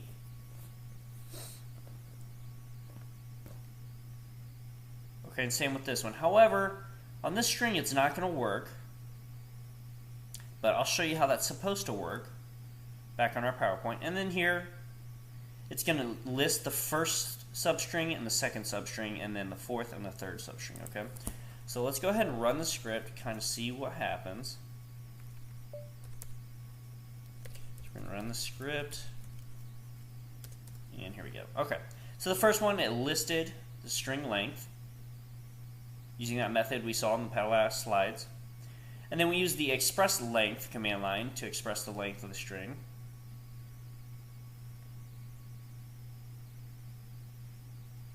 And then we express the string using some meta characters.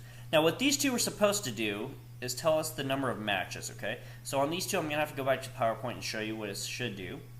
And then on the last two, it showed us the first and second substring, and it showed us the fourth and third substring, right? So if we go back to our string here, the first one is AB, right? As well as the second one, AD. The fourth one, 1, 2, 3, 4, is ABC. And the third one is also ABC. Okay? So on this specific part here, it was supposed to match substrings, right?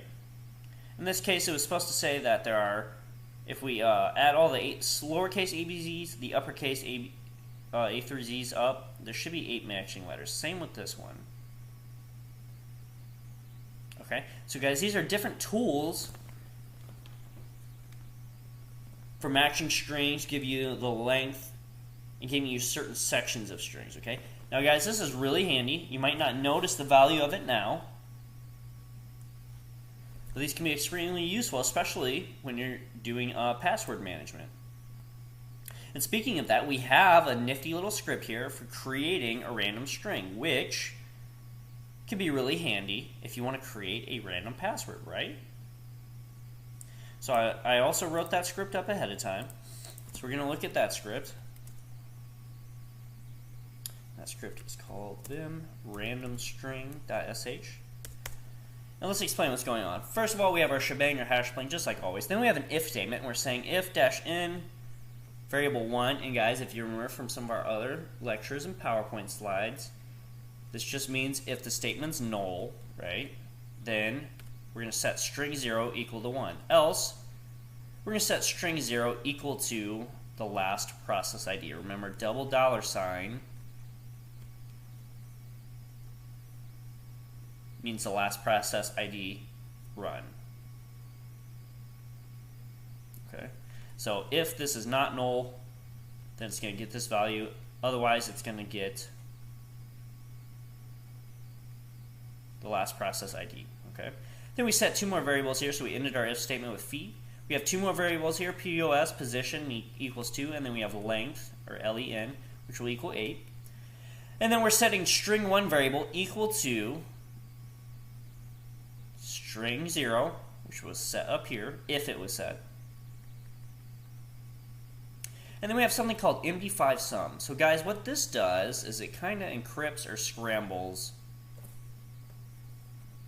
our value here. Okay, so we're piping this variable out to MD5 sum. So it's going to scramble it once and then twice. Okay, and that's just for security. So it's kind of mixing the letters and strings up. We're setting another variable here called random string. We're making that equal to the variable value of string 1. Okay. Thanks for watching. Feel free to add your questions as comments down below. Set here, right here, as well as the position variable and length variable. And then we're just going to echo that variable, which was right here, right? We're setting it right here. And then we're giving an exit status saying that if it works, go ahead and exit out, okay? Remember, question mark or $sign question mark gives you an error code. If it's 0, it means it worked. Anything else means it did not work. All right, so let's go ahead and execute that script. And there you go.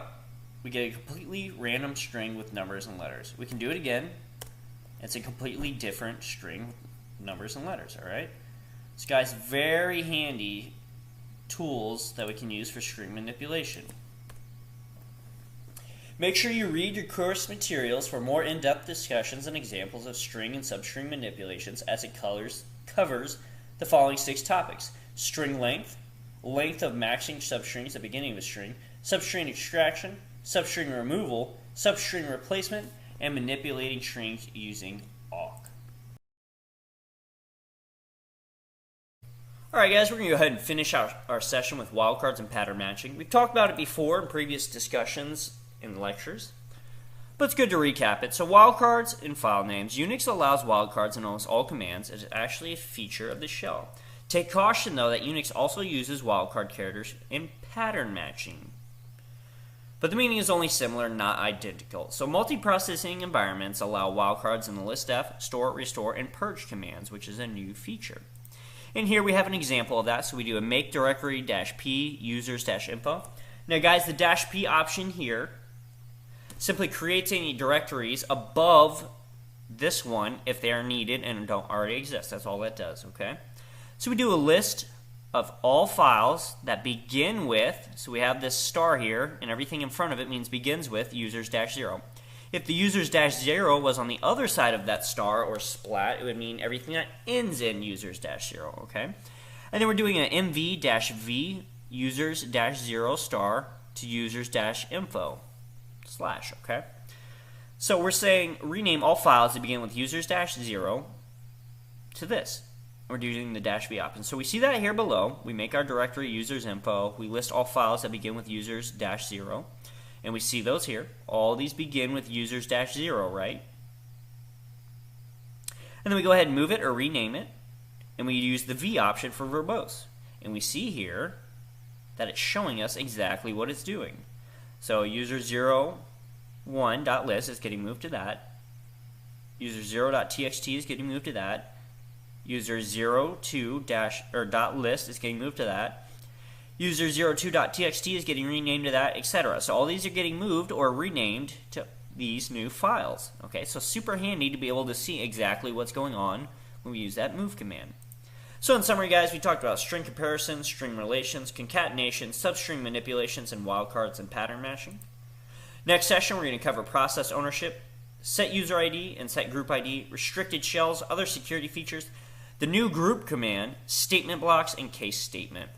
Guys, if you find yourself struggling with some of these topics, definitely click on these links.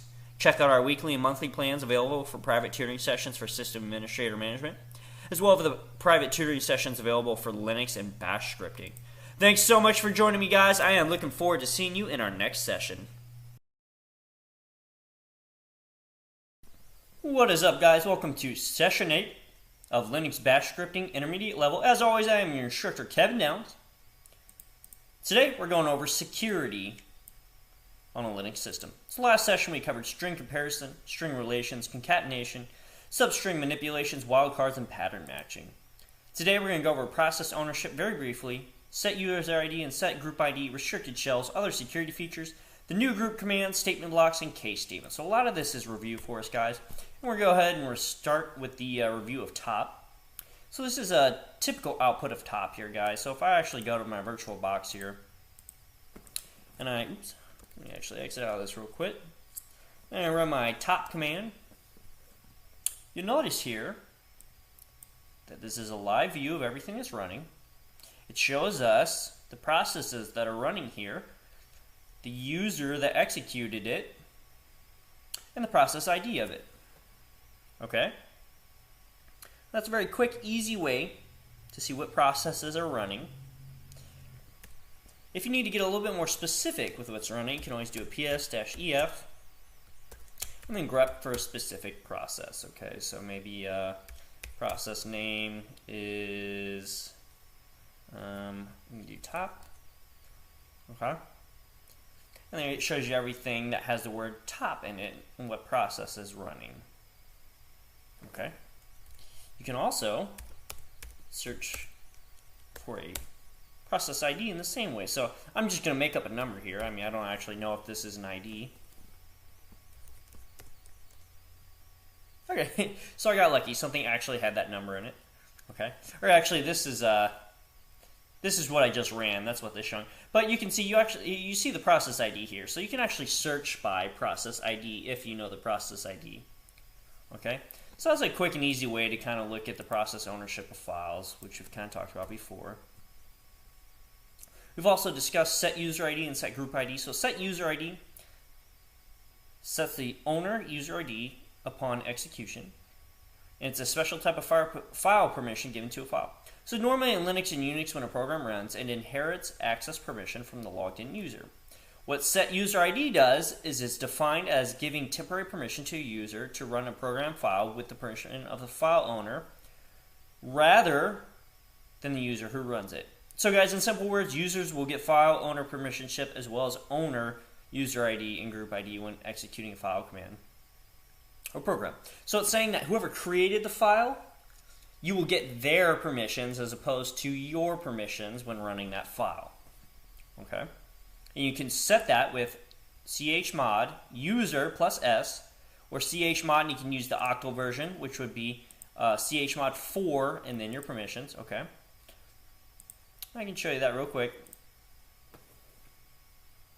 So we're gonna do an ls here. Oops, ls. There we go. Actually, we're gonna remember you gotta do a ls-l to show the actual permissions on things. So we're just going to pick a file here at random. Let's just say this redirect.txt, okay?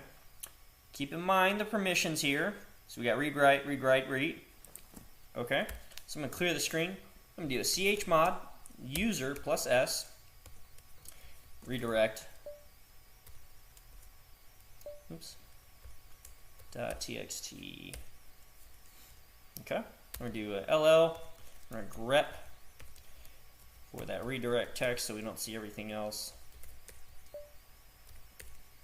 Okay, and there you go. Now we see an S. Okay, so when you see a capital S, that means that it's not executable. Executable permissions is not set. When it's lowercase s, executable permissions are set. So we're going to look at our next one here. Oh, before I do that too, you can also do, like I said, 4. So chmod 4. And then whatever permissions you want for the rest of it. And that will also set group ID, or user ID, excuse me. All right, so we're going to talk about group ID now. So set group ID is a special type of file permission given to a file folder. Normally, in Linux, when a program runs, it inherits access permissions from the logged in user. Set group ID is defined as giving temporary permissions to a user to run a program or file with the permissions of the file group permissions to become a member of that group to execute the file. So you guys, in simple terms, when you run that file or folder that has a set group ID set to it, you inherit the permissions of the group that owns that file. And much like set user ID, you can do chmod group plus s, or you can do the octal version, which would be chmod 2, and then whatever permissions you want to give it. Okay? So I'll demonstrate that very quickly. We're going to use the same file, so we're going to do chmod group plus s redirect.txt. Okay. And we're going to do an ll, and we're going to grep for that redirect text. Okay. Now we see on the group, we have that s, right? Before we didn't have the s here. And now we do. And again, it's capital, meaning that it does not have executable permissions. If it was lowercase, we would have executable permissions. Okay? Let's go ahead and talk about restricted shells. So the restricted shell is a unique shell that restricts some of the capabilities available to an interactive user session or to a shell script running within it. It is intended to provide an additional layer of security, but is insufficient to allow execution of entirely untrusted software. Okay? So some security features of Linux is it's more difficult to exit a dangerous attachment in the Linux OS. Linux does not give user admin access by default. Linux has more people looking out for security issues. Linux is the most secure because it's open source, and Linux is the most secure because it's highly configurable. It's perfect for programmers, it's customizable, and it has a variety of distributions. We're going to talk about this new group command. So the new group command is used to change the current group ID during a login session. If a hyphen is included as an argument, then user environment is initialized, though he or she had logged in. Otherwise, the current working environment remains unchanged. So new group changes the current real group ID to the specific group, or if no group is specified, to the default group listed in the file etc password. New group also tries to add the group to the user group set. Okay. Now I can't really demo this because I don't have any groups set up on the system, but essentially you do the new group command, and then I can do ABC. Okay. Okay, so it's telling me, group ABC doesn't exist, okay? Like I said, I don't really have any groups set up here. If we do that same command, except this time, we do -ABC, ABC dash. Then I'm going to try to initialize this with my current environment, okay? So that's kind of the syntax of that command. We're going to go ahead and talk about statement blocks here. So if you want to use multiple statements in a place where only one is allowed, such as in an AND or list, you can do so by enclosing them in curly braces to make a statement block. So for example, we can see the following code here. We have get confirm and, so two ampersand symbols, curly brace, and we have grep-v, the cdc atnum variable, the track file variable, and we're redirecting that to a temp file variable. Then we have a cat temp variable, or a temp file variable, redirect that to a tracks file variable. Then we would echo, add, record, tracks, and close this curly brace. So we're able to do multiple things in one AND statement here, right? Whereas normally we could only put one and we'd have to keep doing more AND statements. So we're using multiple AND statements here in the body. Okay? We'll go ahead and review case statements as well. So remember, case statement is not a loop. It does not execute a block of code from n number of times. Instead, bash shell checks the condition and controls the flow of the program. So here we have a simple script. We'll go ahead and write the script up together here. Do this. We're going to do a vim. We're going to call it lith, so short for Lithuanian.sh. Your insert, we're always going to put our hash flag at the beginning. Remember, that's the first thing you should always do in your script.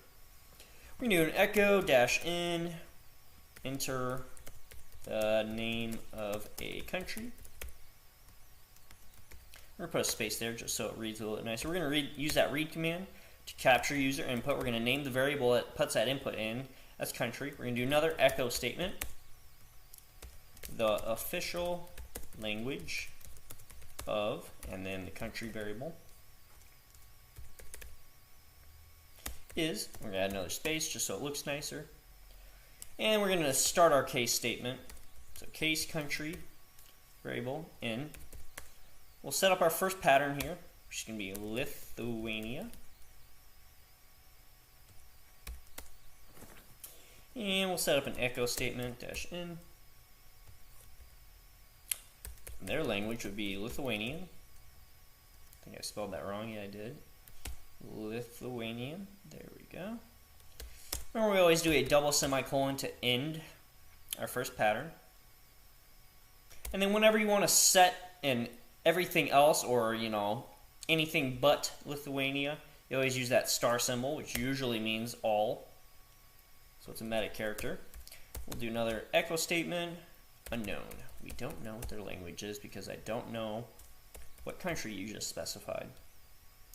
And we'll end that with a double semicolon. And we always end case statements with the word case spelled backwards. E-S-A-C.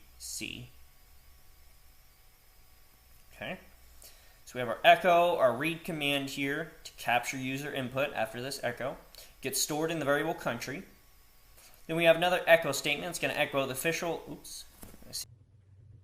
If you have enjoyed watching this video, please subscribe to our YouTube channel. Thank you. This typo there.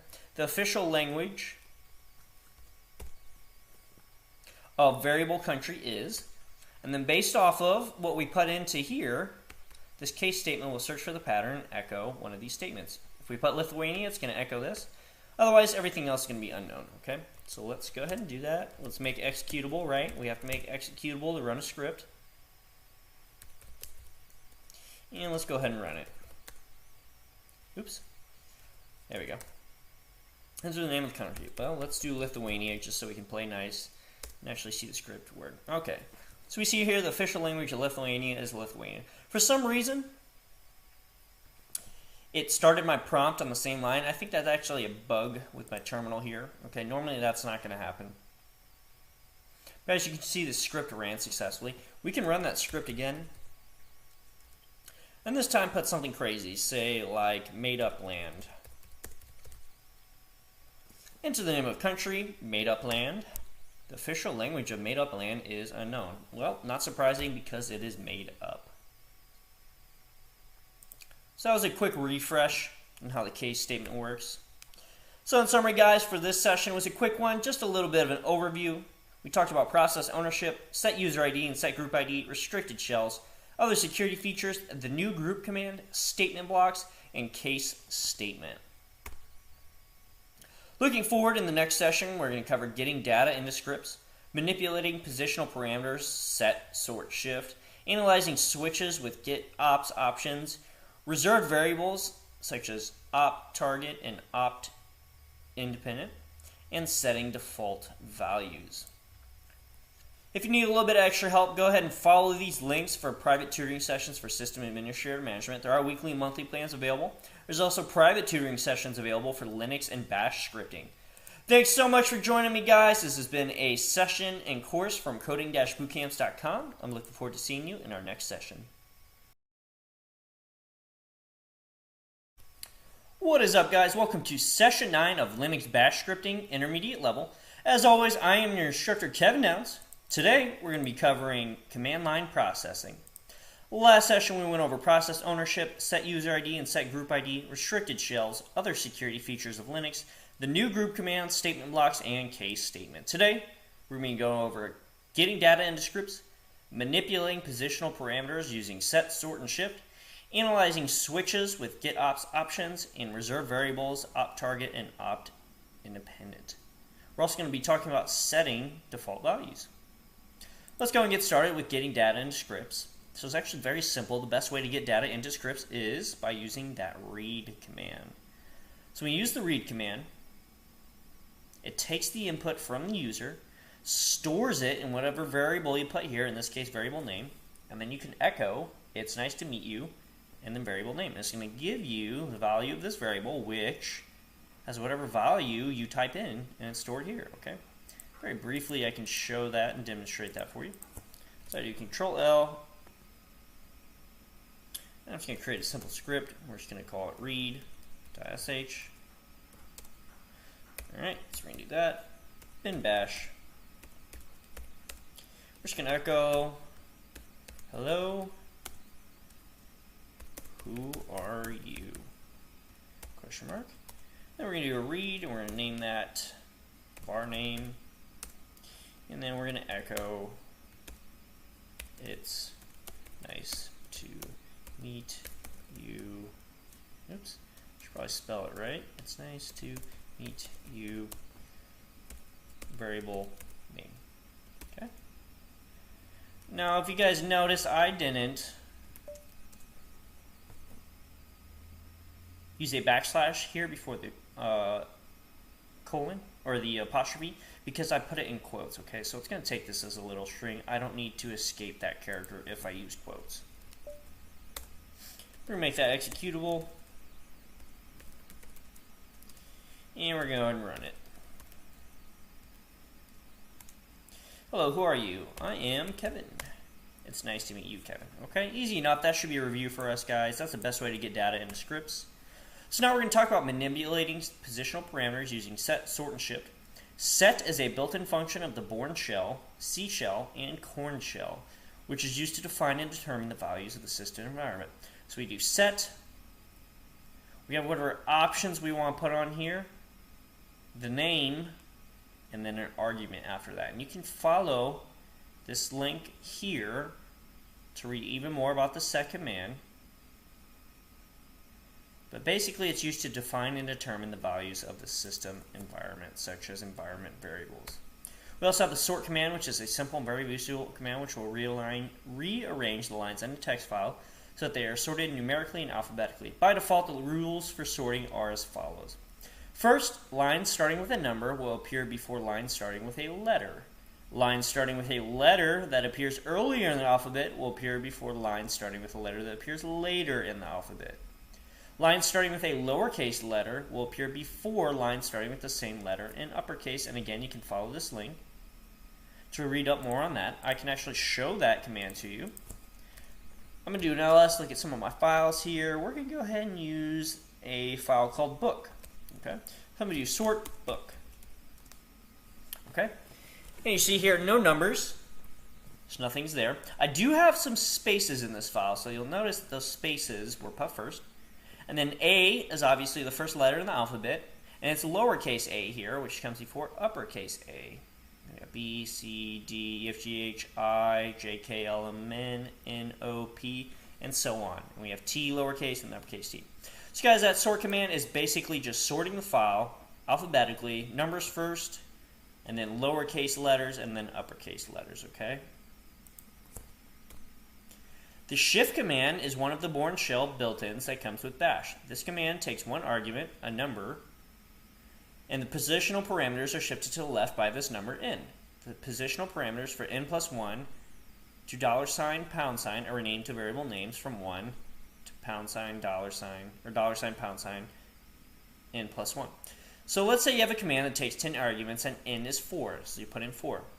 Then $4 becomes $1, 5 becomes 2, and so on. 10 becomes 7, and the original 1, 2, and 3 are thrown away. If n is 0 or greater than the $hashtag variable, and the positional parameters are not changed, the command has no effect. If n is not present, it is assumed to be 1. The return status is 0 unless n is greater than the $hashtag or $, or less than 0. Otherwise, it is non-zero. A shift statement is typically used when the number of arguments to a command is not known in advance. For instance, when users give as many arguments as they like. In such cases, the arguments are usually processed in a while loop with a test condition of $, just like this right here, and it's encased in double parentheses. This condition is true as long as the number of arguments is greater than 0. The $1 variable and the shift statement process each argument. The number of arguments is reduced each time shift is executed and eventually becomes 0, upon which the while loop exits. The example in the next slide, cleanup.sh, uses shift statements to process each file in the list generated by find. Okay.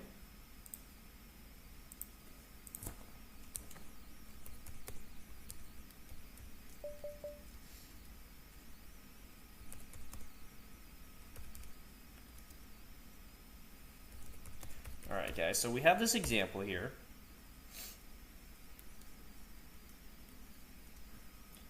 And I went ahead and actually typed this script up ahead of time, so you guys didn't have to watch me type it. But basically what this script is doing is it's cleaning up files that were last accessed over 365 days ago in a certain directory. So this script is taking an argument, in this case a directory name. It's going to use that shift option. It's going to clean it up, okay? So if I go to that script and we take a look at it, I actually named it shift.sh and not cleanup.sh. So we're taking a look at it. We have a variable set here named usage. Okay, and it's set to the literal string usage, variable 0, directory 1, 2, 3 to n. Okay, and then we have an if statement. If, remember this is going to equal 0, then echo usage, which is this. And then we have an exit 1 status and phi. So we end this if statement. Then we have a while loop, and it says while it equals 0, do. And then we have a nested if statement. So notice this is shifted to the right of the while loop. So we have an if statement with inside this while loop. If, and we have a variable value here, we do ls $1 is equal to nothing, then echo, empty directory, nothing is to be done. Else, we're going to find the $1 variable. Okay, so this is the starting point. Okay, and remember when we have a $1 in a script, it's taking that first argument that we pass to the script. So whatever the user puts in for the argument or the directory name, that's where it's going to start here, right? So that's a very handy and kind of brilliant way to use this find command. So find whatever directory they put in, dash type, file, all, and then the last time it was edited, so in this case 365 days ago, and it's going to use that exec command, okay, which runs a command and then it exits out of that shell. And we're going to remove everything in that. Okay, and then we're going to end this if statement. Then we're using that shift command, and then we're going to finish our while loop, okay, using done. So let's go ahead and see that in action. So let's make that executable. Shift sh. Okay, let's go ahead and run that command. And we're going to say, hey, in the documents directory,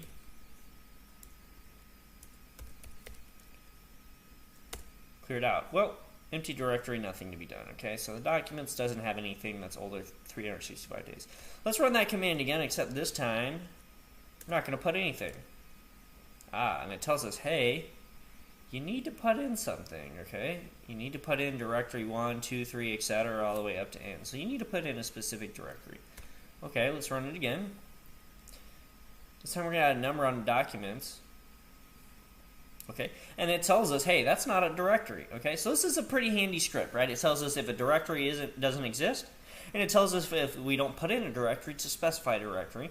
And then when we put in an actual directory that exists, it tells us whether or not it can delete anything that's over 365 days old, right? In this case, I don't have any files that are over a year old, so I can't show you any that would be deleted. But you guys get the idea. You guys are smart and you understand what's going on in the script. So we're going to move on to something else called GetOps. So when you want to parse command line arguments in a professional way, GetOps is the tool of choice. Unlike its older brother GetOpt, and notice the S is missing here, it's a shell built-in command. The advantages are there are no need to pass the positional parameters through to an external program. And being a built-in, GetOps can set shell variables to use for parsing, which is impossible for an external process. There's no need to argue with several GetOpt implementations which had buggy concepts in the past, such as whitespace. GetOps is defined in POSIX. So the base syntax for GetOps is, we have GetOps, the ops string, the variable name and the arguments, where ops string equals, or stands for, and this tells the GetOps which options to expect and where to expect arguments, okay? So it's telling GetOps what to expect. Then we have var name, which tells GetOps which shell variable to use for option reporting, so it's kind of storing the value for the variable there. And we have the arguments, which tells GetOps to parse these optional words instead of positional parameters, okay? And we actually have a list of arguments here. Okay, so we have GetOpt, GetOpt long only, opt target, opt independent, opt error, and opt op, which are parse command line options. The GetOpt function parses the command line arguments. Its arguments argc and argv are the argument count and array as passed to the main function or program invocation. The variable opt independent is the index of the next element to be parsed in argv. Okay, so we have an example here of GetOps. Okay, so we use a while loop. We say while GetOps cfm. So this is the command GetOps. This is our opt string, and then here's our var name. Okay, do, and we are using a case statement here, and we're using the variable option, which we actually set here, right? So it's calling what the values are in there.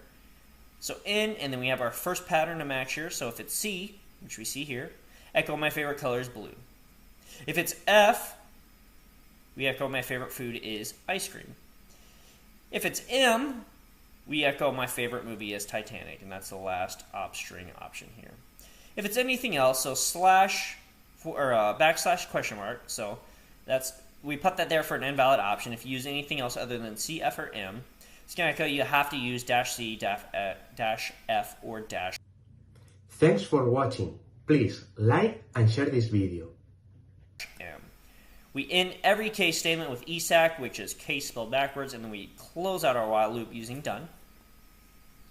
So when we run the scripts using the 4 options C, F, M, and K, we see, when we get C, we get my favorite color is blue. When we use F, my favorite color is ice cream. When we use M, my favorite color is Titanic. And K tells us, hey, that is not one of the options. You have to use C, F, or M. Okay. Last thing we're going to talk about today, guys, is setting default values. So default value is used to initialize with default values if no value or undefined is passed. So when we echo var1, nothing's going to be there, right? And then when we set var1 equal to $, square or curly brace, var1 dash default value, curly brace, quotation mark, and then we echo var1, we get default value, right? So we're setting kind of a literal value here. And it's going to initialize it as the default value. So in summary, guys, we talked about how to get data into scripts using that read command. Manipulating positional parameters such as set, sort, and shift. Analyzing switches with get ops options. Reserved variables, opt-targ and opt-end. And setting default values. Next session, we're going to talk about improving the performance of scripts, timing commands and scripts, system resources, setting limits, and portability issues. There's a lot going on in these courses, guys. I know sometimes it can be difficult to keep up, or maybe you just aren't quite getting some things, so I highly recommend following these links and checking out our weekly and monthly plans available for private tutoring sessions for system administrator management. There are also private tutoring sessions for Linux and Bash scripting, which is what we're covering now, so these would be very helpful and beneficial. Definitely worth the investment. As always, I enjoyed having you guys in this session. Thank you so much for joining me. I'm looking forward to seeing you in the next session. What's up, guys? Welcome to session 10 of the Linux Bash Scripting Intermediate Level course from coding-bootcamps.com. As always, I am your instructor, Kevin Downs. Today, we're going to be covering performance and porting issues in scripts. Last session, we went over getting data into scripts, manipulating positional parameters with the set, sort, and shift commands, analyzing switches with get ops options, reserved variables such as opt target and opt individual, and setting default values. This session, we're going to cover improving the performance of your scripts, timing commands in scripts, system resources, setting limits, and portability issues. So let's go and get started with how to improve the performance of some of your scripts. So to do this, you can set the bpx spawn script environment variable to a value of yes. So you can do this in the Etsy profile. So you can set bpx spawn script to yes in Etsy profile. Okay, or you can put it in your home/dot profile. Now guys, remember this is a environment variable, home, so this just means your home directory. Now in my case, this would be home kdown/dot profile, okay? We can actually check that out. That may be set in our machines here, and it may not.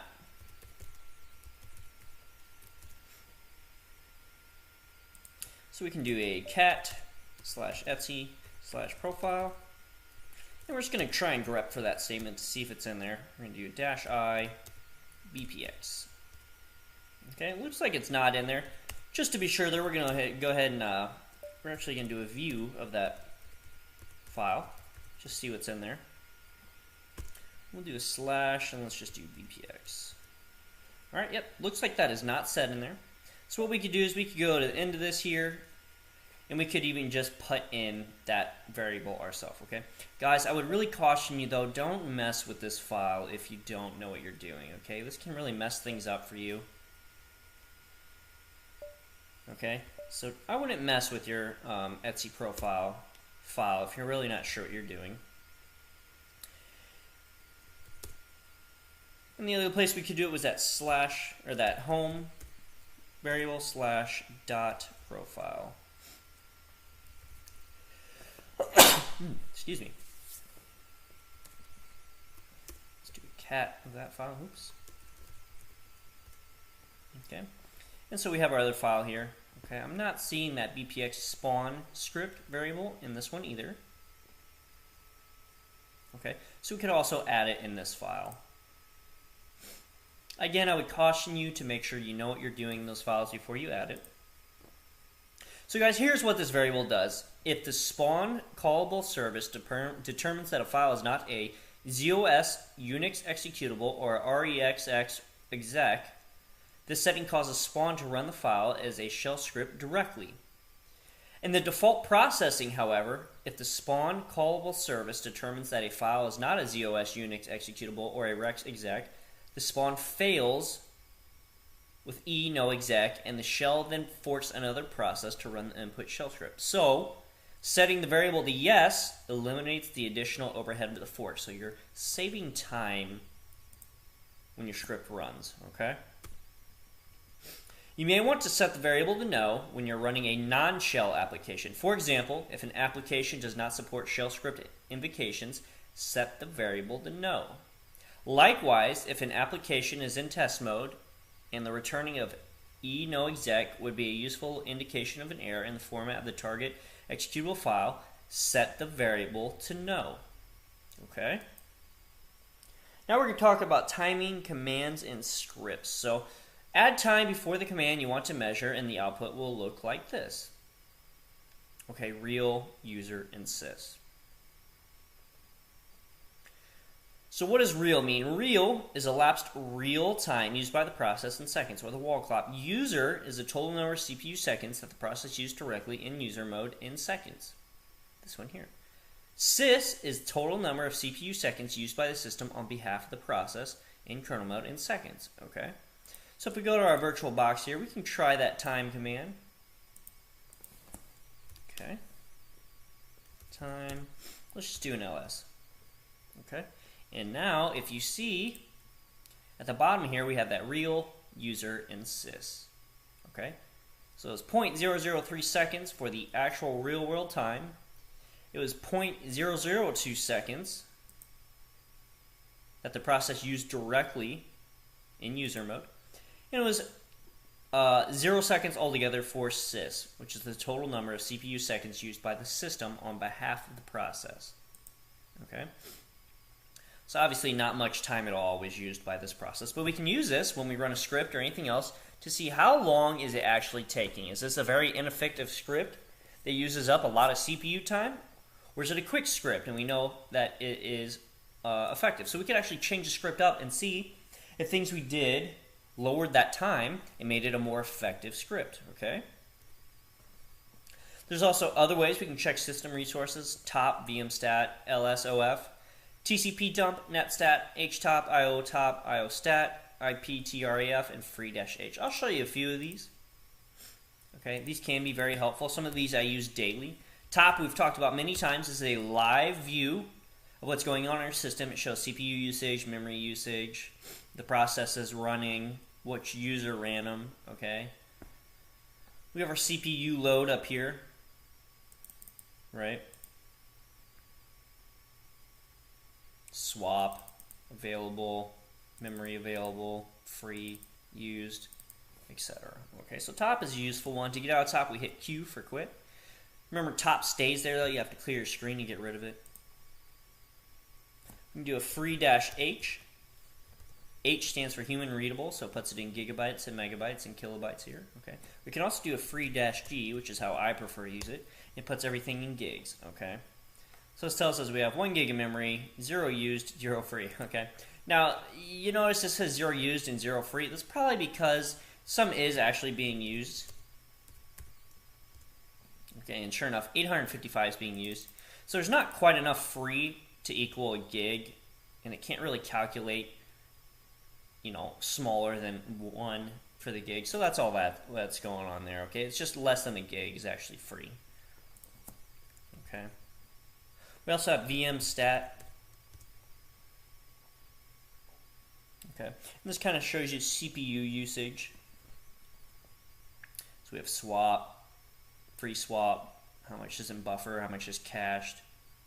You have some other outputs here. You can try htop if it's installed on here. Yeah, htop's not installed. Some of these commands may not be installed on your system. You have to install them. We can try netstat.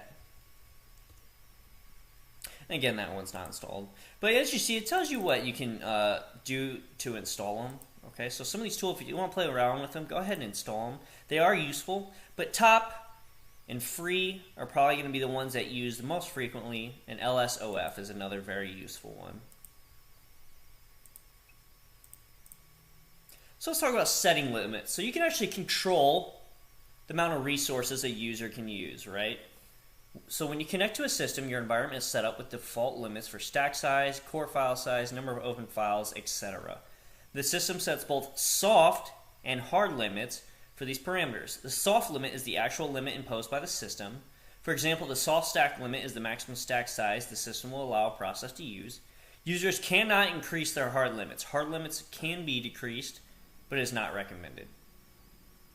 The Bourne shell and its derivatives, such as kshell and bash shell, which stands for Bourne again shell, use the ulimit command. The syntax for these commands varies slightly and is shown on the next slide. More detailed info can be found on the man page for the shell you're using. So here we have that ulimit command. You see we have a ton of options and flags we can throw on here, okay? So -S is going to stand for soft, and -H is going to stand for hard. So get capital S, capital H. So the value soft refers to the soft resource limit. This is a limit which may be exceeded if necessary for shorter periods of time, but never exceed the hard limit. The value hard refers to the hard resource limit, and the hard resource limit may never be exceeded under any circumstance. The value unlimited means that there are no limitations on that resource. Okay, and that's going to be -U. If you include the -S or -H option, all other options will refer to that soft or hard limit respectively. If you specify neither or both of these options, then it's going to assume that -S is what you want to set, the soft limit. Some options, but not all, will report the current limit if you omit the limit option. So let's check that out. So I have ulimit here. If I do a --help, it's going to show you what all those flags mean here. Okay, so we have all those flags here. Each one's listed. Okay, so let's do a -V and see if it'll list what the limit is for us. Ulimit -V.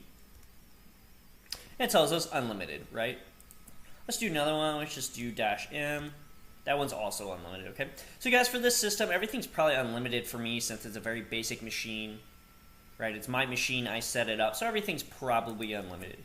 If I wanted to set a ulimit, I would do -S, let's say a soft limit, and then I could do -V.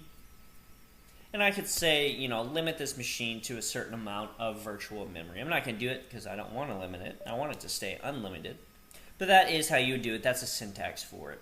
Let's go ahead and head back to our PowerPoint, move on to our next slide, which is going to be portability issues. Okay, so portable to what? What is portability, okay? So that just means, guys, are our scripts versatile? Can they be used on other systems with other shells and kernels, okay? So it can be tough to know what your target platforms must be when you first write a script. Do you want the target to be just Linux boxes? Just a specific Linux distribution?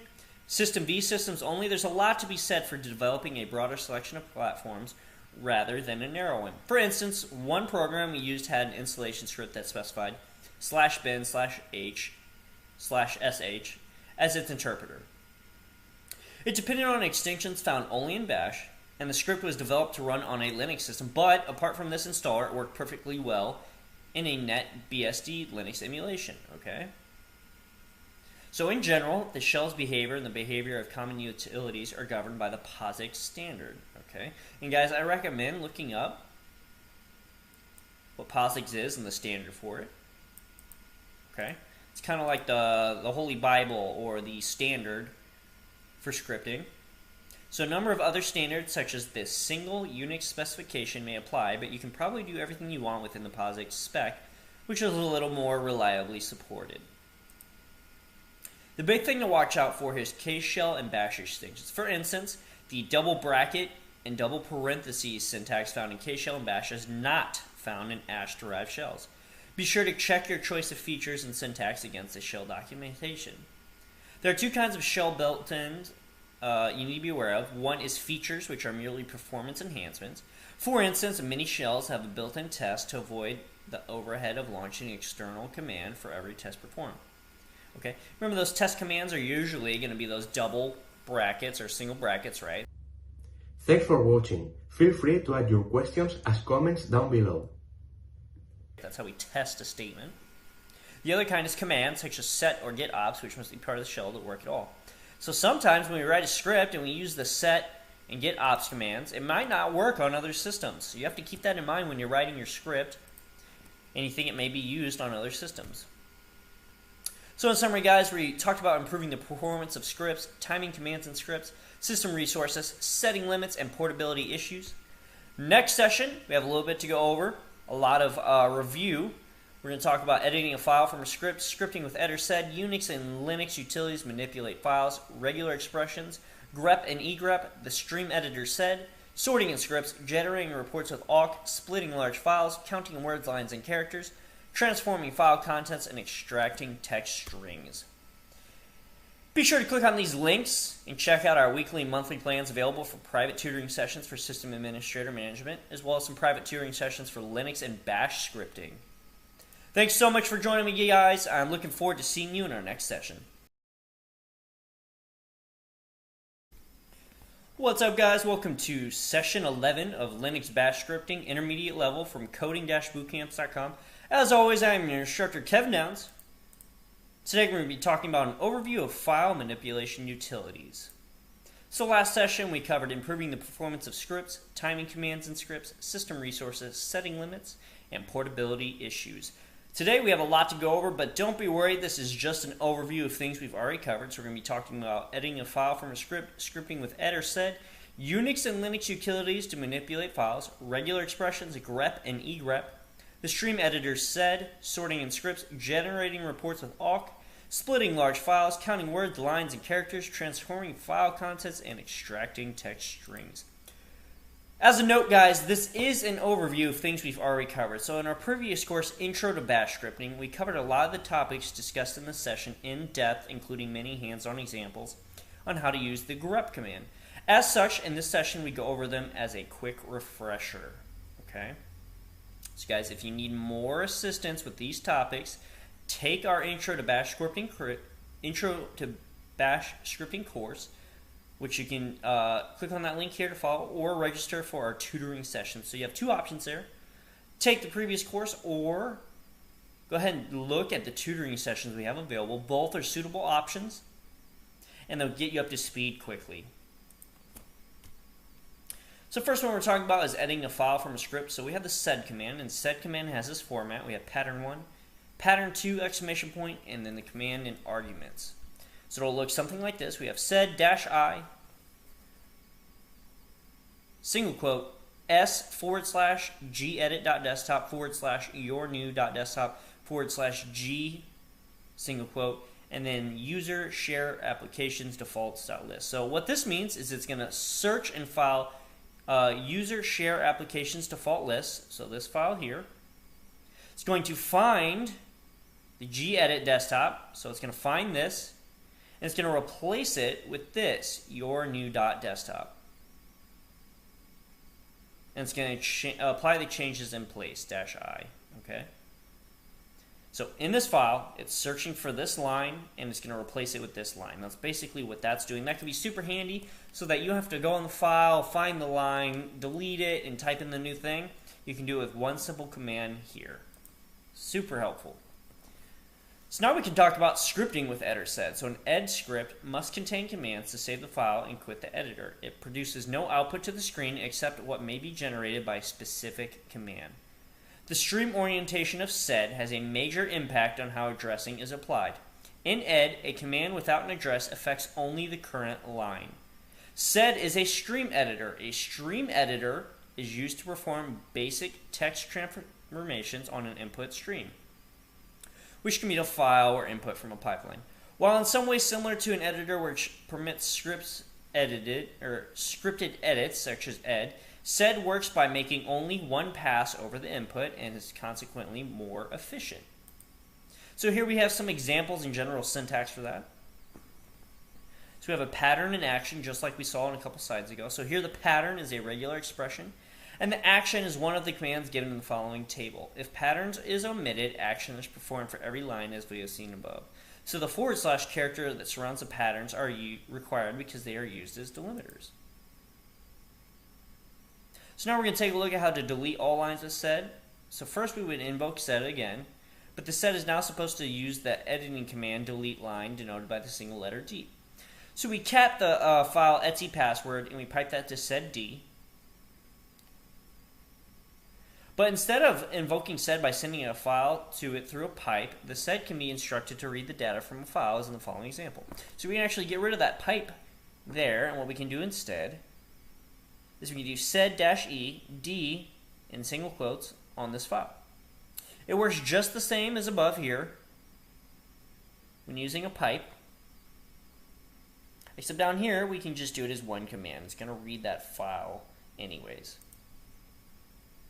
So let's talk about how to manipulate Unix and Linux files using some utilities. So these are the common commands which help you create, delete, rename, move, copy, edit, and perform other related activities on Linux files.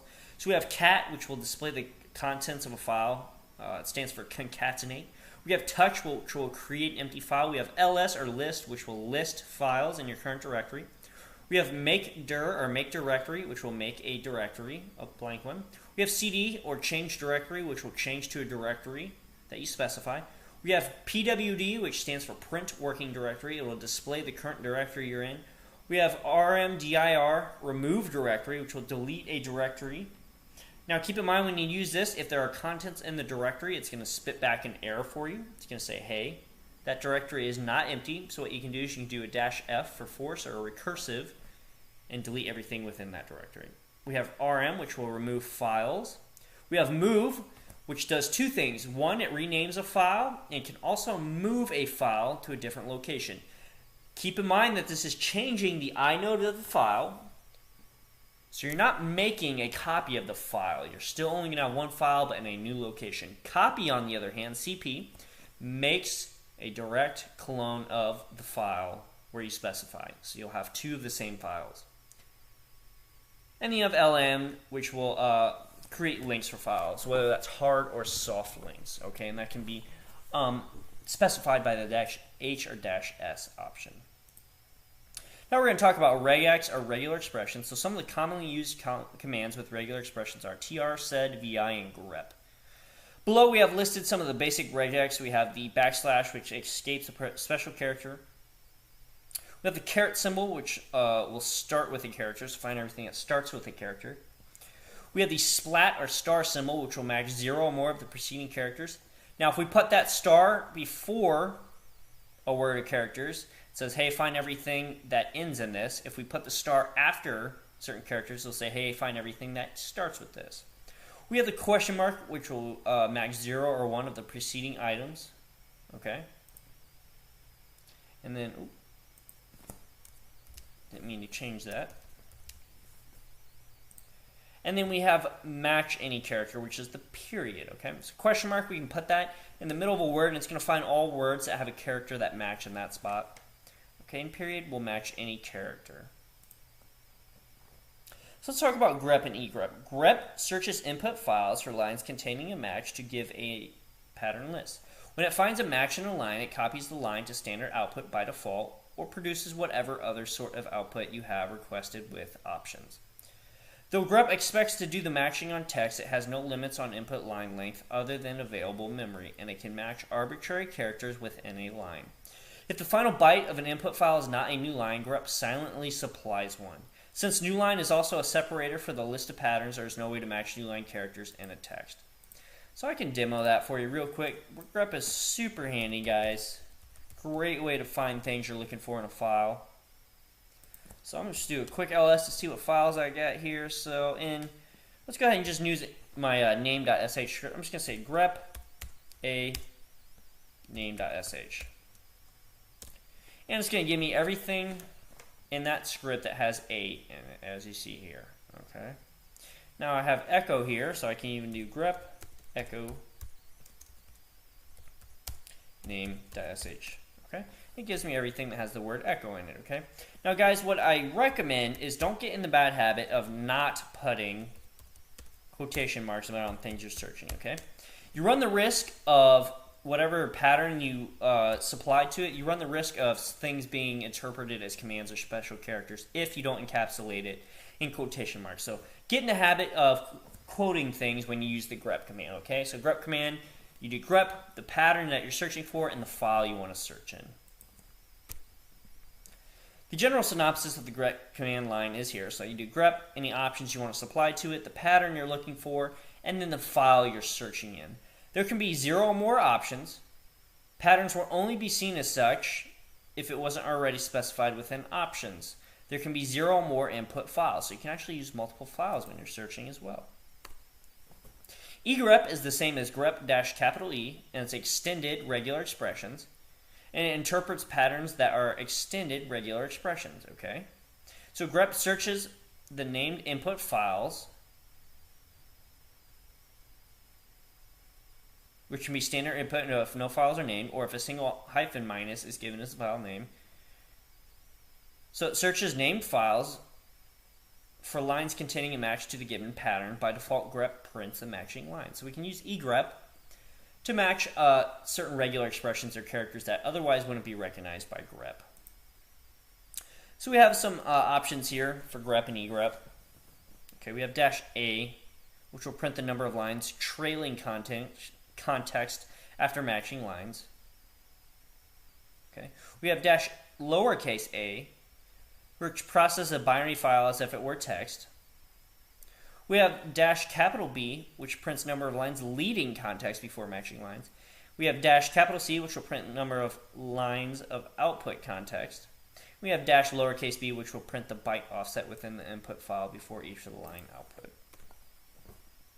So we have some examples here. So we have a file called sample, has apple, bat, ball, ant, eat, pant, etc. So we can use grep A on that cat sample. So we do cat sample pipe grep A, and it's going to look for all characters A in that file, which I showed you on our virtual box.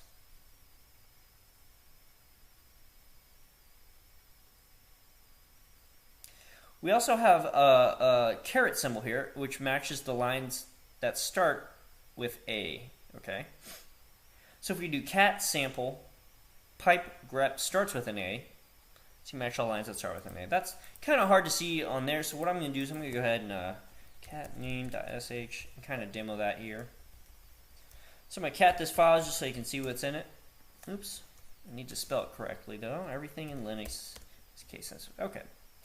So I see a couple lines here that start with E. So what I can do is I can do cat name.sh, pipe that to grep, say, hey, everything that starts with an E, show that to me. And there you go. We have 2 lines that start with an E. Okay. So grep can be super handy and useful.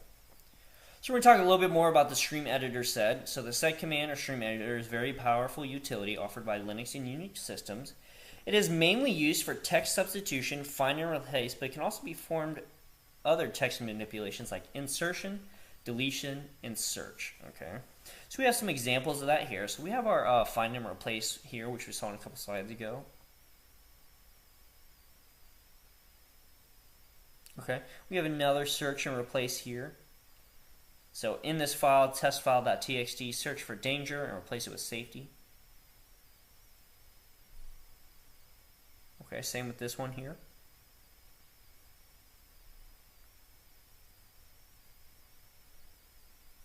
We also have some other options that we can throw onto sed. So sed can be a very useful tool as well, guys. So let's talk about the sort command. Sort is a simple and very useful command which will rearrange the lines in the text file so that they are sorted numerically and alphabetically. By default, the rules for sorting are as follows. So lines starting with a number will appear before lines starting with a letter. Lines starting with a letter that appears earlier in the alphabet will appear before lines starting with a letter that appears later in the alphabet. Lines starting with a lowercase letter will appear before lines starting with the same letter in the uppercase. So guys, all this means is that it sorts the lines in a file. Numbers come first, Then it goes by alphabetical order, so obviously A becomes before B, and B comes before C, etc. And then it'll put all lowercase letters before all uppercase letters that have the same match, okay? I can show that to you here real quick.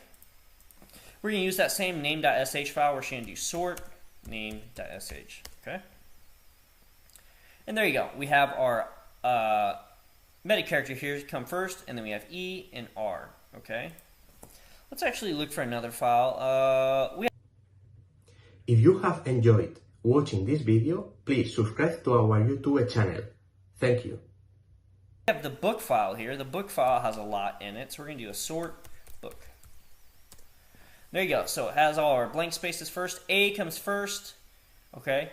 Then we have author, capital A, that comes second. We have B, C, D, E, F, G, H, I, J, K, L, M, N, O, P, and then T. And then lowercase t becomes for the uppercase t, okay?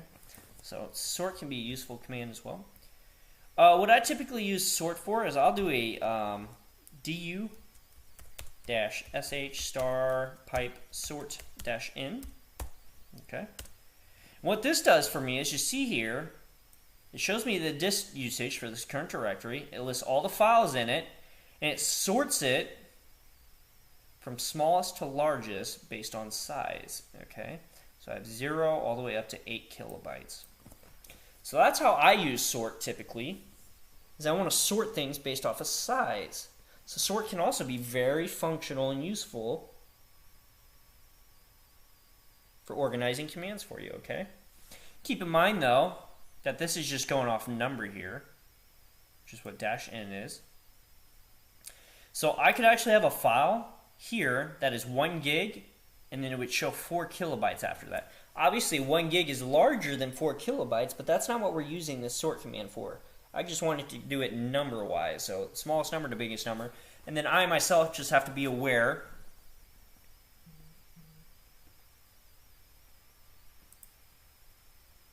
that it's going from smallest number to largest number. Let's go and talk about generating reports with awk. So awk uses a group of instructions called pattern.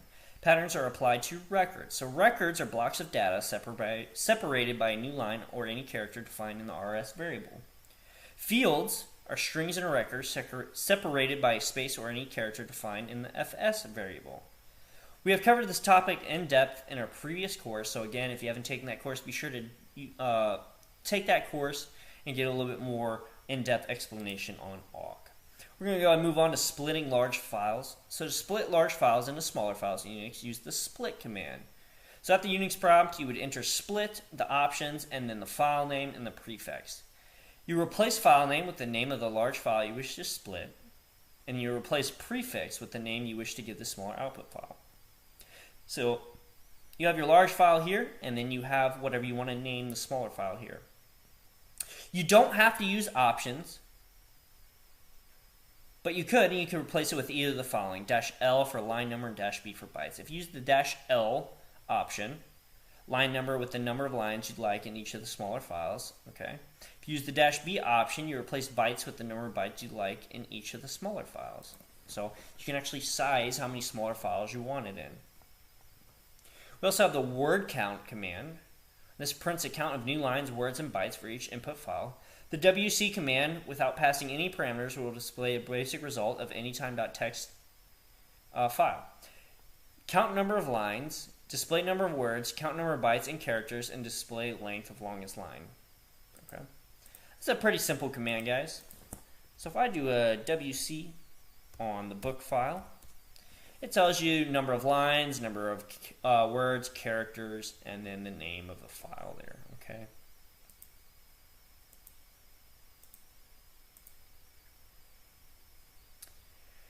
So if you want to edit a file, you can use the Vim editor.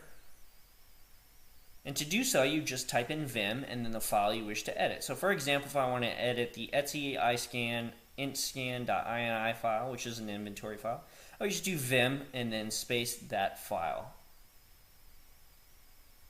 So you just type the / and then the name of the value you'd like to edit and press enter to search for the value in the file. So when we're in our Vim file, if we hit that / we can actually search for things within that file. So let's say I'm in this book file. and I want to find the word now. I can do /, let me move my screen up here so you can see that. I can do / now, and there you go. It actually highlights now for me. Notice, oops, there we go. Notice it didn't highlight the uppercase now, so it's case sensitive. It only showed me the lowercase now. Okay. If I hit N, that'll show me the next match. In this case, there are no matches though. Okay, there's only one now in this file.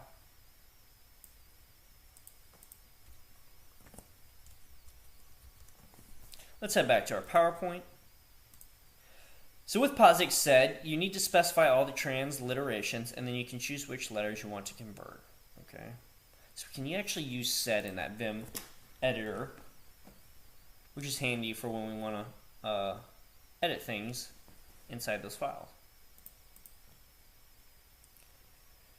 So when we want to extract text strings, you can use the grep with the -A and -B options. The -A will switch the read will read the X number of lines after the error, and so that's probably the option that you want. You can also use the -B switch will read X number of lines before the error. So in summary, guys, we talked about editing a file from a script, scripting with edersed, Unix and Linux utilities manipulate files, regular expressions, grep and egrep, the stream editor sed, sorting in scripts, generating reports with awk, splitting large files, counting words, lines, and characters, transforming file contents, and extracting text strings. Next session, we're going to go over examining and comparing files, reporting differences between files, comparing files of any format, displaying data in octal and hex, compressing data, and converting file formats. And again, this will be a review of things we've already covered. So guys, if you saw some topics in here that you weren't quite sure about, definitely follow these links and check out the weekly and monthly plans we have available for private tutoring sessions for system administrator management, as well as the Linux and Bash scripting private tutoring sessions. Thanks so much for joining me on this session, guys, but I am looking forward to seeing you in our next session as well. What's up, guys? Welcome to session 12 of Linux Bash scripting intermediate level. As always, I'm your instructor, Kevin Downs. Today, we're going to be covering additional file processing commands. So last session, we briefly covered editing a file from a script, scripting with edersed, Unix and Linux utilities to manipulate files, regular expressions, grep and egrep, the stream editor sed, sorting in scripts, generating reports with awk, splitting large files, counting words, lines, and characters, transforming file contents, and extracting text strings. Today, we're going to go over examining and comparing files, reporting differences between files, comparing files of any format, displaying data in octal and hex, compressing data, and converting file formats. Guys, as another quick note and reminder, in our previous course, Intro to Bash Scripting, we cover a lot of the topics discussed in this session in depth, okay? So as such, in this session, we go over them as a quick refresher. If you need more assistance with the session topics, take our Intro to Bash Scripting course, which can be found by following this link, or register for our tutoring sessions, which can be found at the end of this PowerPoint and all PowerPoint slides in previous courses and sessions. So we're only going to go over briefly what these commands do today, okay? So if you need a more in-depth explanation, then you got two options. Check out those tutoring sessions, or go ahead and take that Intro to Bash Scripting class and come back to this course. Let's go and get started with examining and comparing files. There are several file comparison tools that you can use on Linux. Here are some of the best terminal-based and GUI diff tools you can take advantage while writing code or other text tools or text files. So first is going to be the diff command, second is going to be the color diff command, and third is going to be the wdiff command. xxdiff is a free, powerful file and directory comparator and merge tool that runs on Unix-like operating systems such as Linux, Solaris, HP, Unix, iRix, DECTRU64. One limitation of xxdiff, though, is its lack of support for Unicode files and inline editing of diff files. We also have another command line utility called comp or compare, and the comp utility compares two files of any type and writes results to the standard output. By default, comp is silent if the files are the same. If they differ, the byte and line number at which the first difference occurred is reported. The optional arguments, skip 1 and skip 2, are byte offsets for the beginning of file 1 and file 2 respectively, where the comparison will begin. Now I can show you that real quick. So I got a couple files here. log in real quick. Clear my screen. So I'm just going to do an ls. I'm going to pick two files at random. Let's do compare the file book. Okay, so we're going to compare these two files, book and case. So this is the syntax of the command. You do compare file 1, file 2, the two files you want to compare. I'll hit enter. And it's going to tell us, hey, the very first byte and the very first line are different. All right, no surprise there. If I cat book, here's its contents. If I cat case.sh, there's its contents. So obviously the very first character in both files are different. So it's telling us byte 1, line 1 are different.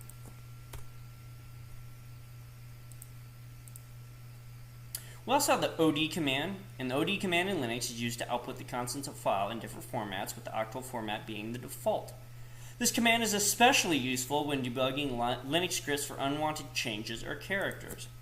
And on our next slide here, we have some examples of that with example outputs. So they have a file called input, and we're using the -AC, -AD, and -AX. I'm sorry, AX and AO. So AX, AD, AO. So AX is for hexadecimal format. AO is for hexadecimal format.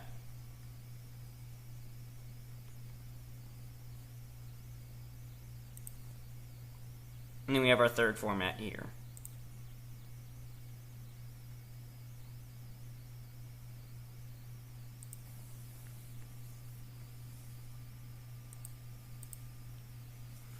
Another very useful command line utility is the tar command. The tar command is primarily used to bundle the required files or directories into an archive. Depending on the option used, we can also use tar command to extract or list the contents of a tar archive. The syntax for using the tar command for archiving and compressing files are as follows. So we use tar dash our options, the file we want to tar, and then the pattern. gzip and gunzip can also be used. So in order to compress files and save memory space, we use the gzip command.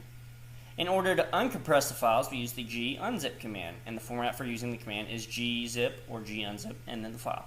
This is actually a much simpler and quicker way to compress some files. We can actually gzip files with tar command. We would just use the -z flag on it. Okay, and that would actually gzip the file. But if we don't want to type out this whole format here, we can just do gzip in the file name, and that would actually gzip a file. So a little bit quicker and easier to do it this way, but you have a lot more versatility doing it with the tar command. To convert files from Windows to Linux, you can use the appropriately titled DOS to Unix command.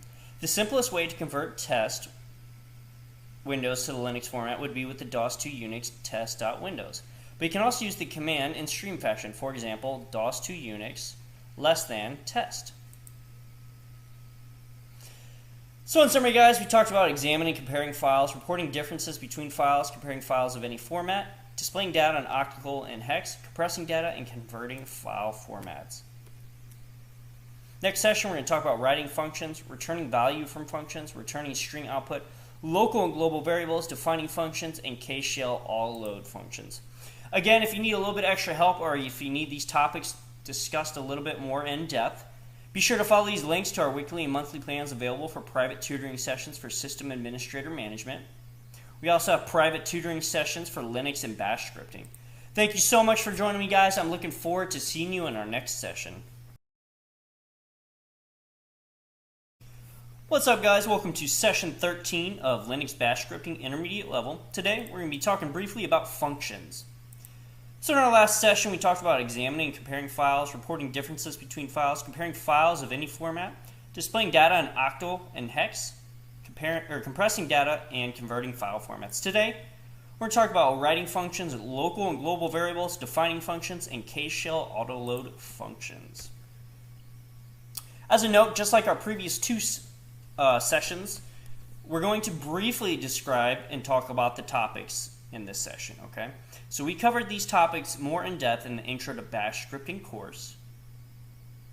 As such, in this session, we go over them as a quick refresher. If you need more assistance with this session's topics, you can either take this course the Intro to Bash Scripting, so you can follow this link and it'll take you to that course.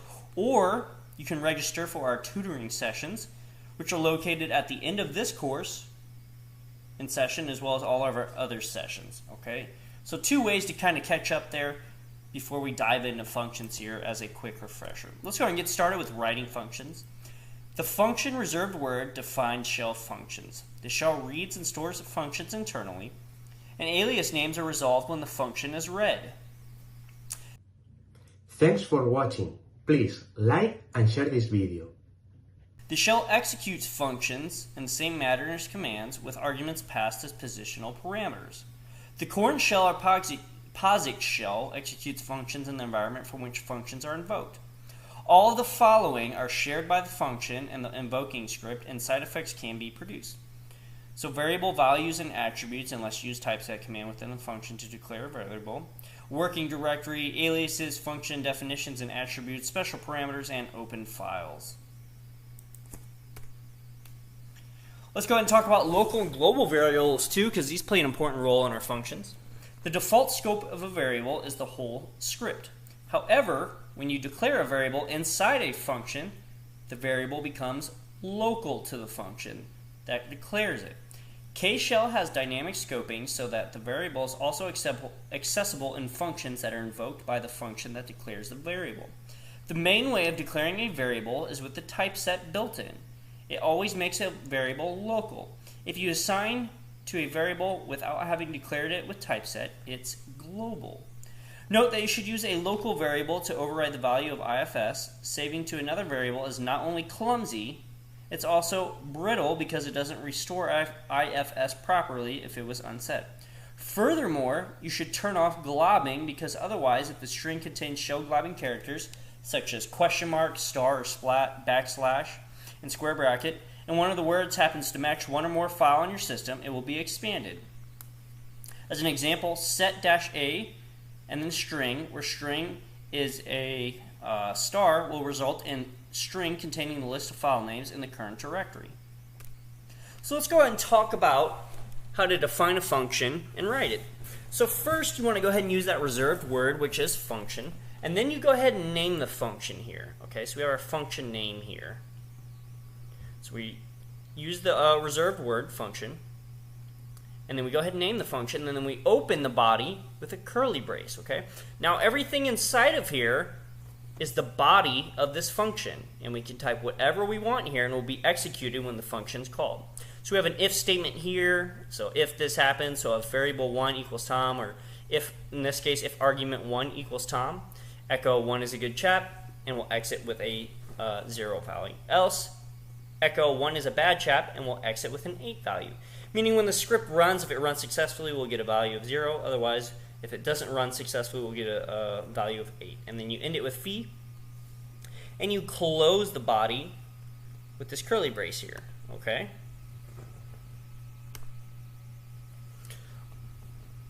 Let's go ahead and talk about the K-shell autoload function before we close out our session today. So autoload informs the shell that the specified functions are undefined.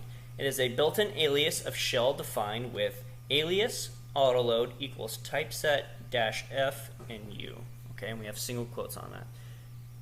And thus this is equivalent to functions -u.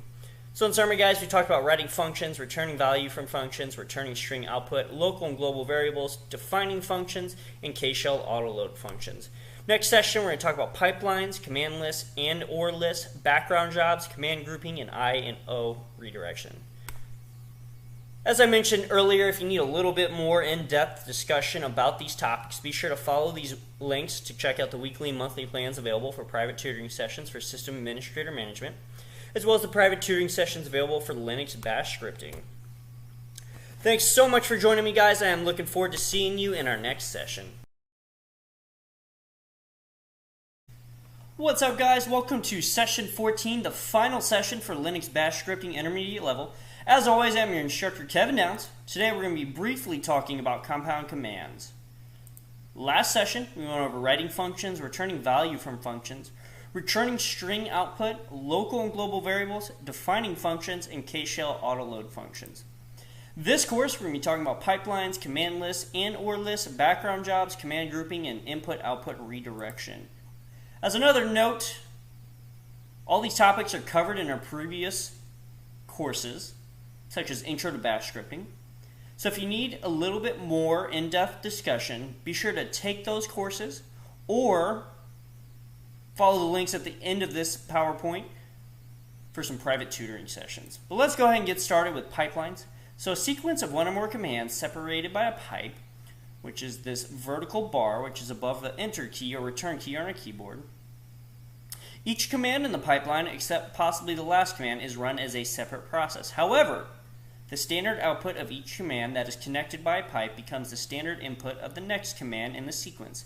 If a list is enclosed with parentheses, it is carried out as a simple command that operates in a separate subshell.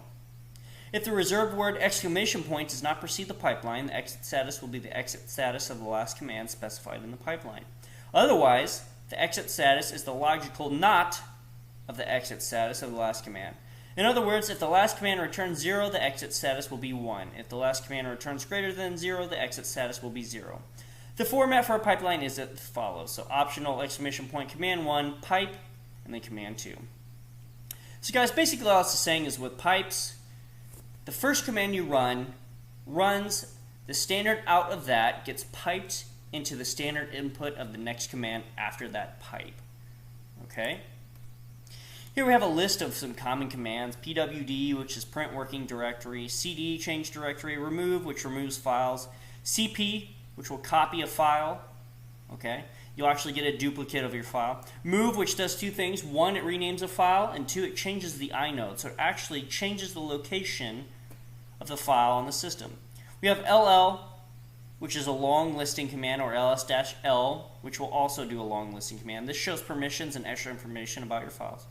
We have df, which is a disk-free command, shows you how much space you have free on your disk. And you have du command, which shows you disk usage. This actually shows you what files are using the space on your disk. And guys, here is a cheat sheet for commands. A little hard to see here, but if you do a Google search for Linux command cheat sheet, there's tons of different cheat sheets out here. I guarantee you'll see this one among many others. Let's go ahead and talk about and or list. So we have and as well as or list. So and is used to, so this is what and looks like, two ampersand symbols. This is used to chain commands together, such that the next command is run if and only if the preceding command exited without errors, or more accurately, exits return code of 1. So what that means is that I can run one command, I put this double ampersand symbol, and a second command. So if that first command runs successfully without errors, then the second command is going to run. So we have an ls-d here, which lists directories with the /. We have ls-F, which adds one character to entries. We have ls-I, which lists files, inodes, index number. And then we also have ls-L, which lists long format. Okay? Let's go ahead and talk about background jobs. So the shell normally indicates that the job has been stopped and then displays a shell prompt. You can then manipulate the state of this job, putting it in the background with the bg command to run other commands, and then eventually return the job to the foreground with the fg command. Guys, you can also use a single ampersand symbol, and this will also place jobs in the background. So for example, if I run a simple sleep command here, okay, so sleep 60, just so you know what it does. Oops. Sleep 60. So this puts my terminal to sleep. No matter what I type in, it's not going to show anything on my terminal because it's asleep. Okay. So what I can do is I can do a sleep 60 and then ampersand symbol, and there you go. It says, hey, that job is running. Here's the job number and what number job it is, first job, but it's running in the background. So if I do jobs, I can see, well, I have that job running there. Okay. And as we're about to see, to get out of that, we hit Control-C or Z. So, if you're running a job and want to do something else, use the Control-Z key sequence. This key sequence sends a stop signal to the current job. The shell normally indicates that the job has been stopped and then displays a shell prompt. You can then manipulate the state of this job, putting it in the background with the bg command, and run other commands, and then eventually return the job to the foreground with the fg command.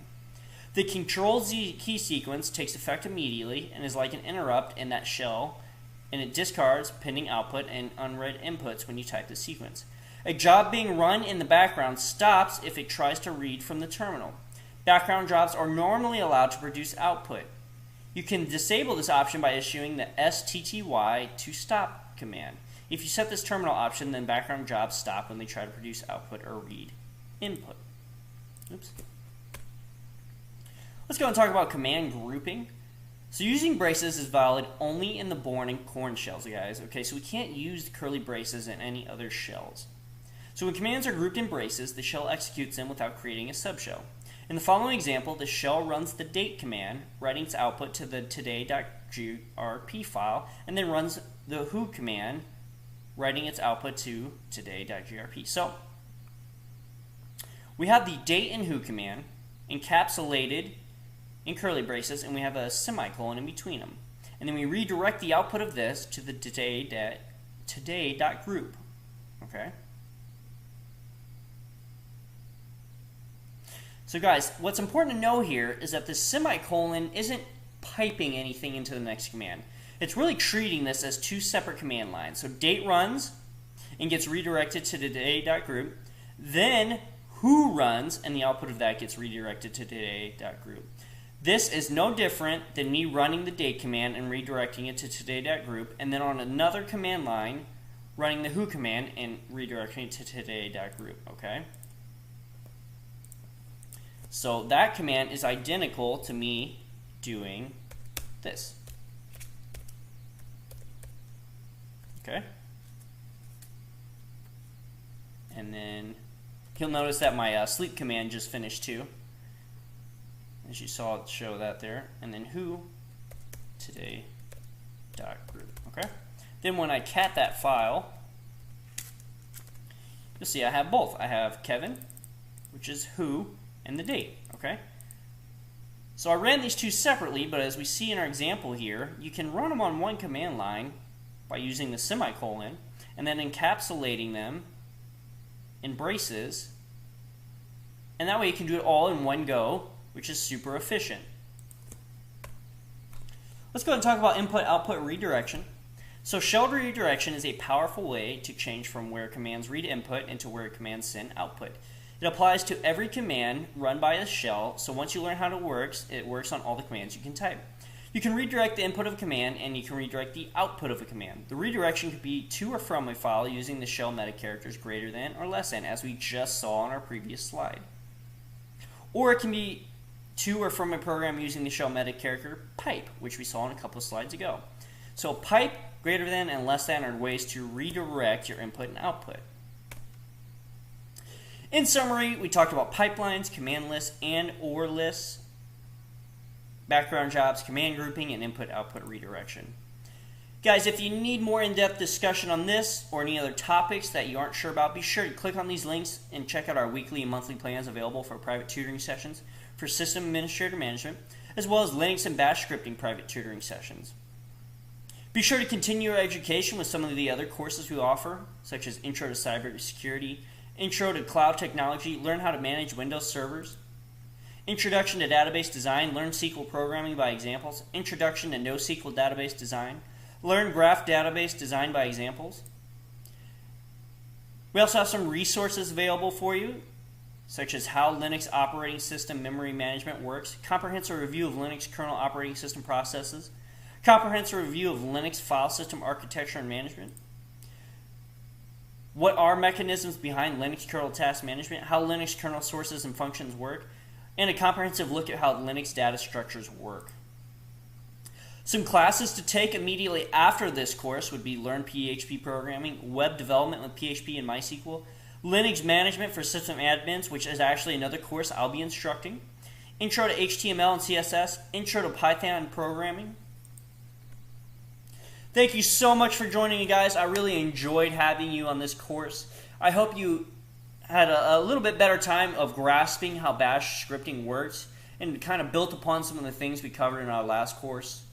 And I'm looking forward to seeing you in our other courses on coding-bootcamps.com. Congratulations, guys. You finished Linux Bash scripting intermediate level. I hope you learned a lot. I hope you felt this was a valuable course and that you learned a good amount about what it takes to script inside of Bash and Linux. let's go ahead and talk about some things that we can follow up with after this class. And let's go ahead and talk about the things we discussed in this course. So first we covered introduction to Corn and Bash shell, process management, writing scripts, advanced customization of the shell environment, programming logic, advanced input-output with streams, string manipulation, security, command line processing, performance and porting issues, overview of file manipulation utilities, additional file processing commands, functions, compound commands. We also did a couple of projects, the first one being finding a missing file in a directory, and then directory traversal through a file system tree. So we kind of saw how we can create a script and it'll just sort through the directory and list any files that are in that directory. We also did a third project that had 6 examples of bash scripts in it. Again, I want to congratulate you on what you've achieved by completing this course and the projects. Be sure, though, to continue your learning, guys. Don't just stop here. Take some of our other courses that we have available. Look up as many resources and articles as you can. Practice labs. Set up your own environments. Continue to learn so you can keep the skills you have as well as build upon them. Some good classes that we offer that would be valuable to take after this course would be Learn PHP Programming, Introduction to Python Programming, Linux Management for System Administrators, which is another course I'll be teaching, and Intro to HTML and CSS. Again, guys, thank you so much for joining me on this course. This has been a course by coding-bootcamps.com. Be sure to follow us on social media such as Facebook, LinkedIn, YouTube, or Twitter, and other social media platforms. I'm looking forward to seeing you on the next class.